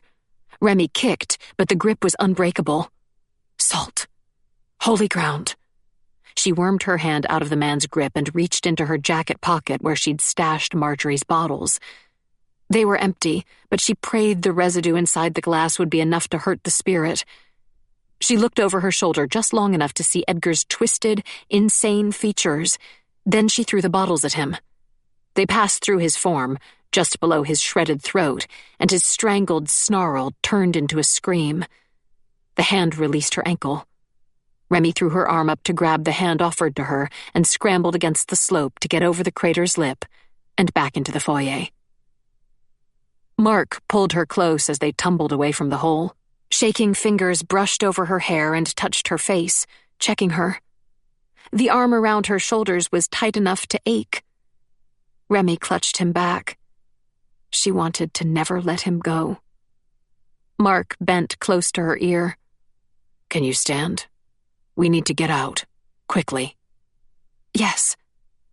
Her legs ached and shook, but she willed them to hold her for a few more seconds. Mark pulled her up, then held his arm around her as they ducked their heads and stumbled towards the exit. Wisps of translucent light, the last of the ghosts, flitted around them, a poor filter for the phenomenal heat that surrounded them. Then they burst through the door and into the freezing garden. Remy paused at the base of the steps and struggled to draw breath through her coughing. An immense rumble shook the ground under her feet, and a gust of heat on her back told her Carrow's roof had come down. Bernard appeared at her other side, and he and Mark half-helped, half-carried Remy into the garden. As they neared the rest of their party, Remy blinked against the rain to make out the faces. Lucille sat on one of the stone benches with April at her side. Both were crying, though April smiled through her tears. Lucille was still a sickening shade of gray, and flecks of vomit stuck in her wet hair. She leaned against her ward, shaking and dazed, but clearly alive. Piers had been laid on the bench next to Marjorie. The medium had her fingertips pressed to his throat. As Remy, Mark, and Bernard neared, she gave them a thin smile. He has a pulse, but it's not strong. Mark frowned. I still can't believe it. There wasn't any sign of a pulse when we found him in the foyer. No, of course not. Their bodies were frozen. No pulse, no brain activity, no decay. They were simply kept immobilized until they were needed, like a slip in time. I'm glad one of us understands. Mark carefully lowered Remy onto the third bench. Her leg throbbed, and her lungs burned, but she sighed as she took the pressure off her aching limbs. Mark gave Remy's shoulder a squeeze, then crossed to Piers. He tilted the man's head back and pushed his eyelid up to check the pupil. Piers still looked unpleasantly limp. Lucille rubbed a hand over the tip of her nose. Her eyes were red-rimmed and her cheeks blotchy. I want to go home. Me too. April held her friend closer. That's easier said than done. Bernard eased himself onto the seat next to Remy. The creases around his face looked deeper than normal. We need the storm to clear before we can cross the bridge. And without the house, we have no shelter or food. I don't think we'll need to wait much longer. Marjorie nodded towards the sky. Look at that. They followed her gaze. A gap had broken through the clouds, allowing a thin spear of light through. The rain already felt lighter. They had spent so long trapped in darkness that Remy had lost track of the time of day. She couldn't hold back a smile at the sight of late afternoon light.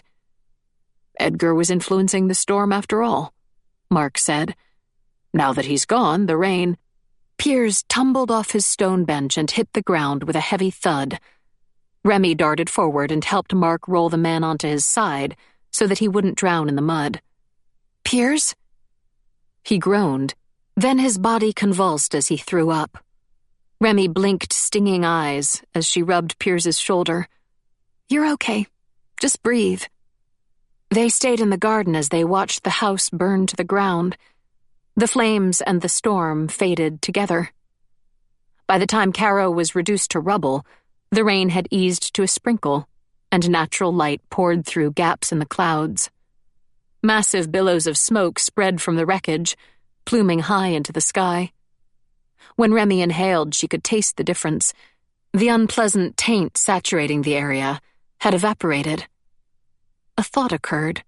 She reached for Mark and tugged on his sleeve. Your brother... Yeah. He continued to smile, though his voice was raw. He led me through the fire to find you. He disappeared as we left the house, but I think he'll be free now. Mark moved between Piers, Lucille, and Marjorie, checking on them and offering comfort when he could. Remy lifted her face towards the sky. As afternoon drew towards evening, the golden embers that marked Carrow's corpse faded and died, and her mind turned to their freedom. Everything they'd brought was lost inside the collapsed building. Their cars were buried in the shed's rubble, and they'd lost their phones and the two-way radio. The bridge should be safe by now, but we still need to reach civilization, and it's a long walk. It won't be pleasant, but we'll have to get home on foot. No one's coming to look for us, are they? Marjorie sat with her back against one of the low stone fences.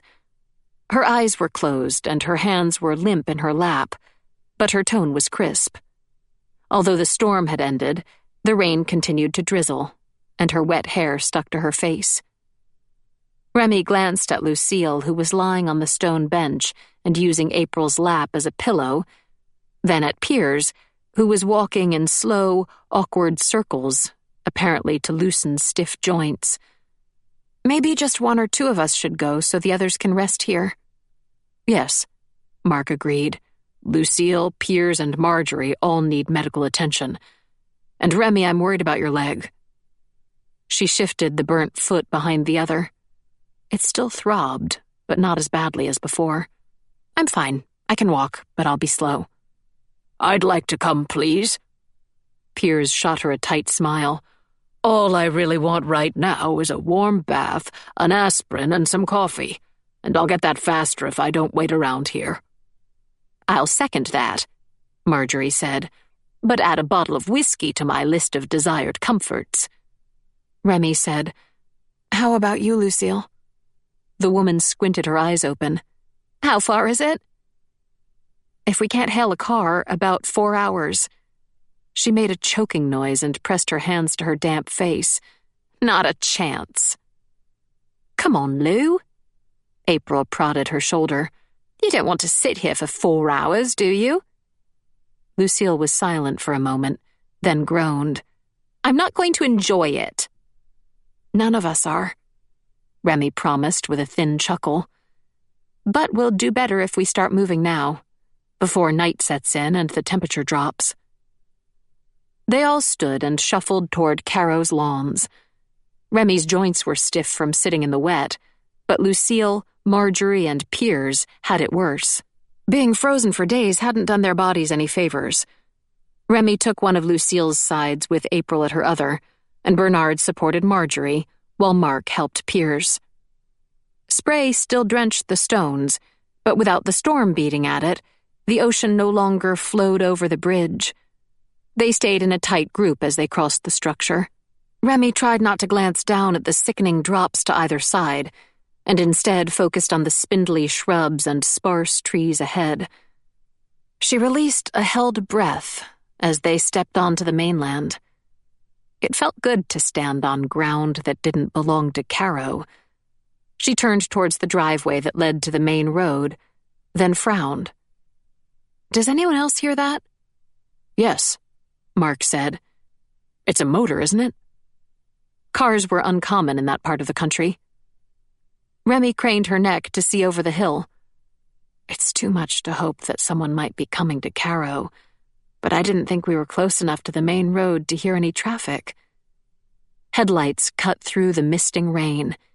3 vehicles crested the hill and rolled towards Carrow's Island. Remy caught sight of police markings on one of the cars. How? You don't think... Mark started, then caught himself.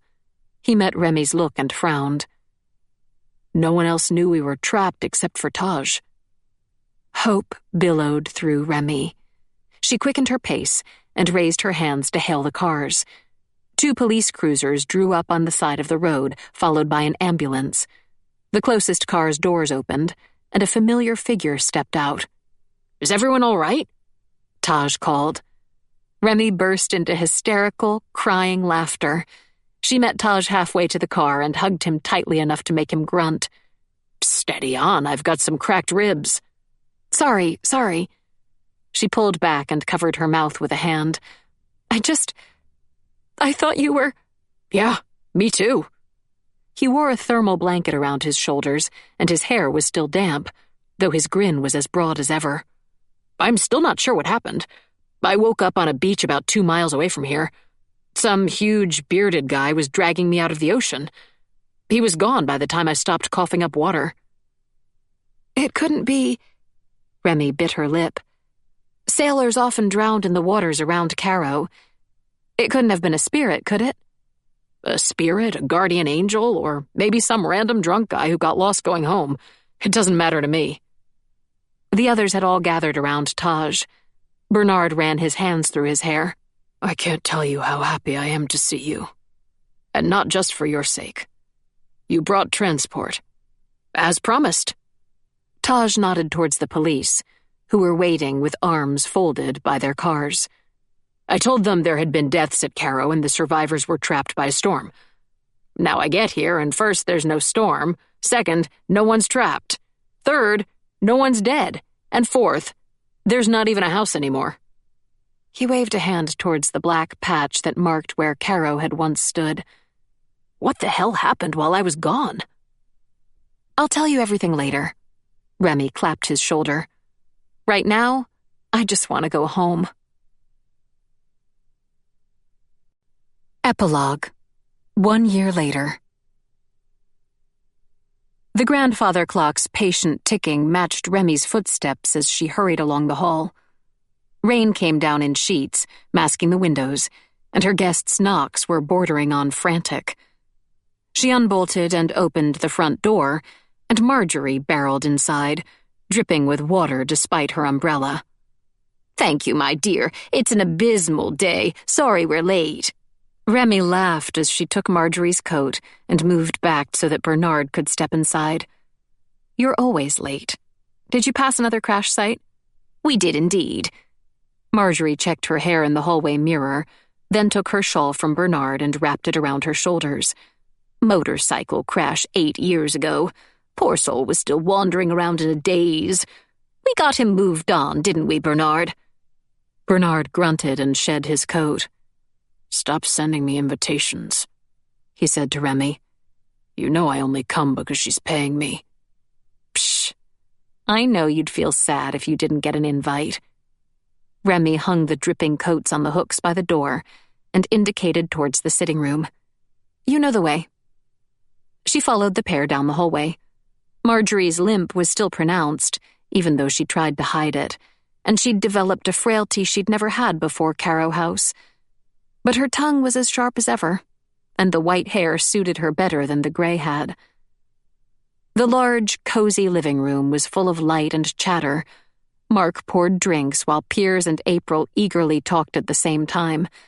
Taj waved to Marjorie as she entered, and the medium joined him by the fire. Lucille, her hair grown out and wearing a business suit, lounged in one of the couches and sipped wine. Like it had Marjorie, Carrow had aged her prematurely.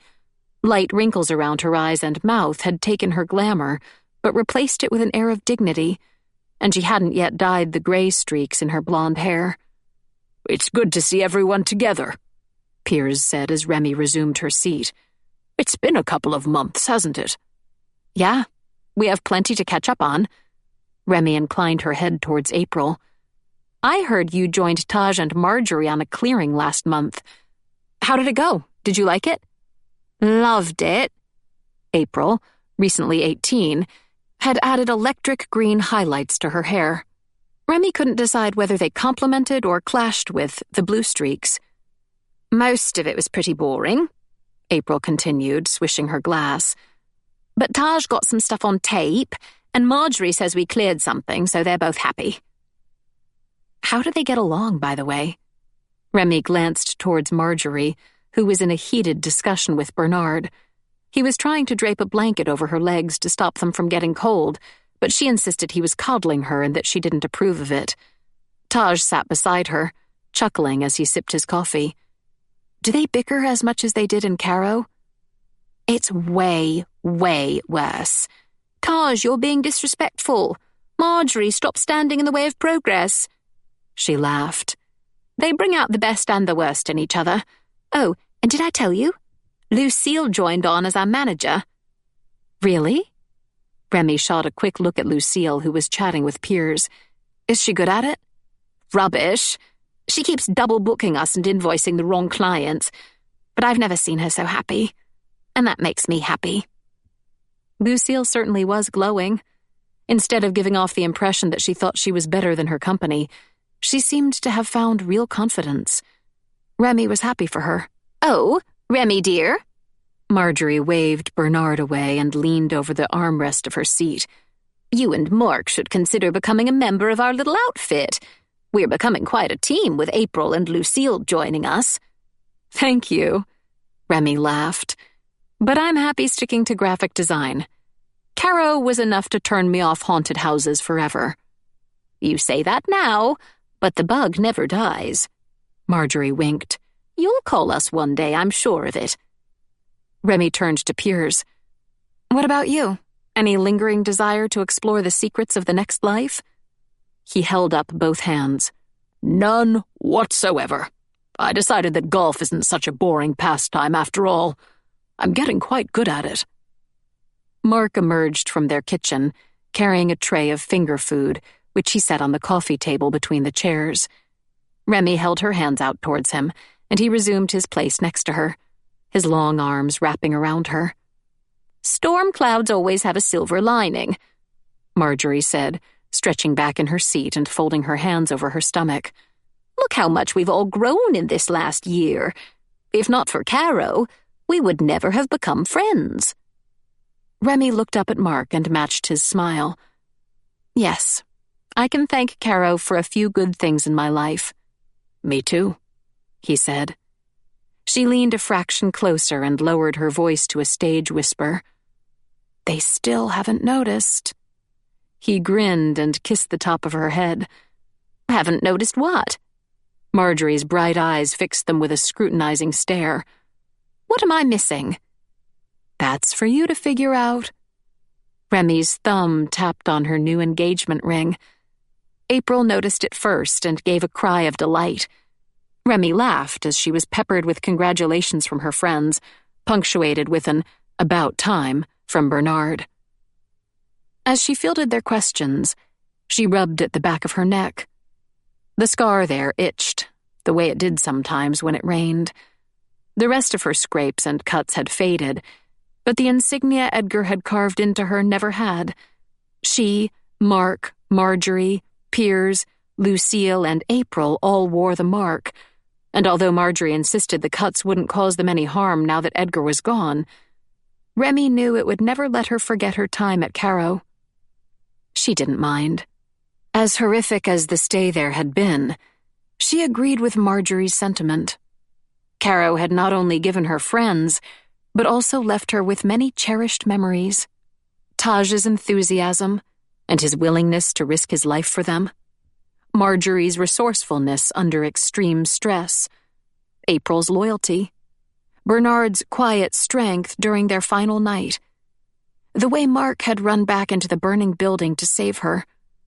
Every time she looked at their living room fire, she remembered Carrow, blazing bright and scattering embers into the sky, as its evil was finally erased and its spirits released. That alone was worth everything. She closed her eyes, pressed a little closer to Mark, and smiled. This has been The Carrow Haunt, written by Darcy Coates, narrated by Carolyn Hewitt. Post-production Eric West. Copyright 2023, Darcy Coates. Production copyright 2023, Darcy Coates.